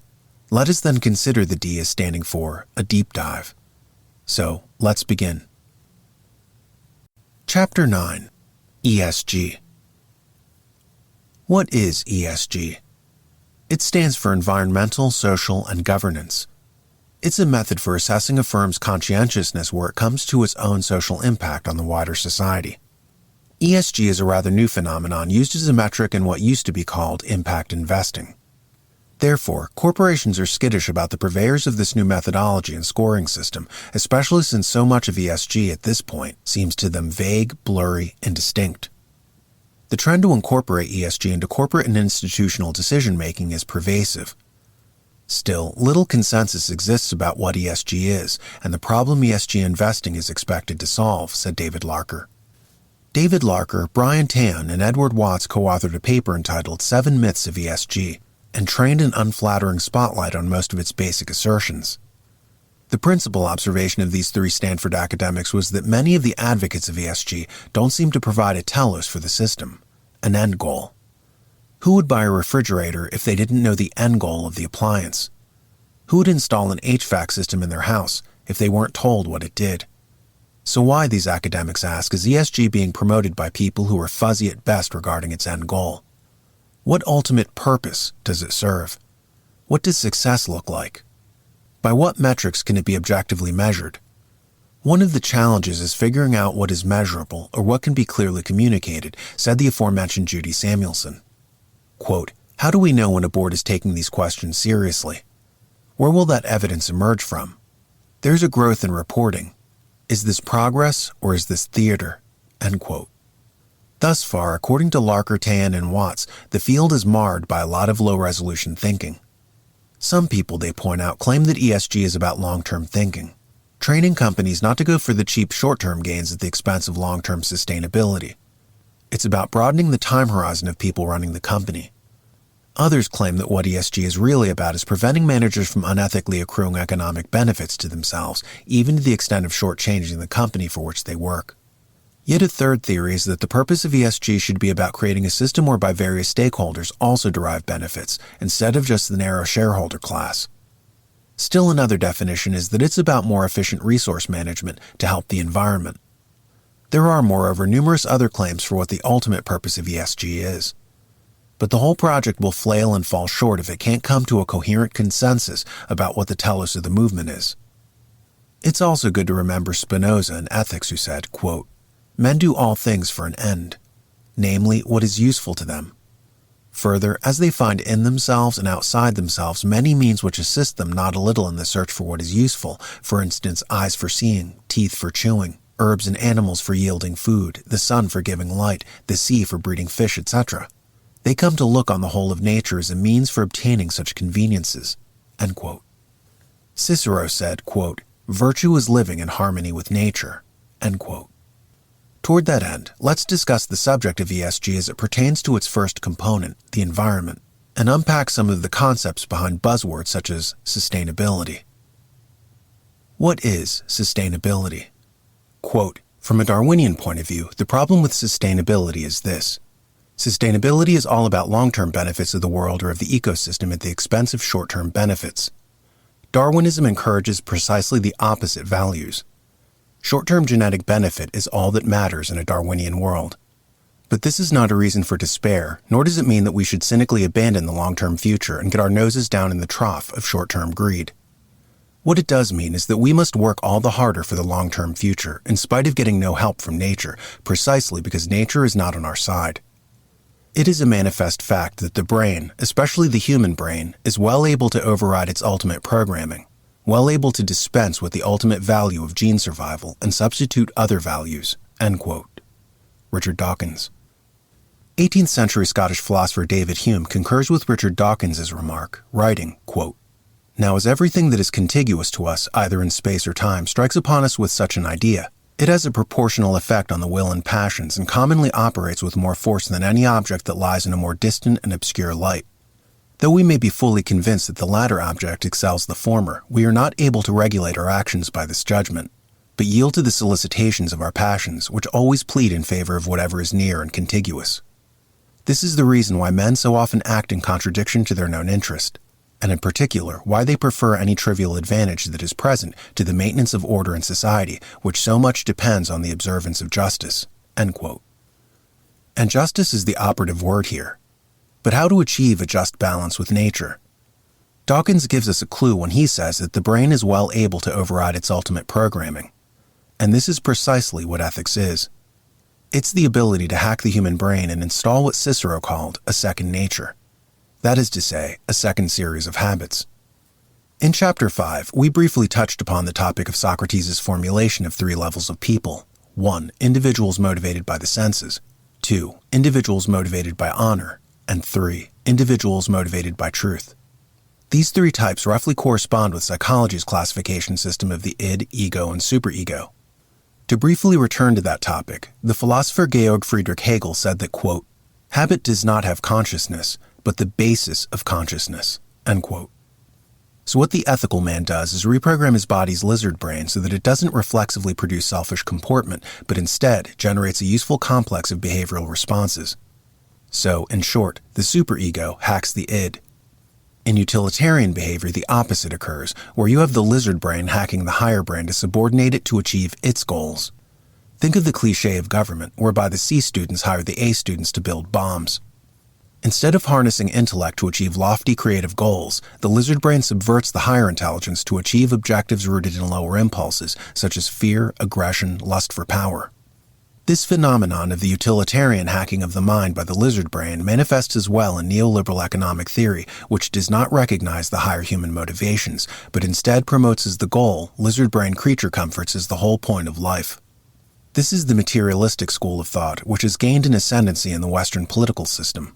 And it's why most people have an uneasy feeling about the danger in which this places society. The antidote to this is, of course, ethics. Any discussion of environmentalism or sustainability must begin with a discussion of perverse incentives and the aforementioned neoliberal economic system, which posits that man is not a citizen, but a consumer. Once people stop thinking of themselves as citizens, the whole basis of ethics falls apart, for ethics is fundamentally an act of civic-mindedness. As the 19th century Swiss historian Jakob Burckhardt said, quote, "The relationship of religions to morality varies. A religion gives us no standard by which to assess the moral nature of the peoples confessing it. Among the Greeks, for instance, morality was practically independent of religion and in all probability more closely connected with the ideal of the state." End quote. Both Aristotle and Cicero corroborate this statement. Namely, they said that the highest culmination of ethics is as performing civic-minded acts. Cicero especially is adamant that ethics is not an abstract theoretical notion, but has a practical application in one's behavior as a citizen. So when modern economists and their political disciples swapped out citizenship for consumerism, they unintentionally undermined ethics.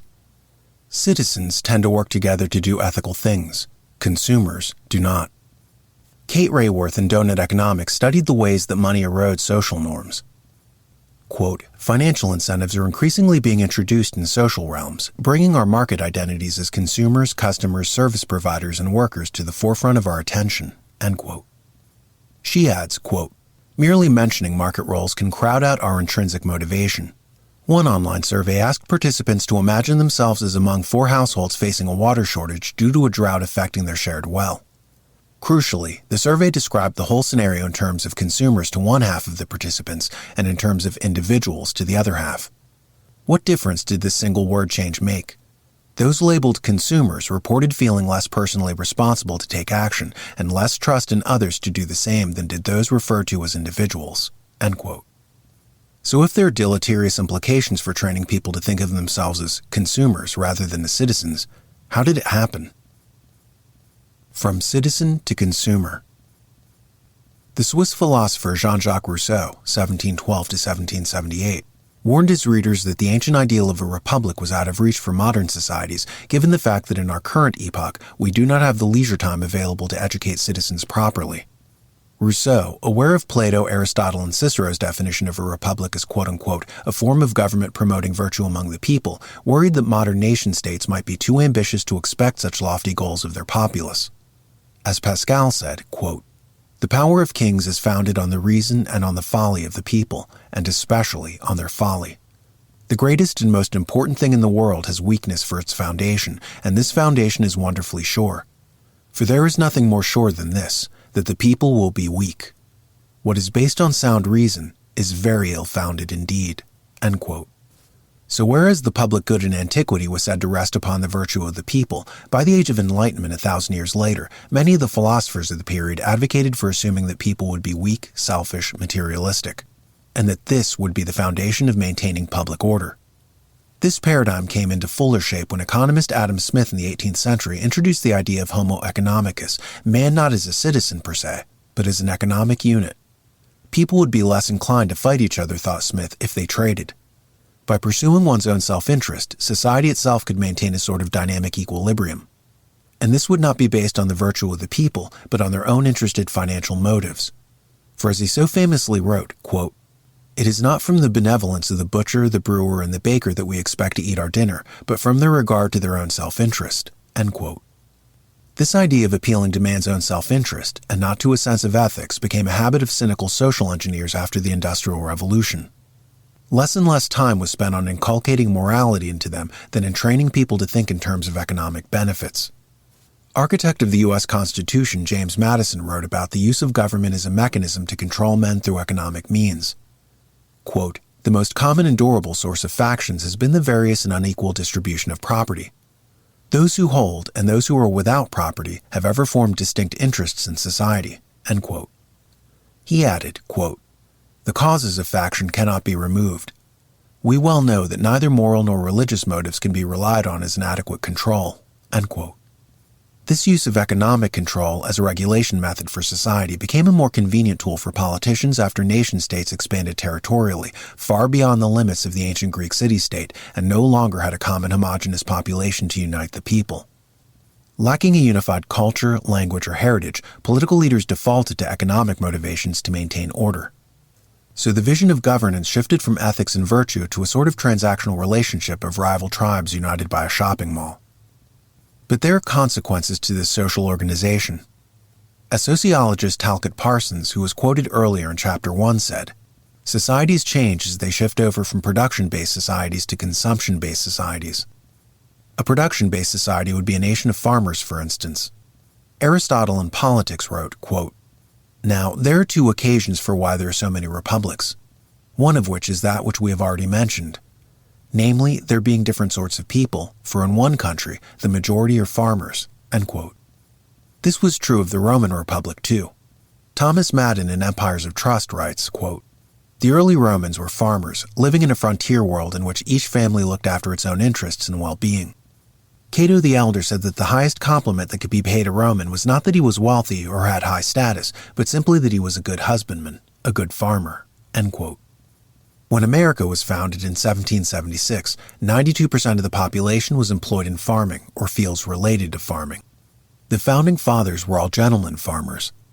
As such, it made sense that the decentralized political system that emerged from a decentralized society of farmers was a republic. This is the natural form of government for a production-based society. But after the Industrial Revolution took place, decentralized agrarian societies underwent a change into being highly centralized industrial nations.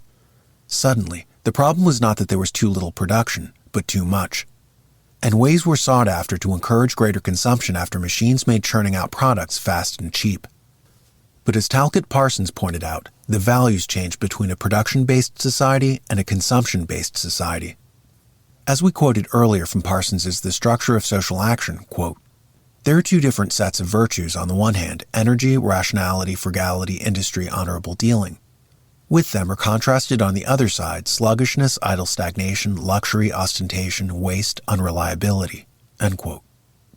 Matthew Crawford seems to agree with this in his book Shop Class for the Soul, where he writes, quote, "Both as workers and as consumers, technical education seems to contribute to moral education."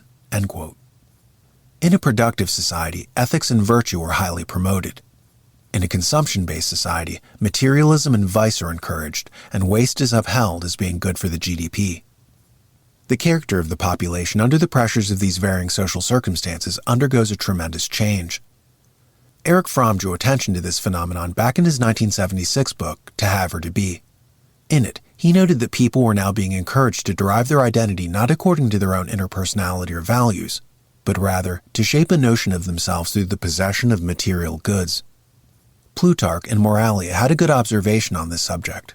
"Clothes are supposed to make a man warm," he wrote, "not of course by warming him themselves in the sense of adding warmth to him, but because each garment by itself is cold, and for this reason very often persons who feel hot and feverish keep changing from one set of clothes to another. But the warmth which a man gives off from his own person, the clothing, closely applied to the body, confines and enwraps, and does not allow it, when thus imprisoned in the body, to be dissipated again." Now, the same condition existing in human affairs deceives most people who think that if they surround themselves with vast houses and get together a mass of slaves and money, they shall live pleasantly. But a pleasant and happy life come not from external things, but on the contrary, man draws on his own character as a source from which to add the element of pleasure and joy to the things that surround him. The basis of economics. John Locke, in his book, Two Treatises of Civil Government, has some interesting insights. In Chapter 5, he expounds on how when people add their own labor to the land, there is little incentive to acquire more than you need or can use. Once the money system is introduced, he warns, distortions set in, because now people have a means to acquire far more than they actually need or can use. He explains that one of the problems of antiquity was the perishability of wealth. Fish rot, wheat spoils, and so forth. They needed a store of wealth that would last permanently, so they sought after an enduring commodity. After a number of commodities, most nations eventually settled on gold. In the real world, said Locke, each family would only labor for as much fish as it could eat before it spoiled. So the community was not in danger of overfishing. But after money was introduced, it created a perverse incentive to acquire more resources than you could use. The aforementioned Adam Smith in The Wealth of Nations talks about the bizarre notion of gold, illustrating the fact that when the Spaniards first interacted with the Native Americans were intrigued by the white man's obsession with the shiny yellow metal. Smith writes, quote, "The poor inhabitants of Cuba and St. Domingo, when they were first discovered by the Spaniards, used to wear little bits of gold as ornaments in their hair and other parts of their dress. They seemed to value them as we would do any little pebbles of somewhat more than ordinary beauty, and to consider them as just worth the picking up, but not worth the refusing to anybody who asked them. They gave them to their new guests at the first request, without seeming to think that they had made them any very valuable present. They were astonished to observe the rage of the Spaniards to obtain them, and had no notion that there could be anywhere a country in which many people had the disposal of so great a superfluity of food, so scanty always among themselves, that for a small quantity of those glittering baubles, they would willingly give as much as might maintain a whole family for many years." End quote. For the Native Americans' part, they were far more preoccupied with the food surpluses the Europeans had. That was wealth.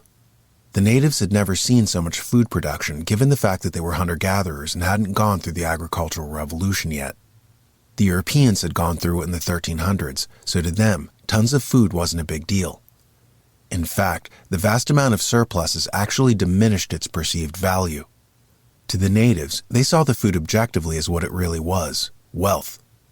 The Europeans looked irrational and almost delusional as they paid but scant attention to the real wealth of food and obsessed on gold. Smith, to his credit, stressed over and over again that money is not wealth. It's just a unit of transaction to acquire wealth. The Native Americans at their sociological level understood this, whereas the Europeans had gone off the deep end into abstraction.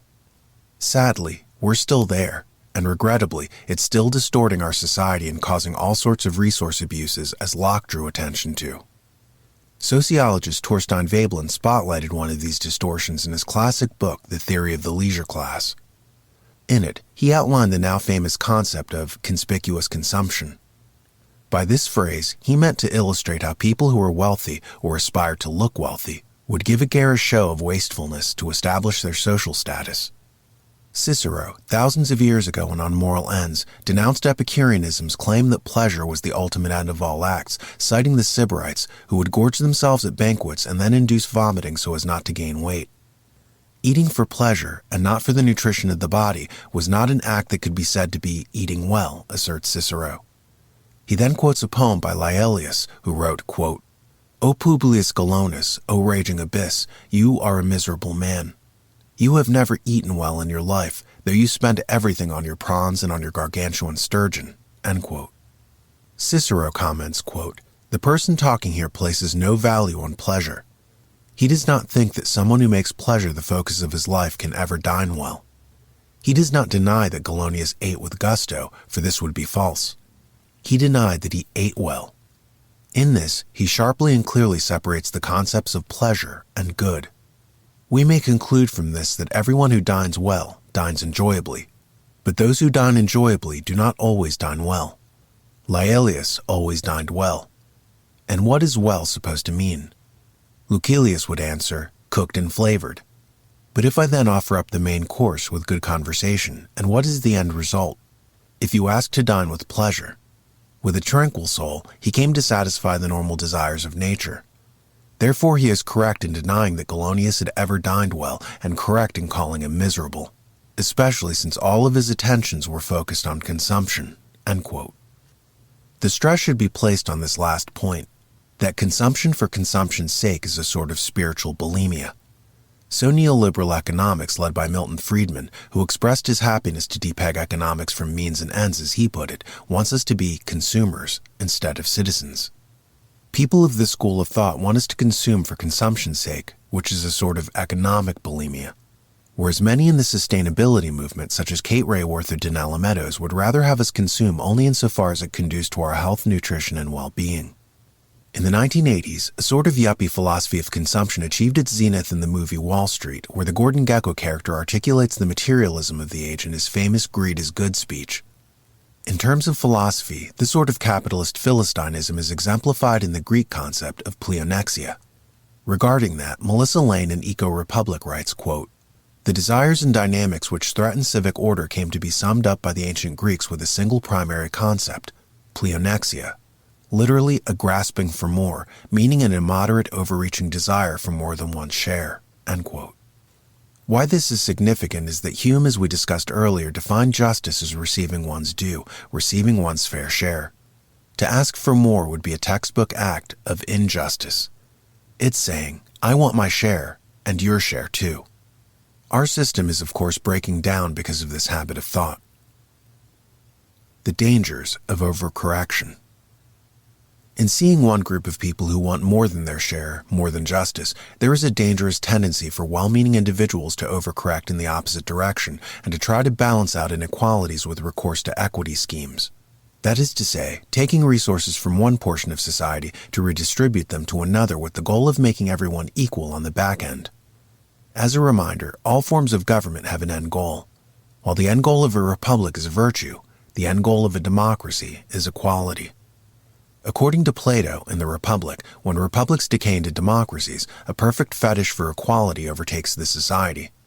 In a democracy, he tells us, a loosening of all standards takes place, and the student is declared the equal of the teacher, the foreigner is declared the equal of the citizen, vice is declared the equal of virtue.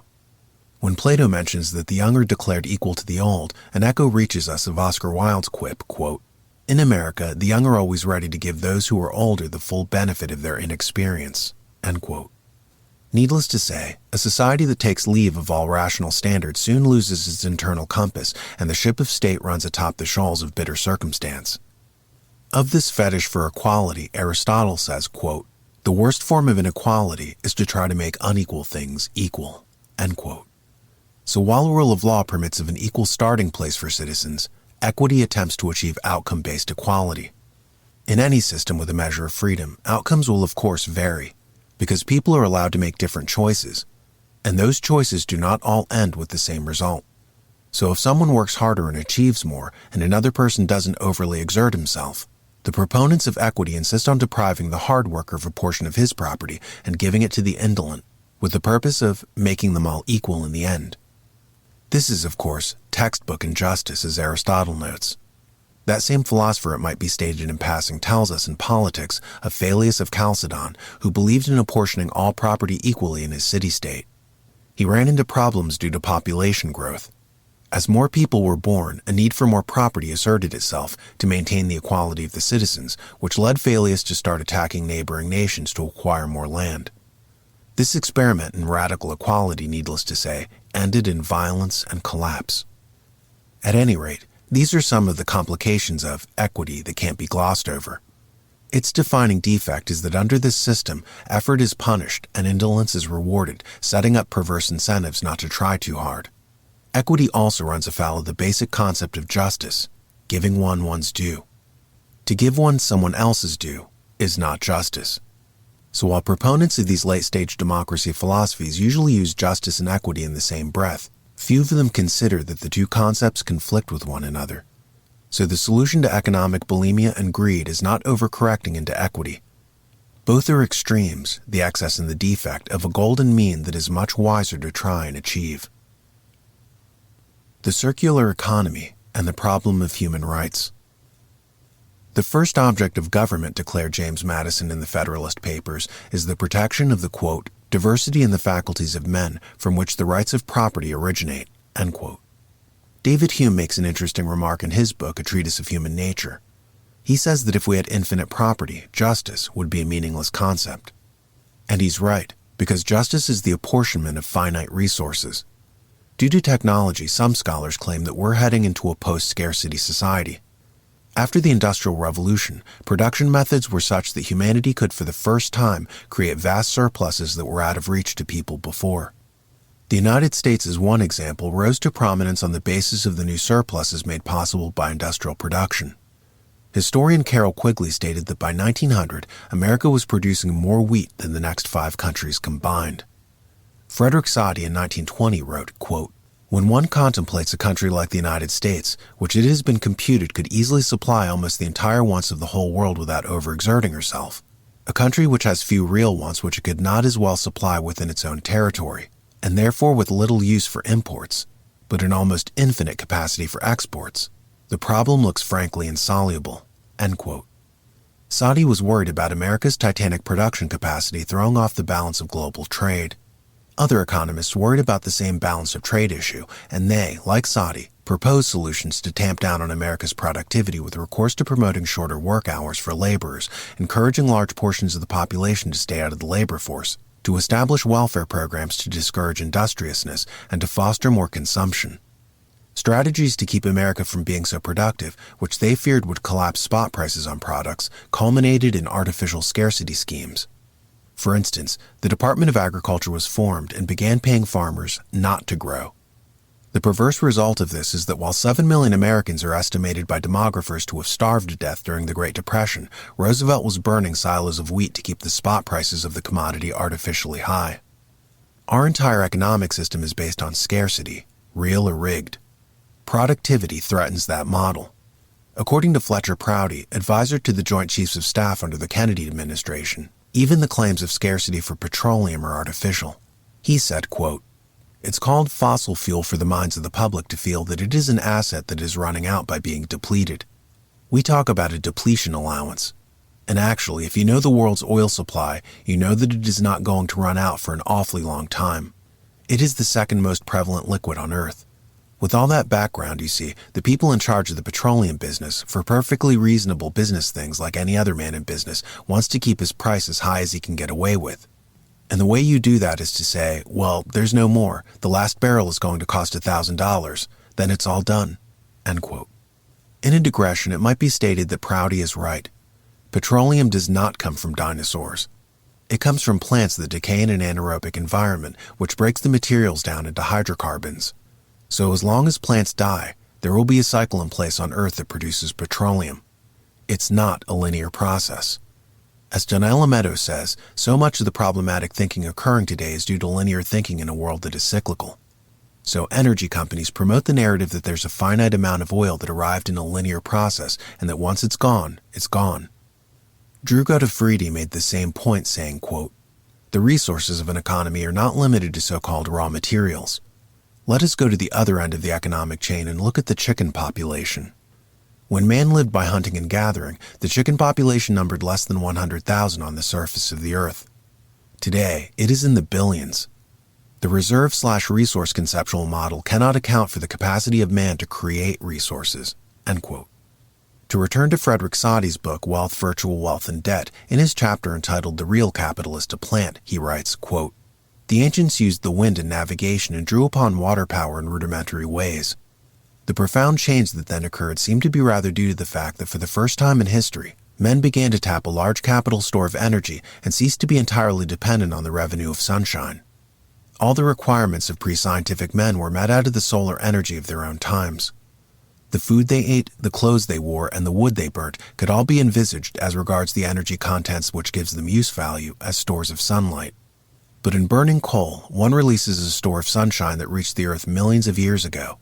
Insofar as it can be used for the purposes of life, the scale of living may be, to almost any necessary extent, augmented." End quote. Soddy impressed the early technocracy movement with his conceptualization of decoupling money from supply and demand and pegging it to energy expenditures. In fact, the carbon credit idea that is being batted about today derives from Soddy's writings in 1920. Soddy made a point that coal was a form of stored solar energy. It derives from plants that acquired their energy from the sun. In fact, most things on Earth are stored solar energy. The hamburger someone eats, for instance, is a form of stored solar energy from the cow who consumed grass, which got its nutrients from the sun. By eating the hamburger, a diner is absorbing the solar energy in the form of calories. Likewise, wood that you burn in a fireplace is releasing stored solar energy. As counterintuitive as this sounds by today's standards, Soddy conceptualized coal as a form of solar energy and a renewable green technology, given the fact that it came from plants. By tapping the vast reserves of this stored solar energy during the Industrial Revolution, mankind availed itself of vast seas of pent-up energy that would not have been available in the course of his daily life. Historian Joseph Tainer, in his presentation on the collapse of complex societies, said, quote, "The problem with loot and pillage, though, is that you can only do it once. Conquest phases don't last very long. They certainly don't last forever. Ultimately, any expanding empire runs out of profitable conquests. And so, two very important things happen then. An imperial structure, a governmental structure, a military structure that had been built up on the conquests of loot and plunder suddenly, when expansion stopped, had to sustain itself on yearly solar energy production. So they went from living on accumulated solar energy to having to live on annual solar energy, which is a little like some of the things we discussed, like petroleum, which is accumulated solar energy, to a transition to living on wind and contemporary solar energy." End quote. According to Tainter, to abandon stored solar energy and to limit oneself to annual solar energy, like that exemplified by solar cells or windmills, would see a contraction in energy production that most people in a modern civilization can't conceptualize. The Roman Empire, as Tainter pointed out, ran on stored solar energy. When this was cut off, millions died as energy resources contracted and the society based on it collapsed. This is one of the challenges of the current sustainability movement, easing us off of stored solar energy and not instigating catastrophic social collapse in the process. It's also a challenge on the one hand to promote a circular conception of nature and systems thinking, as Donella Meadows promotes, while on the other hand, advancing a linear conception of coal, chickens, or other natural resources. That is not to say that we should remain stagnant and stop looking for alternative forms of energy. It would be madness to resign our civilization to combustion as an energy source. But it is also important to be honest about the implications of what happens when one abandons stored solar energy for annual solar energy. Luckily, as Godefridi points out, humanity has a knack for creating resources. And with that statement, we move from the call for an abandonment of linear thinking to the sustainability movement's concept of a circular economy. The circular economy. Some people are suggesting new paradigms that address the concept of property ownership altogether. One movement being currently promoted is called the circular economy. This is based in part on the cutting-edge concepts of McDonough and Braungart's pioneering book, Cradle to Cradle. As design experts, they advocate for abandoning wasteful linear models of industrial production and instituting circular methods of manufacturing.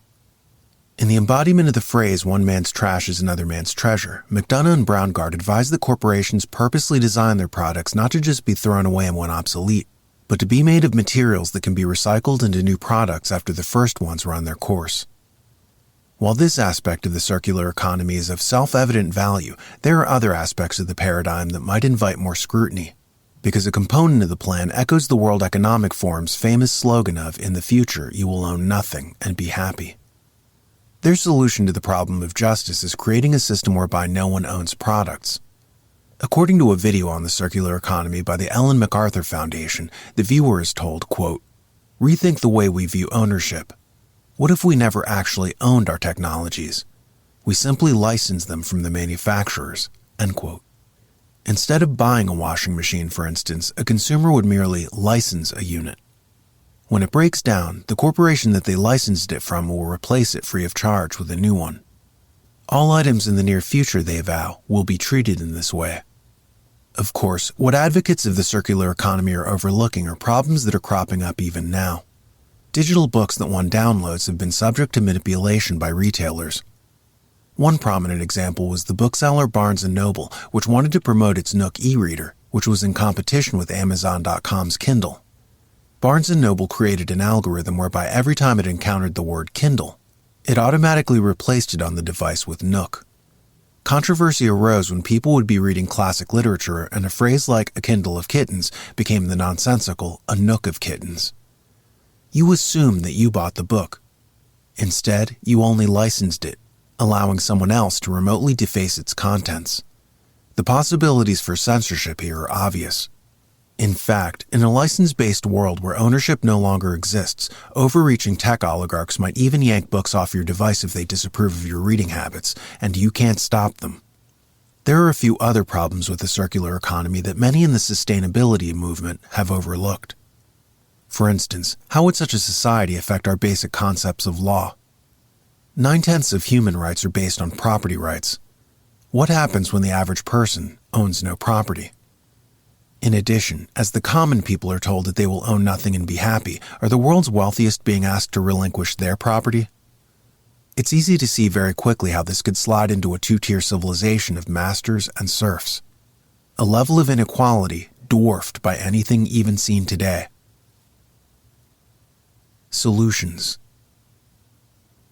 Historian Charles Beard, in an economic interpretation of the Constitution of the United States, wrote, quote, "Inasmuch as the primary object of a government, beyond the mere repression of physical violence, is the making of rules which determine the property relations of members of society, the dominant classes whose rights are thus to be determined must perforce obtain from the government such rules as are constant with the larger interests necessary to the continuance of their economic processes, or they must themselves control the organs of government." End quote. The key phrase here is, the primary object of government is the making of rules which determine the property relations of members of society.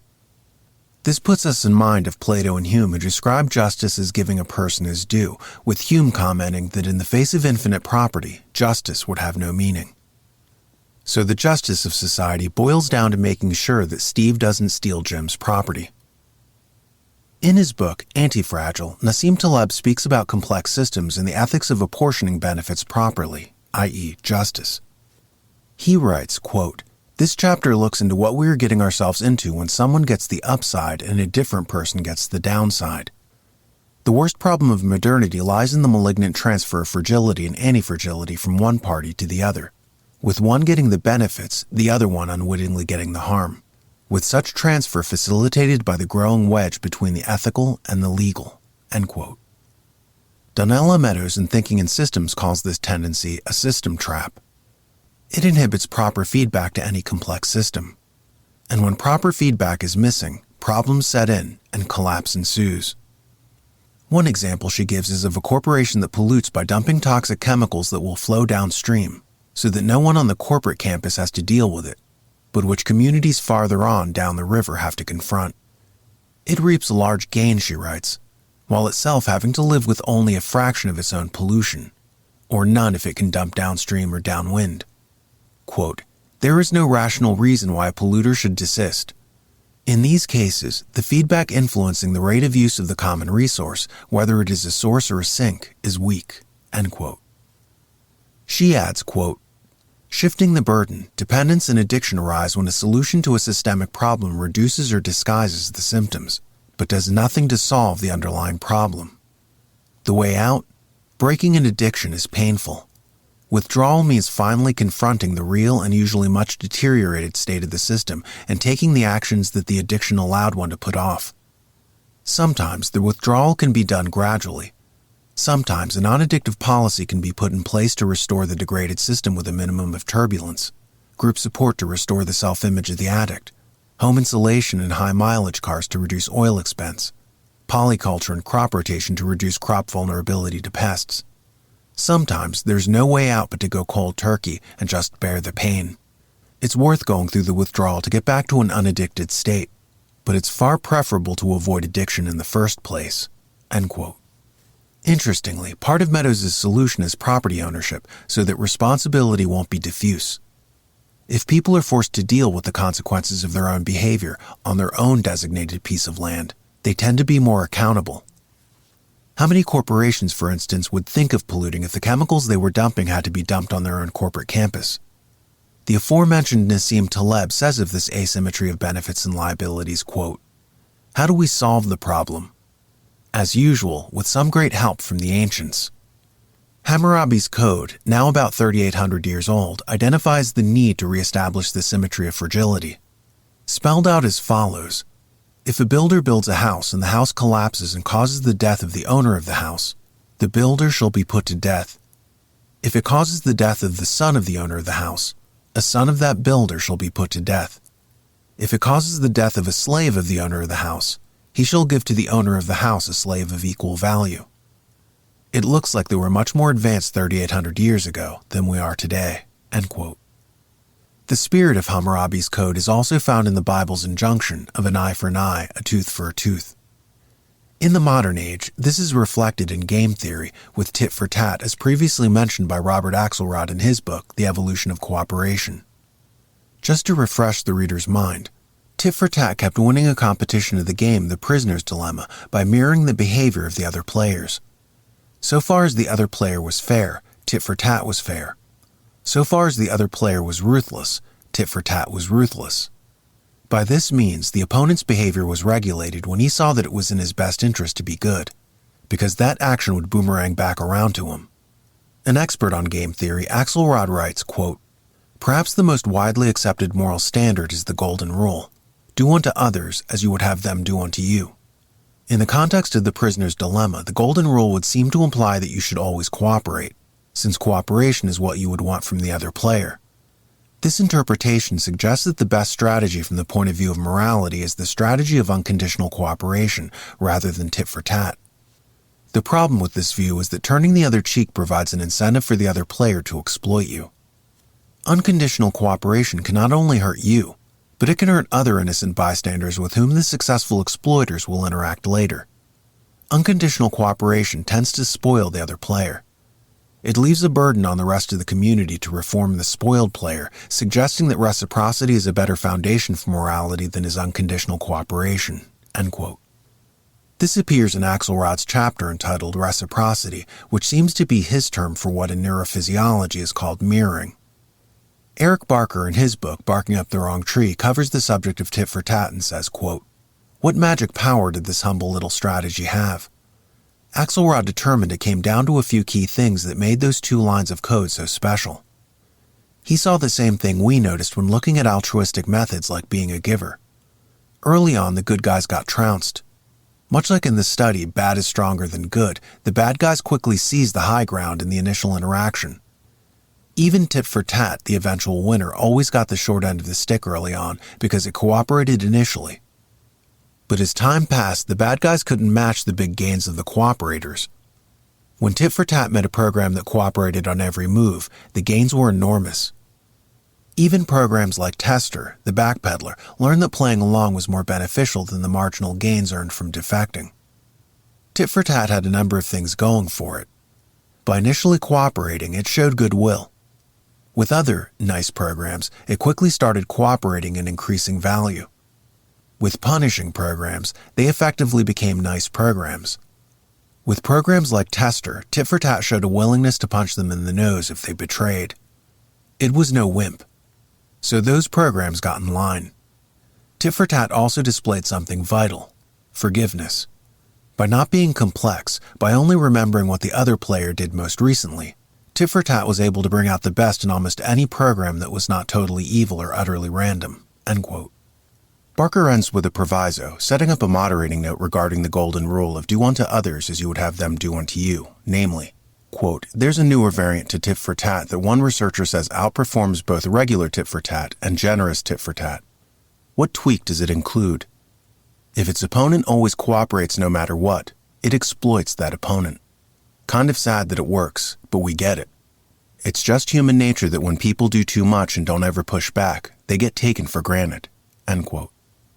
Machiavelli, usually excoriated by people who haven't actually read him, hence who have an oversimplified impression of him, made this same point. He never renounced ethics, as most people think. Rather, he asserted that when Christian rulers promoted loving one's enemies and turning the other cheek, they tended to get taken advantage of.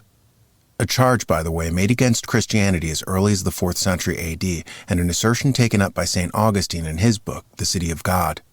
In it, he set out to contradict the charge that Rome fell because when the barbarians invaded, the Christians didn't rise to defend their civilization under the directive of loving their enemies. Machiavelli noticed that what worked in the real world was not doing unto others as you would have them do unto you, but the older precept of an eye for an eye, a tooth for a tooth. Instead of paying back kindness for evil, he believed in discouraging aggressive behavior by meeting it with an equal aggression. As David Hume said, quote, "Anger and hatred are passions inherent in our very frame and constitutions. The want of them on some occasions may even be a proof of weakness and imbecility." End quote. So Machiavelli did not like the trait of vengeance per se, but found it useful for those who didn't understand the concept of karma. Note that Machiavelli did not value being nice. In fact, niceness is not found as a virtue in any classical text on the subject of ethics. The purpose of ethics was doing what was right, not doing what was nice. In fact, in a digression, the etymological origin of the word nice comes from fool. It derives from the Latin nescius, meaning ignorant, unaware. The problem today is that universities pay but scant attention to virtue and instead instill in their students the prime directive of being nice. Even in most so-called ethics courses at top universities, they lay very little emphasis on morality and instead train their students that the highest goal is to be nice. So in essence, they aren't teaching ethics. They're teaching what Aristotle called phronesis, which was akin to what we today would call diplomacy. It was a methodology for how to make people like you. But as Plato asserted in the Republic, quote, "The sophist says what is popular, the philosopher says what is true," end quote. Unfortunately, so many universities are turning out sophists, yes men, people more concerned with being liked than being right. As a result, we have a crisis of integrity in both legislatures and boardrooms where people in positions of responsibility have a reflective habit to be liked rather than be right. Consequently, they are similar to the courtiers in the fable The Emperor's New Clothes, upholding the lie that the sovereign was bedecked in invisible silks that charlatans were selling to him at exorbitant prices. It's significant that the way the con men tricked everyone was by saying that only intelligent people could see the silk. As a result, the most trusted ministers around the emperor were afraid to call out the lie. It required one little boy untrained in phronesis to say the obvious, the emperor is naked, to awaken everyone from their trance of conformity and illusion. This lesson is also taught in the anecdote of Diogenes wandering the streets of Athens in the daytime with a lit lantern. Everyone, bent on being polite and avoiding conflict, humored him, until one man finally asked why he was carrying a lantern in the daytime, whereupon the philosopher said, "At last, an honest man." This has been a rather lengthy digression into the subject of being nice versus being right, being a yes man versus being a person of integrity. And it all comes back to tit for tat, attaching symmetrical consequences to one's actions, not allowing Party A to accrue all the benefits of a policy to themselves while offloading the liabilities to Party B. Such a separation of cause and effect is fraught with unethical ramifications. But with the growing complexity of supply chains and the oftentimes vague nature of operational protocols, it's easy to look the other way and shift responsibility. For instance, with the way that slave labor is exploited up and down supply chains. Dan Viederman is a consultant for corporations who advises them on supply chain abuses with regard to labor in foreign markets. He's a watchdog whose expertise is in the methodology of global labor recruiters who ask potential migrant workers for tens of thousands of dollars up front to place them in a sweatshop. Since these job aspirants in the developing world don't have the requisite fee, they take out a loan at high rates of interest. They thereupon become debt slaves to the unscrupulous staffing agencies who withhold their passports after placing them in factories in foreign countries and refuse to give them back until the debt is discharged. The workers, often lied to about the pay rates in the country in which they are placed, become de facto prisoners. Viederman comments, quote, "If you buy, as I imagine you mostly do, cell phones or computers or other consumer electronics, if you buy clothes from time to time, you have likely bought from brands whose factories employ workers who have paid to get those jobs. So it is connected to all of us. And ultimately, when this goes really wrong, it's a form of debt bondage. These workers are carrying debt with them. They are not making enough to pay back their loans, and they are trapped. They cannot leave their work." End quote. As we have indicated, why this is injustice is that the staffing companies derive a disproportionate benefit from the relationship, as well as managers in Fortune 500 companies who are deriving bonuses from trimming the fat and getting ever cheaper labor, while the people often doing the work are deprived of the benefits of their toil. This is exactly what Nassim Taleb meant by one group deriving the benefit while the other gets the liability. Justice, of course, consists of giving one one's due. Hubris, as Melissa Lane points out, is the opposite, when one is not accorded one's proper due, either with regard to respect or property or earnings. As Samuel Johnson said, quote, "Distance has the same effect on the mind as on the eye," end quote. Or more simply put, out of sight, out of mind. If companies can't see the abuses taking place in their supply chain, or with contractors who cut corners with regard to safety or illegally disposing of pollutants, then the abuses will continue.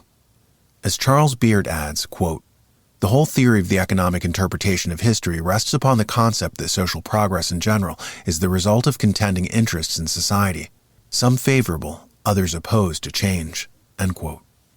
And this notion of contending interests, all with different property relations, constitutes the dynamic equilibrium behind our mixed form of government.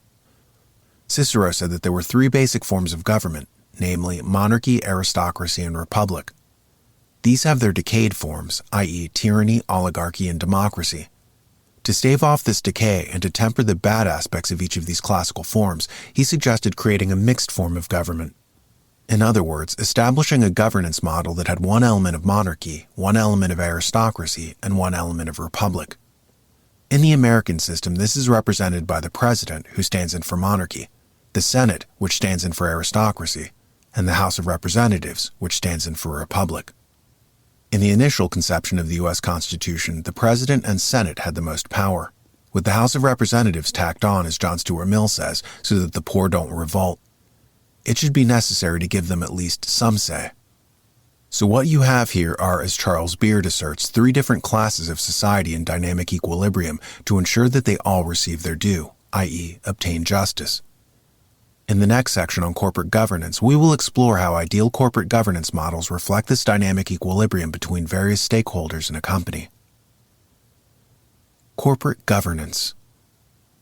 While most histories of business and economics cite the British East India Company in the 1600s as an early forerunner of the modern corporation, the reality is that such enterprises were given a charter by the monarch and were really a state-backed monopoly, on par with the post office. The true origins of the modern corporation root back no later than the 19th century, when small family-owned businesses issued stock to attract capital and investors and created the first limited liability corporations. As a result, the form is in its infancy. Consequently, it's experiencing birth pangs and rapid periods of growth and development. Its progress is akin to that of the development of nation-states.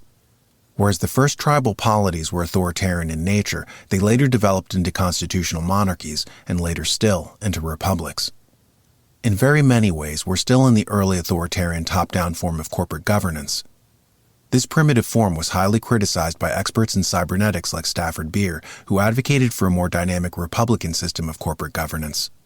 Likewise, Marjorie Kelly, the author of The Divine Right of Capital, who writes, quote, "The public corporation is a kind of inverted monarchy, with representatives of the share-owning aristocracy hiring and firing the CEO king," end quote. Business theorist Adolf Berle in 1954's The Modern Corporation and Private Property noted that one of the big innovations of the recent age is the rise of a managerial class in business. Prior to the current time period, people like Karl Marx framed the class struggle as owners versus labor. What Marx didn't foresee was that the growing complexity of corporations, due to their rapid growth in size and scope, would instigate the creation of a managerial class.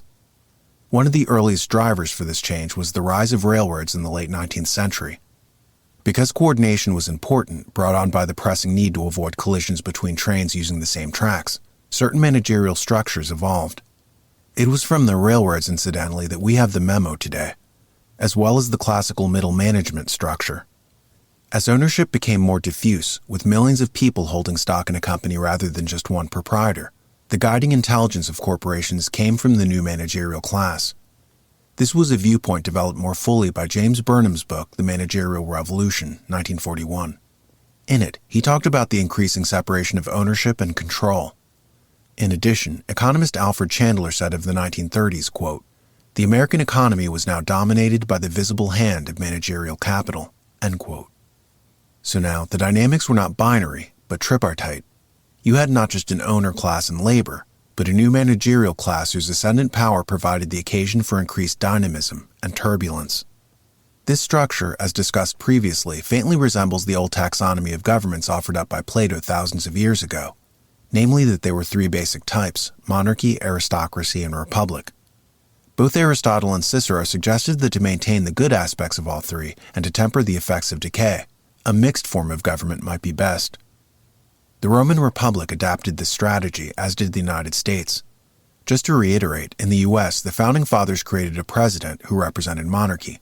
They established a Senate, which stood in for aristocracy, and they made a House of Representatives, which served the purpose of republic. Each of these branches of government balanced the interests of a different demographic within the society. John Stuart Mill, in Considerations on Representative Government, said that it was necessary to give representation to the average people to avoid revolutions. In his own country of England, that meant creating a House of Commons. But to Mill, this was really only an expedient, with the real power lying in the House of Lords and the monarch. The framers of the U.S. Constitution saw it in similar terms, with the House of Representatives giving some voice to the multitude, but with the real power residing in the Senate and presidency. Interestingly, when the United States first broke away from the British Empire, it established the Articles of Confederation, which made the United States less of a mixed form of government than a pure republic. There were immediate problems with being a pure republic, though. In the initial system, there was just one branch of government, a Continental Congress, where representatives from state legislatures went. In this original governance structure under the Articles of Confederation, all 13 colonies had to agree on anything for action to be taken on the federal level. This made it very hard to do anything, since there was always one state who disagreed with a policy, or who had conflicting economic interests. Likewise, having a decentralized system made it very hard to coordinate efforts to, say, protect merchant ships from piracy. Moreover, land speculators who were sending settlers to what constituted the West had no federal protection for people purchasing property out there who were being assailed by Native Americans. In the third instance, creditors infuriated that the securities that they had purchased in the new government to aid them in their fight against the British might not be paid. So they wanted a more robust taxation system to ensure that they would receive a remuneration. Regarding the mercantile groups who wanted a navy to protect their ships, they openly complained about how under the monarch they received more protection than under the new republic. As historian Charles Beard pointed out in his An Economic Interpretation of the Constitution of the United States, quote, Republican government, as it had been tried out, had failed to secure the personality, the protection, and opportunity for advancement which is enjoyed under monarchy, end quote. James Madison wrote, quote, The late turbulent scenes in Massachusetts and infamous ones in Rhode Island have done inexpressible injury to the Republican character in that part of the United States, and a propensity toward monarchy is said to have been produced by it in some of the leading minds, end quote. Some of these leading minds even openly called to turn the new country into a monarchy, and in fact invited a Hohenzollern royal named Henry I from Prussia to be King of America. Alexander Hamilton was point man in this initiative.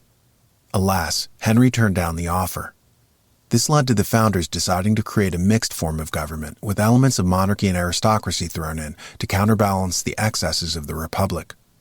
So the Federalists got together to scrap the Articles of Confederation to establish a new constitution in 1787.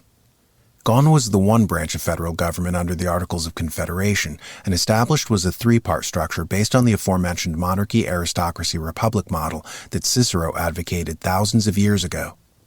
Why all this is mentioned is that the modern corporation, first starting as a sort of de facto monarchy and then evolving into an aristocracy with a new shareholder class holding sway, had caused her transmogrifying to a more horizontal republican system, giving more power to labor.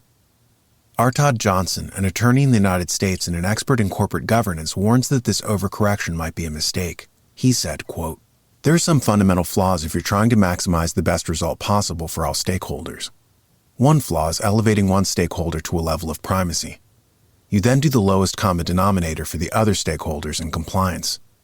We need to minimize that. People will often point to co-ops or ESOPs. You're just substituting one stakeholder for another. It's a mistake to favor labor over other stakeholders because it creates the same imbalances, end quote.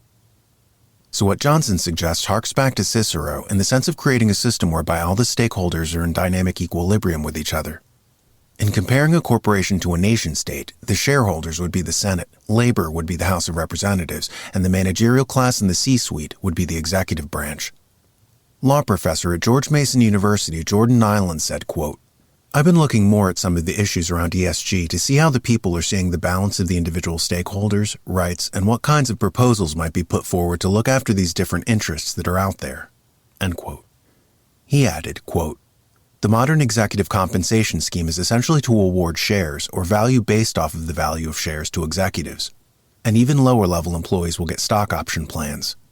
So basically, you're taking the power from the shareholder group and the incentives from the shareholder group and giving it to labor, whether that's upper management or lower rank-and-file labor. Presumably, this will help overcome some of the conflicts. Part of that is a feedback thing. I can see because I'm a worker and I'm not working hard, whether I'm a manager or I'm lower level, my wealth is changing on a daily basis. If it's a publicly traded company, I can see, oh wow, this company, we haven't been doing well this quarter and the price is down. And now I'm out $2,000 or $3,000 from my own bank account. I think this is an interesting mechanism because then you take the conflict from between people and you put it within the individual, and you let the individual resolve the conflict within himself. Just to make an example, if workers say they need more safety equipment and the manager's not really sure if it's necessary or if it's too expensive, if the laborer has some shares, he can balance the cost himself. If I buy this machine, that's going to drive down the value of the shares to some extent, end quote. Like Adolf Berle, Nyland recognizes three basic groups in any standard corporation: the shareholder class, the managerial class, and labor. And like Cicero, he believes that if such a balance can be struck, that the longevity of the firm might be extended. After all, Cicero only advocated the mixed form of government model because it seemed to stave off the rapid decay inherent in the pure forms of government. In Scale, by Geoffrey West, the physicist/author discusses systems theory as it relates to size. All systems, he says, benefit from growth. One would logically think, for instance, that a cat that is twice as large as a squirrel would need twice as much food since it has twice as many cells. But if someone assumed this, they'd be wrong. The larger animal only needs 3/4 as much food, meaning that it's operating at a quarter more efficiency. This is true of all systems, from animals to economics to galaxies. It's called the quarter power scale law. So there's always an instinct in corporations to think that bigger is better. Up to a certain point, it is. Past that point, however, and you get diminishing returns. West explains why something like Godzilla, for instance, couldn't exist in real life. Beyond a certain threshold, the weight of the animal would start to be acted on negatively by gravity, at which point it would collapse. So you can't scale up infinitely. H.G. Wells makes this point in his final book, The Mind at the End of Its Tether, with the chapter Death by Gigantism. In it, he points out that right before a species goes extinct, it usually assumes gigantic proportions, such as dinosaurs or the giant sloth. The same is true of other things like civilizations or corporations. What was originally an advantage, operating at scale, becomes a disadvantage once a certain threshold is reached. Geoffrey West comments, quote, "The open-ended exponential growth of cities stands in marked contrast to what we see in biology. Most organisms, like us, grow rapidly when young, but then slow down, cease growing, and eventually die. Most companies follow a similar pattern, with almost all of them disappearing," end quote.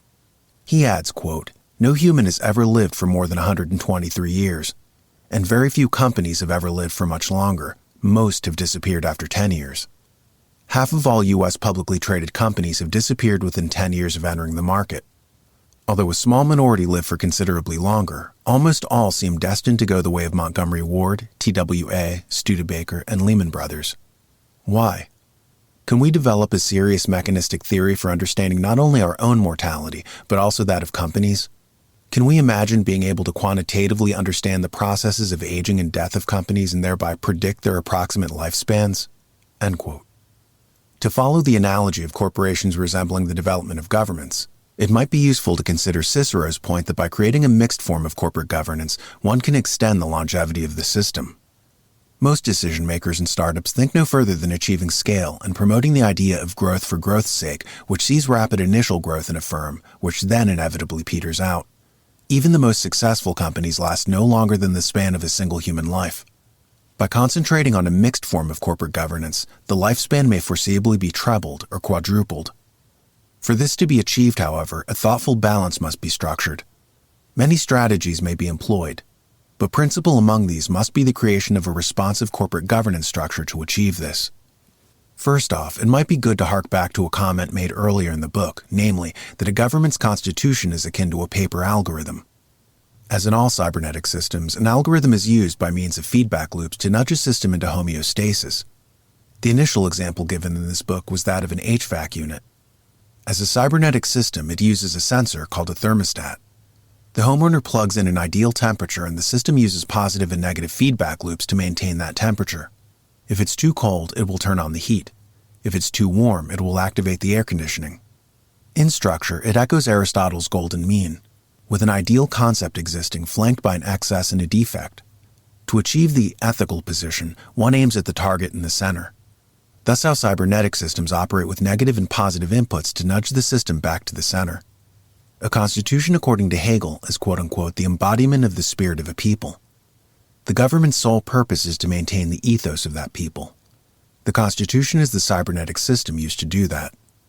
According to Melissa Lane, discussing Plato's Republic, she writes, quote, His idea of stability serves a parallel purpose: to establish a homeostatic self-regulation of the ethos of the city in relation to the ethos of the individuals whom it educates and who in turn come to govern or be governed within it." End quote.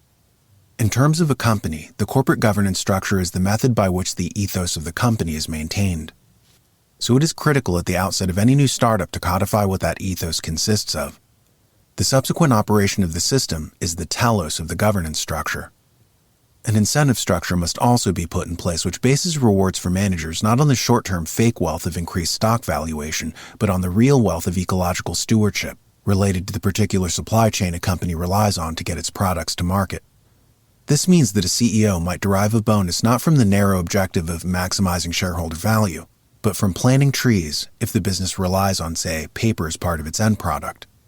He might derive a bonus from taking steps to ensure that the abusive practice of bonded labor is not used anywhere in the supply chain.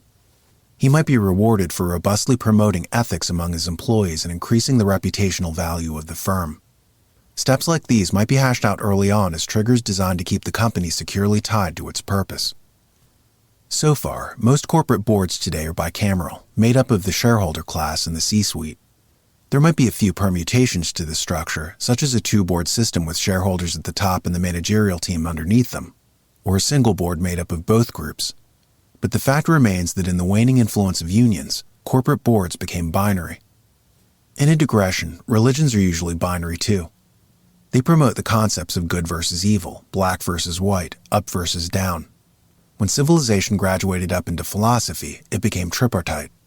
You have, for example, Aristotle's invention of the syllogism: if A equals B and B equals C, then A equals C, or Hegel's thesis, antithesis, and synthesis.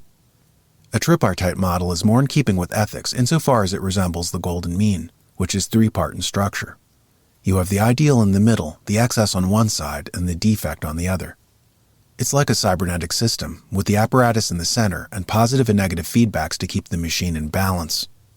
A corporate board with a tripartite structure of a mixed form of government would be far more functional over the long term, and far more given to ethics whose underlying structure it resembles. Approaches. In the current system, it's not just corporate boards that are binary in structure. There are two basic approaches to operational models: a rules-based approach and a principles-based approach. In a rules-based approach, nothing is left to chance. Everything is written out, and procedures extend along legalistic lines. In the United States, for instance, there is the Sarbanes-Oxley Act, which regulates corporate accounting transparency, by which companies have to comply or face penalties. This is relatively rare, though. The more usual methodology is the principles-based approach. This is more flexible than the rules-based approach, which is rigid and may not be adaptive enough for many companies. Commonly, companies can lay out best practice principles that can be applied more pliably.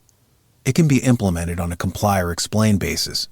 For instance, if a company is listed on the stock exchange, they can explain where they conform to the stated principles of the Corporate Governance Code and where they diverge due to certain industry-specific circumstances, so that investors can judge for themselves whether such modifications and adaptations are reasonable.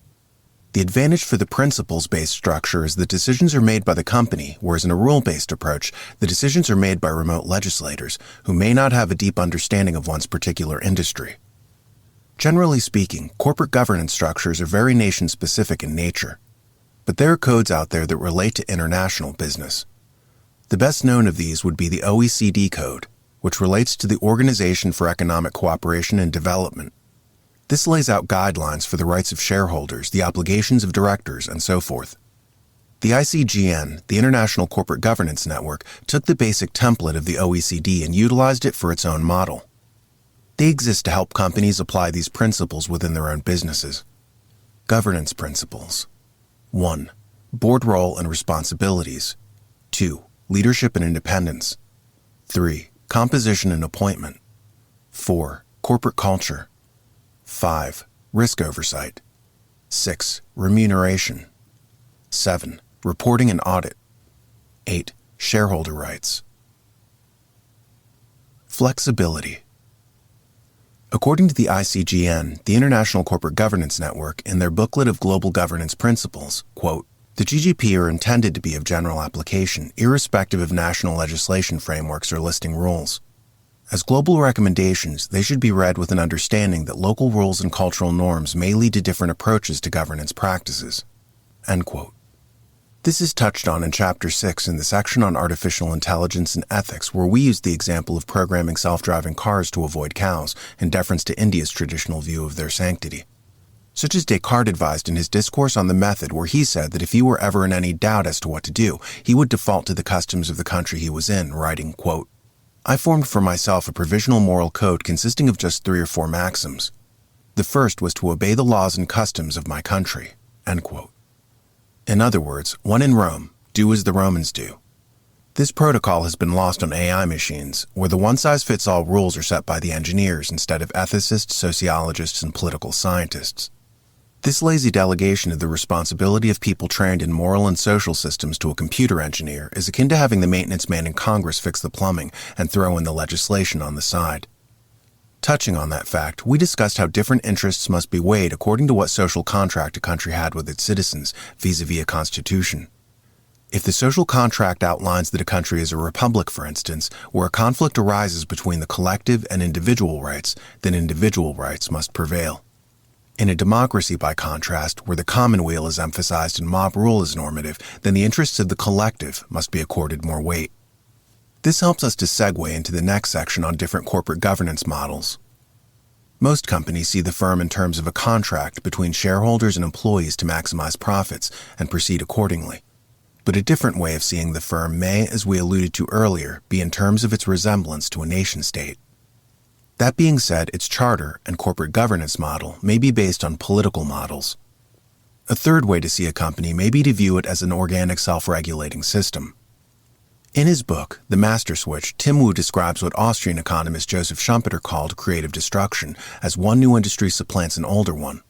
For instance, as the automobile replaced the horse and buggy, or as the telephone usurped the position of the telegraph, Wu documents the process, writing, quote, "Without exception, the brave new technologies of the 20th century, for use of which was originally encouraged for the sake of further invention and individual expression, eventually evolved into privately controlled industrial behemoths.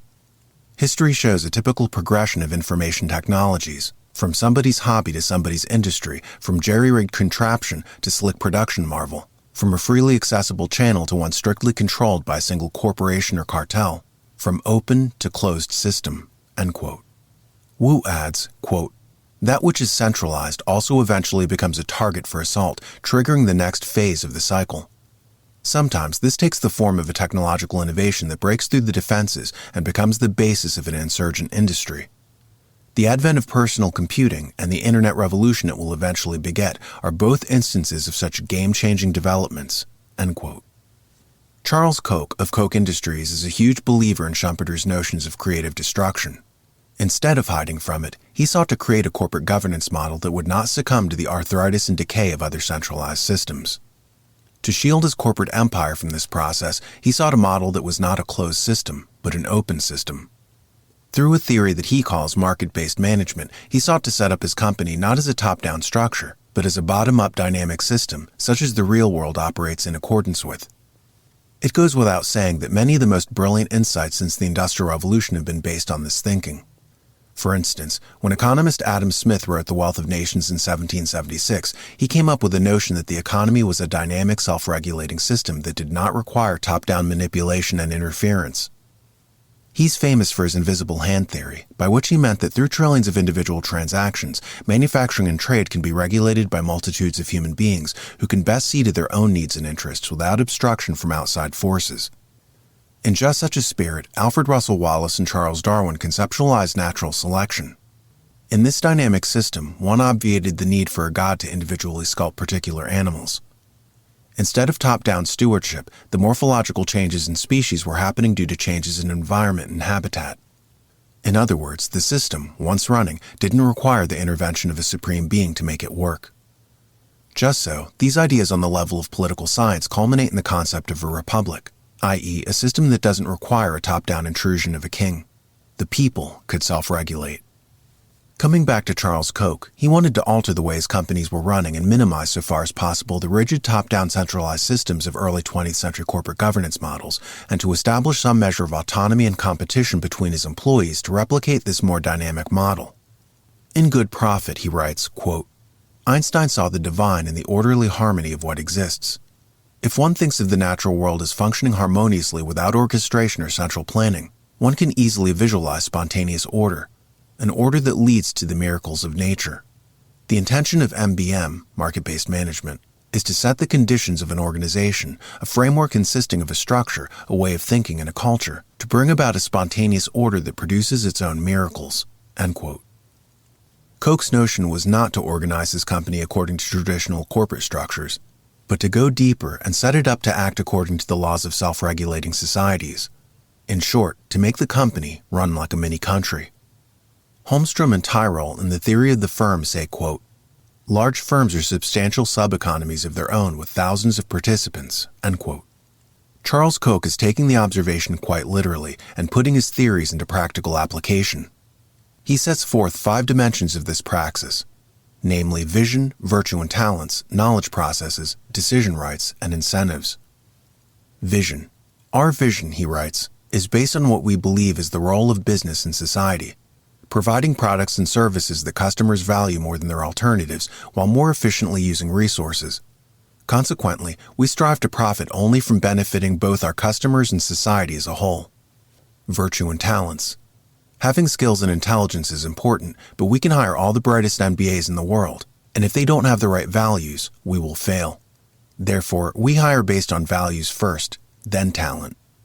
Knowledge processes.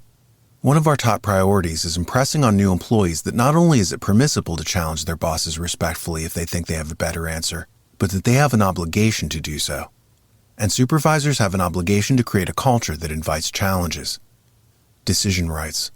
Just like owners usually take care of their property better than renters do, when an employee owns well-defined areas at work, she takes greater pride and responsibility for outcomes. This greatly improves results, especially when the role is a good fit for her skills and abilities. Incentives. At Koch, anyone can earn more than his boss if he creates more value. Our goal is to motivate all employees to maximize their contribution, regardless of the role. According to Koch, his companies have benefited tremendously from this open-source system of talent and inspiration, as opposed to the deeply centralized, unyielding systems of the past. He's seen profits increase across the board. In an article by Armin Alchian and Harold Demsetz entitled Production, Information, Costs, and Economic Organization, the 2 authors talk about the firm as a form of contractual negotiation between parties for their mutual benefit. As such, the relationship between a CEO and the employee who work in the same company is akin to that of a customer in a store and a grocer. Quote, it is common to see the firm characterized by the power to settle issues by fiat, by authority, or by disciplinary action superior to that available in the conventional market. This is a delusion. The firm does not own all its inputs. It has no power of fiat, no authority, no disciplinary action any different in the slightest degree from the ordinary market contracting between any 2 people. I can punish you only by withholding future business or by seeking redress in the courts for any failure to honor our exchange agreement. That is exactly all that any employer can do. He can fire or sue just as I can fire my grocer by stopping purchases from him or sue him for delivering faulty products.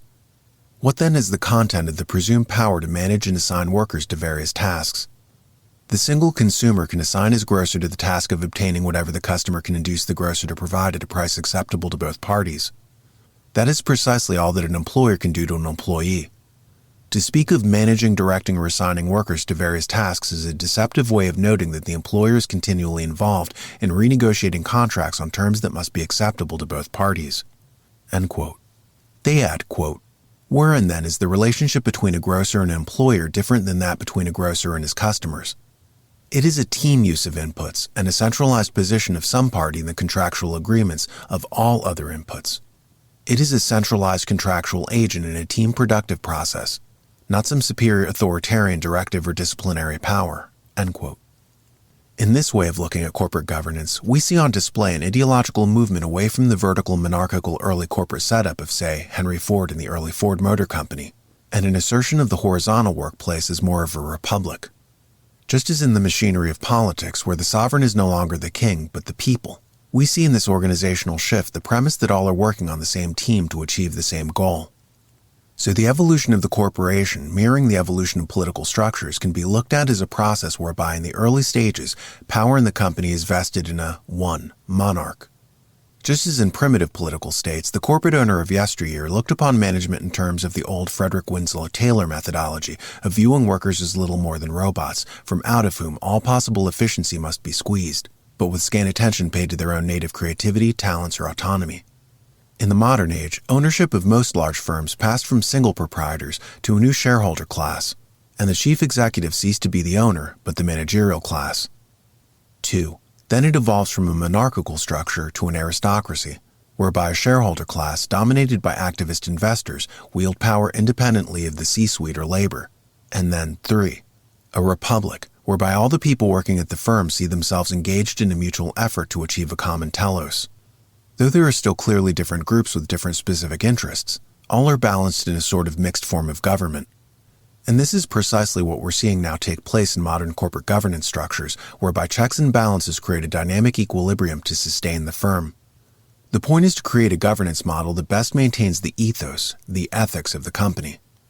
Holmstrom and Tyrrell say, quote, "The soul of the firm is its reputation. Reputation is an intangible asset that is beneficial for transacting in environments where one frequently encounters unforeseen contingencies. Reputation offers an implicit promise for a fair or reasonable adjudication process when events occur that are uncovered by contract.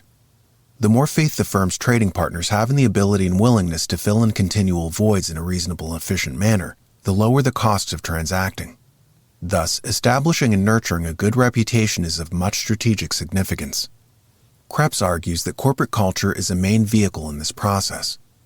It serves two purposes.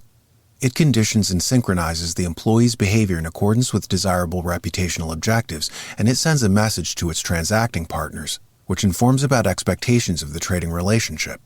Thus, the firm's corporate culture acts as the language for telling how things are done and how things are meant to be done." End quote. This last sentence is instructive because it's a roundabout corporate way of describing what is and what ought to be, namely, ethics. Chapter 10. Conclusion. We conclude this volume where we started, with the assertion that without a unifying ethical structure, no large cooperation zone can exist. ESG is the attempt to create the outlines of a global ethical structure after the failure of nation-states to do so. The planet had experienced relative stability in the post-World War II period after the Bretton Woods Agreement, a summit that took place in Bretton Woods, New Hampshire in 1944, where leaders from around the world established the framework of a new post-war economic system. For the first time in history, subsequent to these accords, nations didn't have to fight each other for dominance in the global trade lanes. America, as the sole intact superpower after the conflict, in essence made the world a deal. We will patrol the oceans with our deep-sea navy and make trade safe for everyone. No longer will individual nations have to undertake the massive expenditures of maintaining their own navies, nor get into a war with one another vying for colonies and trade lanes. By allowing America to establish one global system, they can scale back their navies and use that surplus cash on their own social programs. America will bear the brunt of the cost and, in fact, even forfeit its market share in global trade, on one condition: participants come onto America's side against the Soviet Union. As we approached the 21st century, however, stress cracks began to show. In 1989, the Berlin Wall came down. That same year, several Eastern Bloc countries collapsed, namely Poland, Czechoslovakia, Bulgaria, and Romania. By 1991, the Soviet Union itself collapsed. A domino effect was unleashed thereafter, with the European Union coming into being in 1993. Change in the geopolitical structure was moving west country by country, with the United States on a trajectory for change after the events of September 11, 2001. The old Bretton Woods system was falling apart. As a result, the global equilibrium that had been in place since 1944 was in jeopardy. With the rise of China, America's preeminence was further challenged. As the world slipped back into its traditional pattern of regionalism and a unified NATO-promoted global culture began to show signs of distress, the United States hemorrhaged soft power. The sun began to set on the age of American cultural imperialism. Coinciding with this diminution of its power were several innovations that were running in tandem, principal among which was the rise of the corporation. Of the 100 largest economies today, 69 are corporations. Unofficial senates of financial titans and representatives of conglomerates began convening at Davos, the Business Roundtable, or the World Economic Forum. Little by little, as nation-states and international alliances lost influence, these organizations enjoyed an inverse relationship with them in terms of power. Where the nation-state seemed to be faltering in its attempt to keep the world together, corporations would step in to save the day. Often left unspoken is the fact that since the post-World War II period, nation-states were often merely the vectors and delivery systems of corporations around the world. War would be fought so that the United Fruit Corporation could obtain arable land at cheaper prices. With the rise of the corporation as a potent political force, international conglomerates started to take on many of the characteristics of the old nation-state model. As historian Joseph Tainter says, the only problem with conquest is that an empire can only do it once. After it has run through the wealth of a vanquished nation, it starts to cost them money to maintain infrastructure in that nation. It's why the British Empire collapsed. Once they'd succeeded in conquering 3/5 of the world and ran through its initial plunder, it grew expensive to maintain bridges in Rhodesia or to pay for civil engineering projects in Bombay. Tainter says that like all complex systems, entropy produces its effects on empires and they eventually collapse. He defines collapse as the rapid simplification of a complex system. As corporate leaders began to notice the unwinding of the post-World War II Bretton Woods system, they were astonished at the ineptitude of political leaders and the inherent limitations of Western democracies, which have short time horizons and shorter attention spans. Understanding that political systems were designed to move at a glacial pace and that their sheer scale made them lumbering and inefficient, global financial leaders thought they spotted an opportunity to avoid a hard crash for the global system. In Considerations on Representative Government, John Stuart Mill said that everywhere smaller groups of men rule over much larger groups of men. How? The much larger mass of people have more power collectively, but it remains in only a potential state, whereas the power of small groups is kinetic, hence a more potent force. This is corroborated by economist Manker Olson, who talks about the organizational advantage of small groups. He calls it collective action theory. The business elite recognized their advantage in this regard, and they seem to echo Giovanni Agnelli, the former head of Fiat, who said, quote, "Where politicians failed, we industrialists hope to succeed," end quote. As for the common run of people, they had very little understanding of just how rigged the system was against them. In the United States, for example, the Founding Fathers had created a mixed form of government designed to replicate the three classical forms of monarchy, aristocracy, and republic. Only one branch of government was directly elected by the people, the House of Representatives. In the original system, both the Senate and presidency were aristocratic in nature and removed from direct popular control, as were the courts. The design of this was to ensure that no matter how many populist demagogues might infest the House of Representatives, there would be aristocratic elements ready to do what was right rather than what was popular. These two other branches would act as a check on the House of Representatives, thus limiting the power of the uninformed. James Madison warned against landless proletarians taking over and talked about how the whole purpose of the new government is to prevent them from becoming a majority.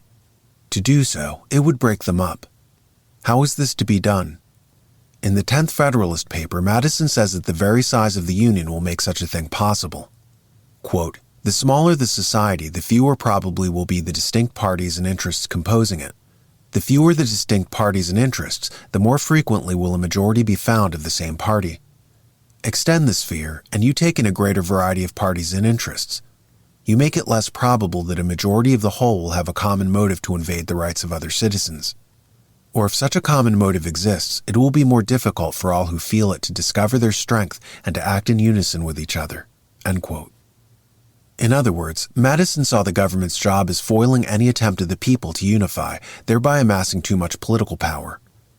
He would have been right on board with modern intelligence agencies who see it as their mission to undermine and sabotage grassroots movements by creating splinter groups and mockingbird organizations designed to fragment any larger movement and thus neutralize it. Madison's reasons were not on the whole nefarious.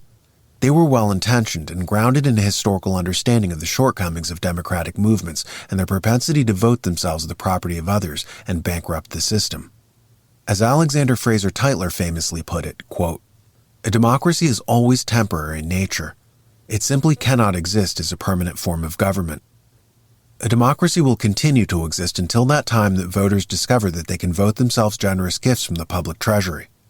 From that moment on, the majority always votes for the candidates who promise the most benefits from the public treasury, with the result that every democracy will finally collapse due to loose fiscal policy, which is always followed by a dictatorship." End quote. To maintain a republic and to keep it from decaying into a democracy, Madison and the other framers of the Constitution set up a system whereby the aristocratic elements can always short-circuit the power of the common people.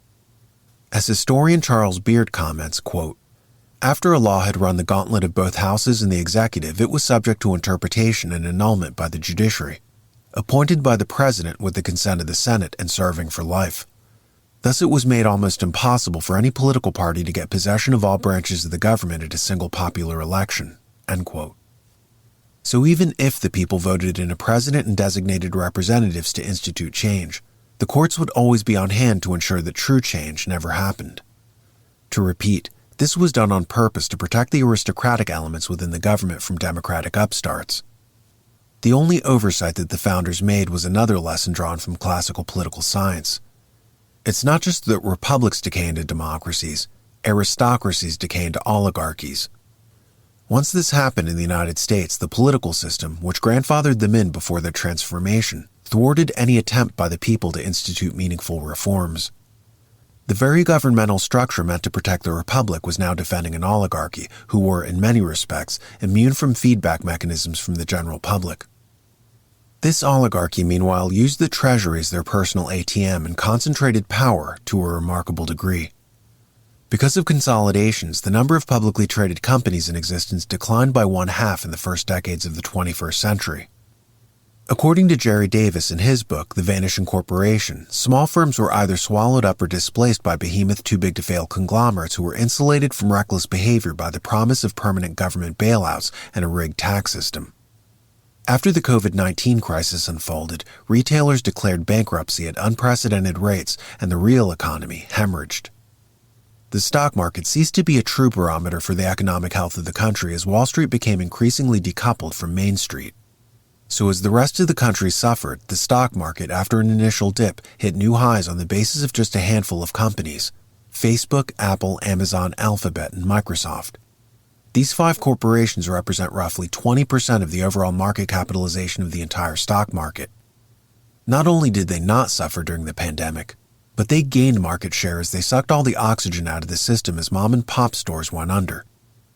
According to Miguel Padrón, 1% of investors hold approximately 40% of the value of the stock market. The top 10% account for 80% of market holdings. As Rebecca Henderson adds, quote, "In the developed world, income inequality has increased enormously. The vast majority of the fruits flowing from the productivity growth of the last 20 years have gone to the top 10% of the income distribution, particularly in the United States and the United Kingdom. Real incomes at the bottom have stagnated." End quote. Needless to say, yes, an oligarchical system began to emerge. And due to the political structure in places like the US or UK, it was largely insulated from any reforms attempted by the average citizens. American historian Carol Quigley said, quote, "The argument that the two parties should represent opposed ideals and policies, one perhaps of the right and the other of the left, is a foolish idea acceptable only to doctrinaire and academic thinkers. Instead, the two parties should be almost identical so that the American people can throw the rascals out at any election without leading to any profound or extensive shifts in policy." End quote. Quigley encouraged political gridlock as a method to maintain stability, but it never occurred to him what would happen if the status quo was no longer viable. Precisely where you would need reform, the system would be incapable of providing it. Meaning, without a cybernetic mechanism to right the system, the only way out would be, just as Joseph Tainter warned, systemic collapse. This story is not unique to the United States. It's true of most modern developed nation-states. Due to political structures designed to maintain inertia and an inept political class who lack imagination or will for self-reform, certain concerned business leaders began to worry about the long-term viability of the global structure that emerged after World War II. Despite changing variables and natural entropy, could such a system be maintained? If so, would it require the business community to take on the role traditionally occupied by nation-states to institute much-needed reforms in a back-channel way? Toward that end, ESG emerged as a de facto substitute for diminishing American cultural imperialism after World War II. If the planet had a shared set of values, could the current system be maintained more or less intact? That's an open question. None other than Henry Kissinger said that the political and economic systems are out of phase.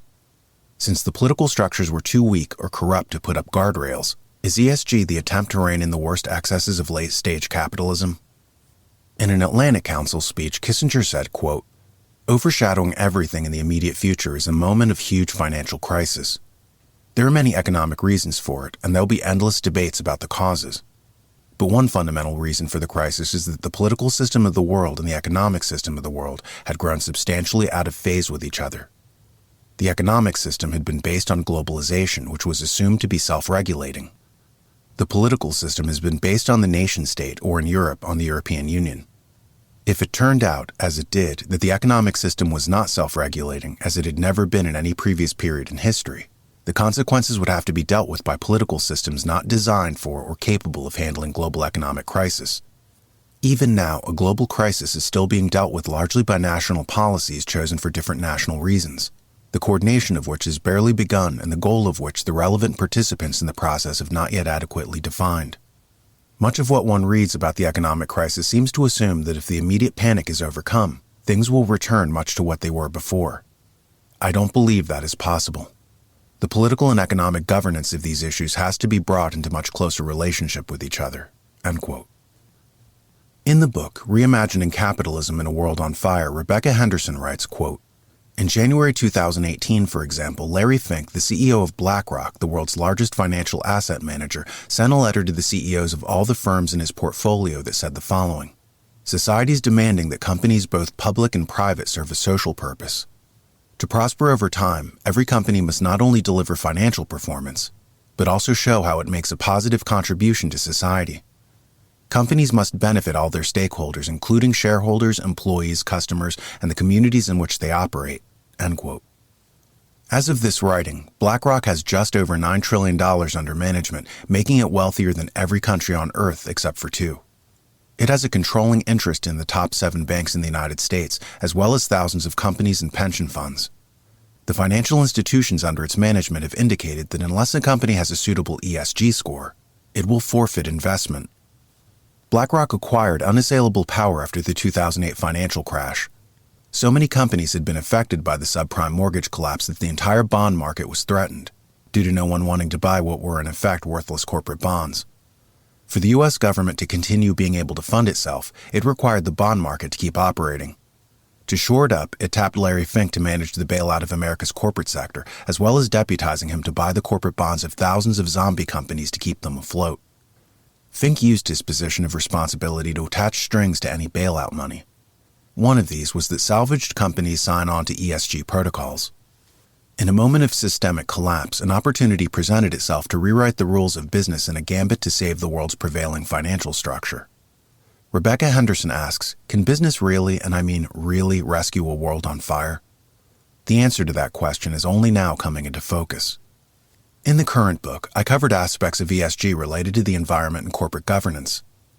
As for the social element of ESG, I dedicated the lion's share of the volume to cover ethics as the most effective way to make true social impact.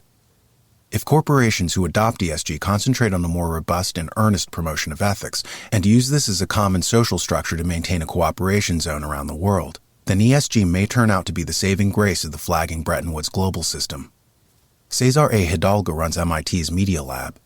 By painstakingly poring over 6,000 years' worth of data, a computer program he runs made a list of the most famous and influential people in human history. Topping the list were Aristotle and Plato. People from across the cultural bandwidth in all ages and religious spheres admire and revere these figures. Countries from every continent and in every age have formed a consensus of the value generated by their writings.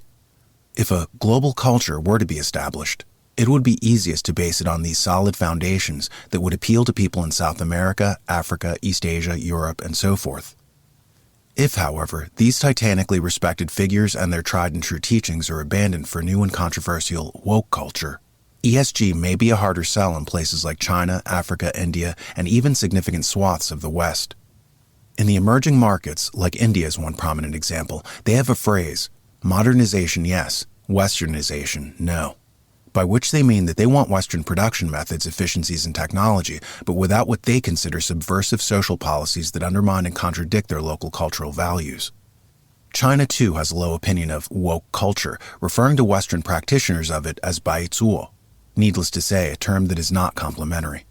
Their leaders openly wonder why nations in the West tolerate individuals who sabotage their own societies from within with subversive social values that promote vice and self-destructive behaviors.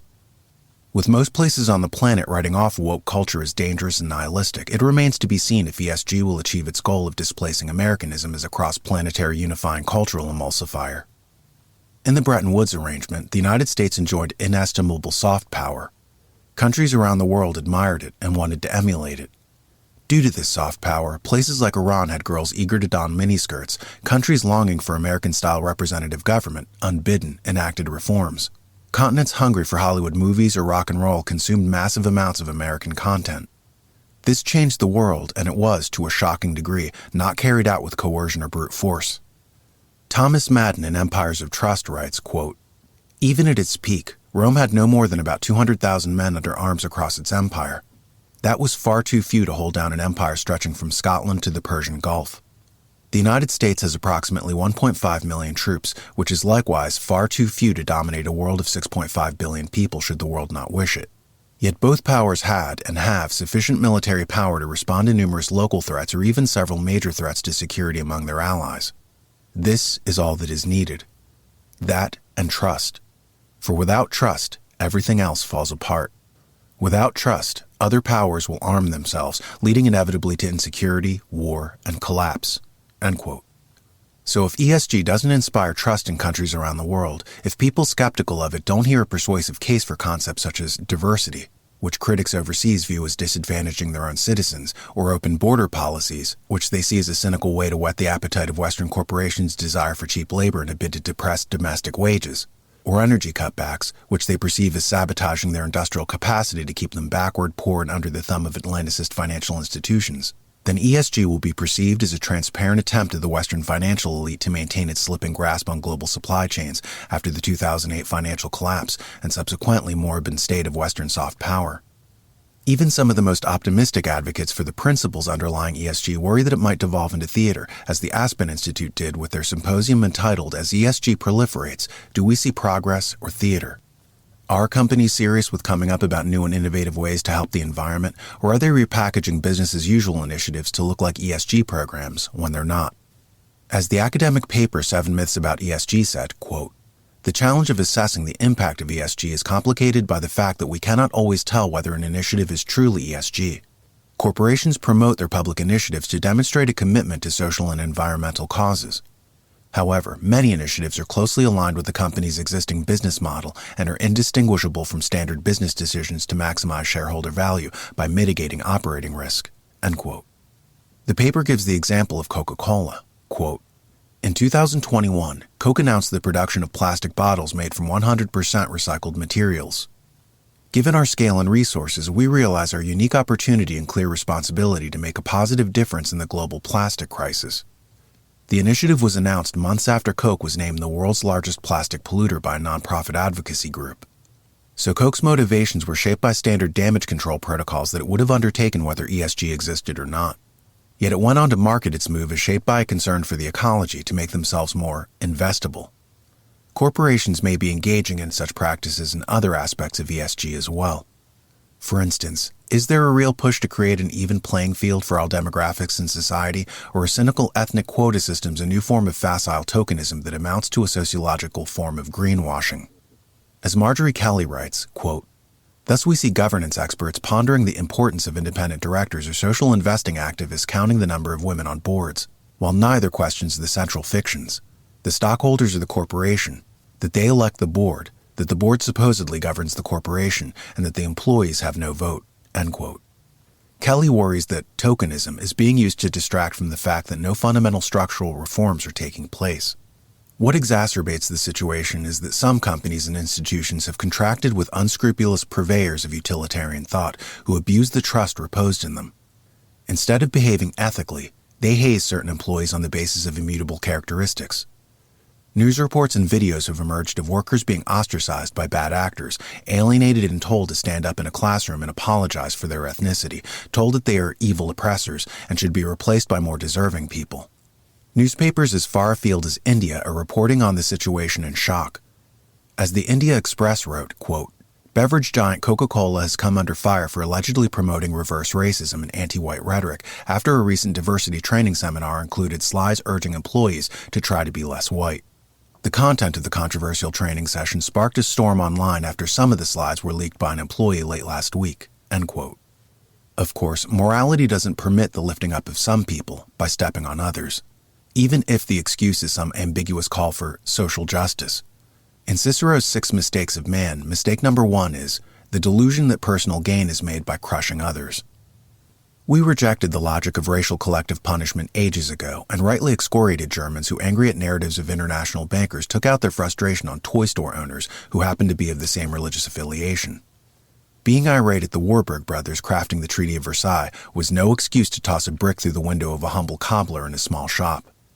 Today, flash mobs on a different continent are robbing stores, and when confronted about the antisocial behavior, certain spokespeople have answered that it's okay to do it because of social justice. This was the same rationale used during the French Revolution. In Prometheus and Atlas, Jason Reza-Giorgiani discusses the polemics of the Marquis de Sade during the Reign of Terror and notes, quote, "Here de Sade uses both satire and logic to deconstruct the rationale for laws against theft, sodomy, rape, incest, infanticide, and even murder." The pamphlet shares some arguments in common with socialistic anarchist writings, such as the argument that theft is justified by the inequalities of a society with private property, end quote. It is frankly disturbing to see some of these talking points emerging today from self-styled activists who stutter out the incoherent claim that there was the 1921 Tulsa race riot in which 68 black people died, so it's okay to victimize the owners of this store 5 states away and a century later. This abuse of the concept of social justice is based on the older, discredited idea of racial collective punishment. In other words, not demanding justice regarding a person who commits a crime, but seeking vengeance upon someone who might superficially look like him. Imagine a crime taking place and not seeking redress from the individual who committed the crime, but instead punishing an entire zip code. Given the fact that a flash mob in Miami is using an event that took place in Oklahoma, imagine punishing people in the wrong zip code. This is not, in fact, justice. Yet many proponents of this unethical line of thinking are getting hired by corporations to promote diversity within their organization, and a subset of these individuals are racially profiling employees and hazing them. If a company sets as its goal a diverse workplace, a more nuanced and persuasive case can be made by calling upon ethics and philosophy. Leaving aside the writings of many of the controversial and inflammatory figures in the field alluded to above, a more effective way to make the appeal might be found in people like Ralph Waldo Emerson. He wrote, quote, "We see literature best from the midst of wild nature or from the din of affairs or from a high religion. The astronomer must have his diameter of the Earth's orbit as a base to find the parallax of any star. Therefore, we value the poet," end quote. What he means by parallax is that 2 people can triangulate the distance of a third object by noting their difference in distance relative to each other. For instance, if 2 people are told that the sun is due east and they are separated by a field, a tree may stand between them and the sun. To person A, the tree, relative to his position, is to the left of the sun. To person B, the tree, relative to his position, is to the right of the sun. By noting this difference in parallax, they can surmise their distance not only to each other, but to the sun. This is why stereo vision is more effective than having only one eye. Your 2 eyes are at slightly different angles. Because of this difference, parallax can be called into use to more effectively calculate distance. It's why predators with stereo vision have better depth perception. Following this logic, if you have people who are temperamentally different, people who think differently, then in a metaphorical sense, you can establish parallax. You get a deeper view of a situation. Following the logic out, having 2 parents contribute DNA to a child is nature's way of creating genetic parallax to a baby. Higher animals develop the 2-parent system rather than unisexual cloning as a way to shuffle genetic mutations out of the deck in the creation of offspring. That is to say, when a worm reproduces asexually, if anything happens to the worm's DNA, damaging it, then those damaged genes will show up in all subsequent generations.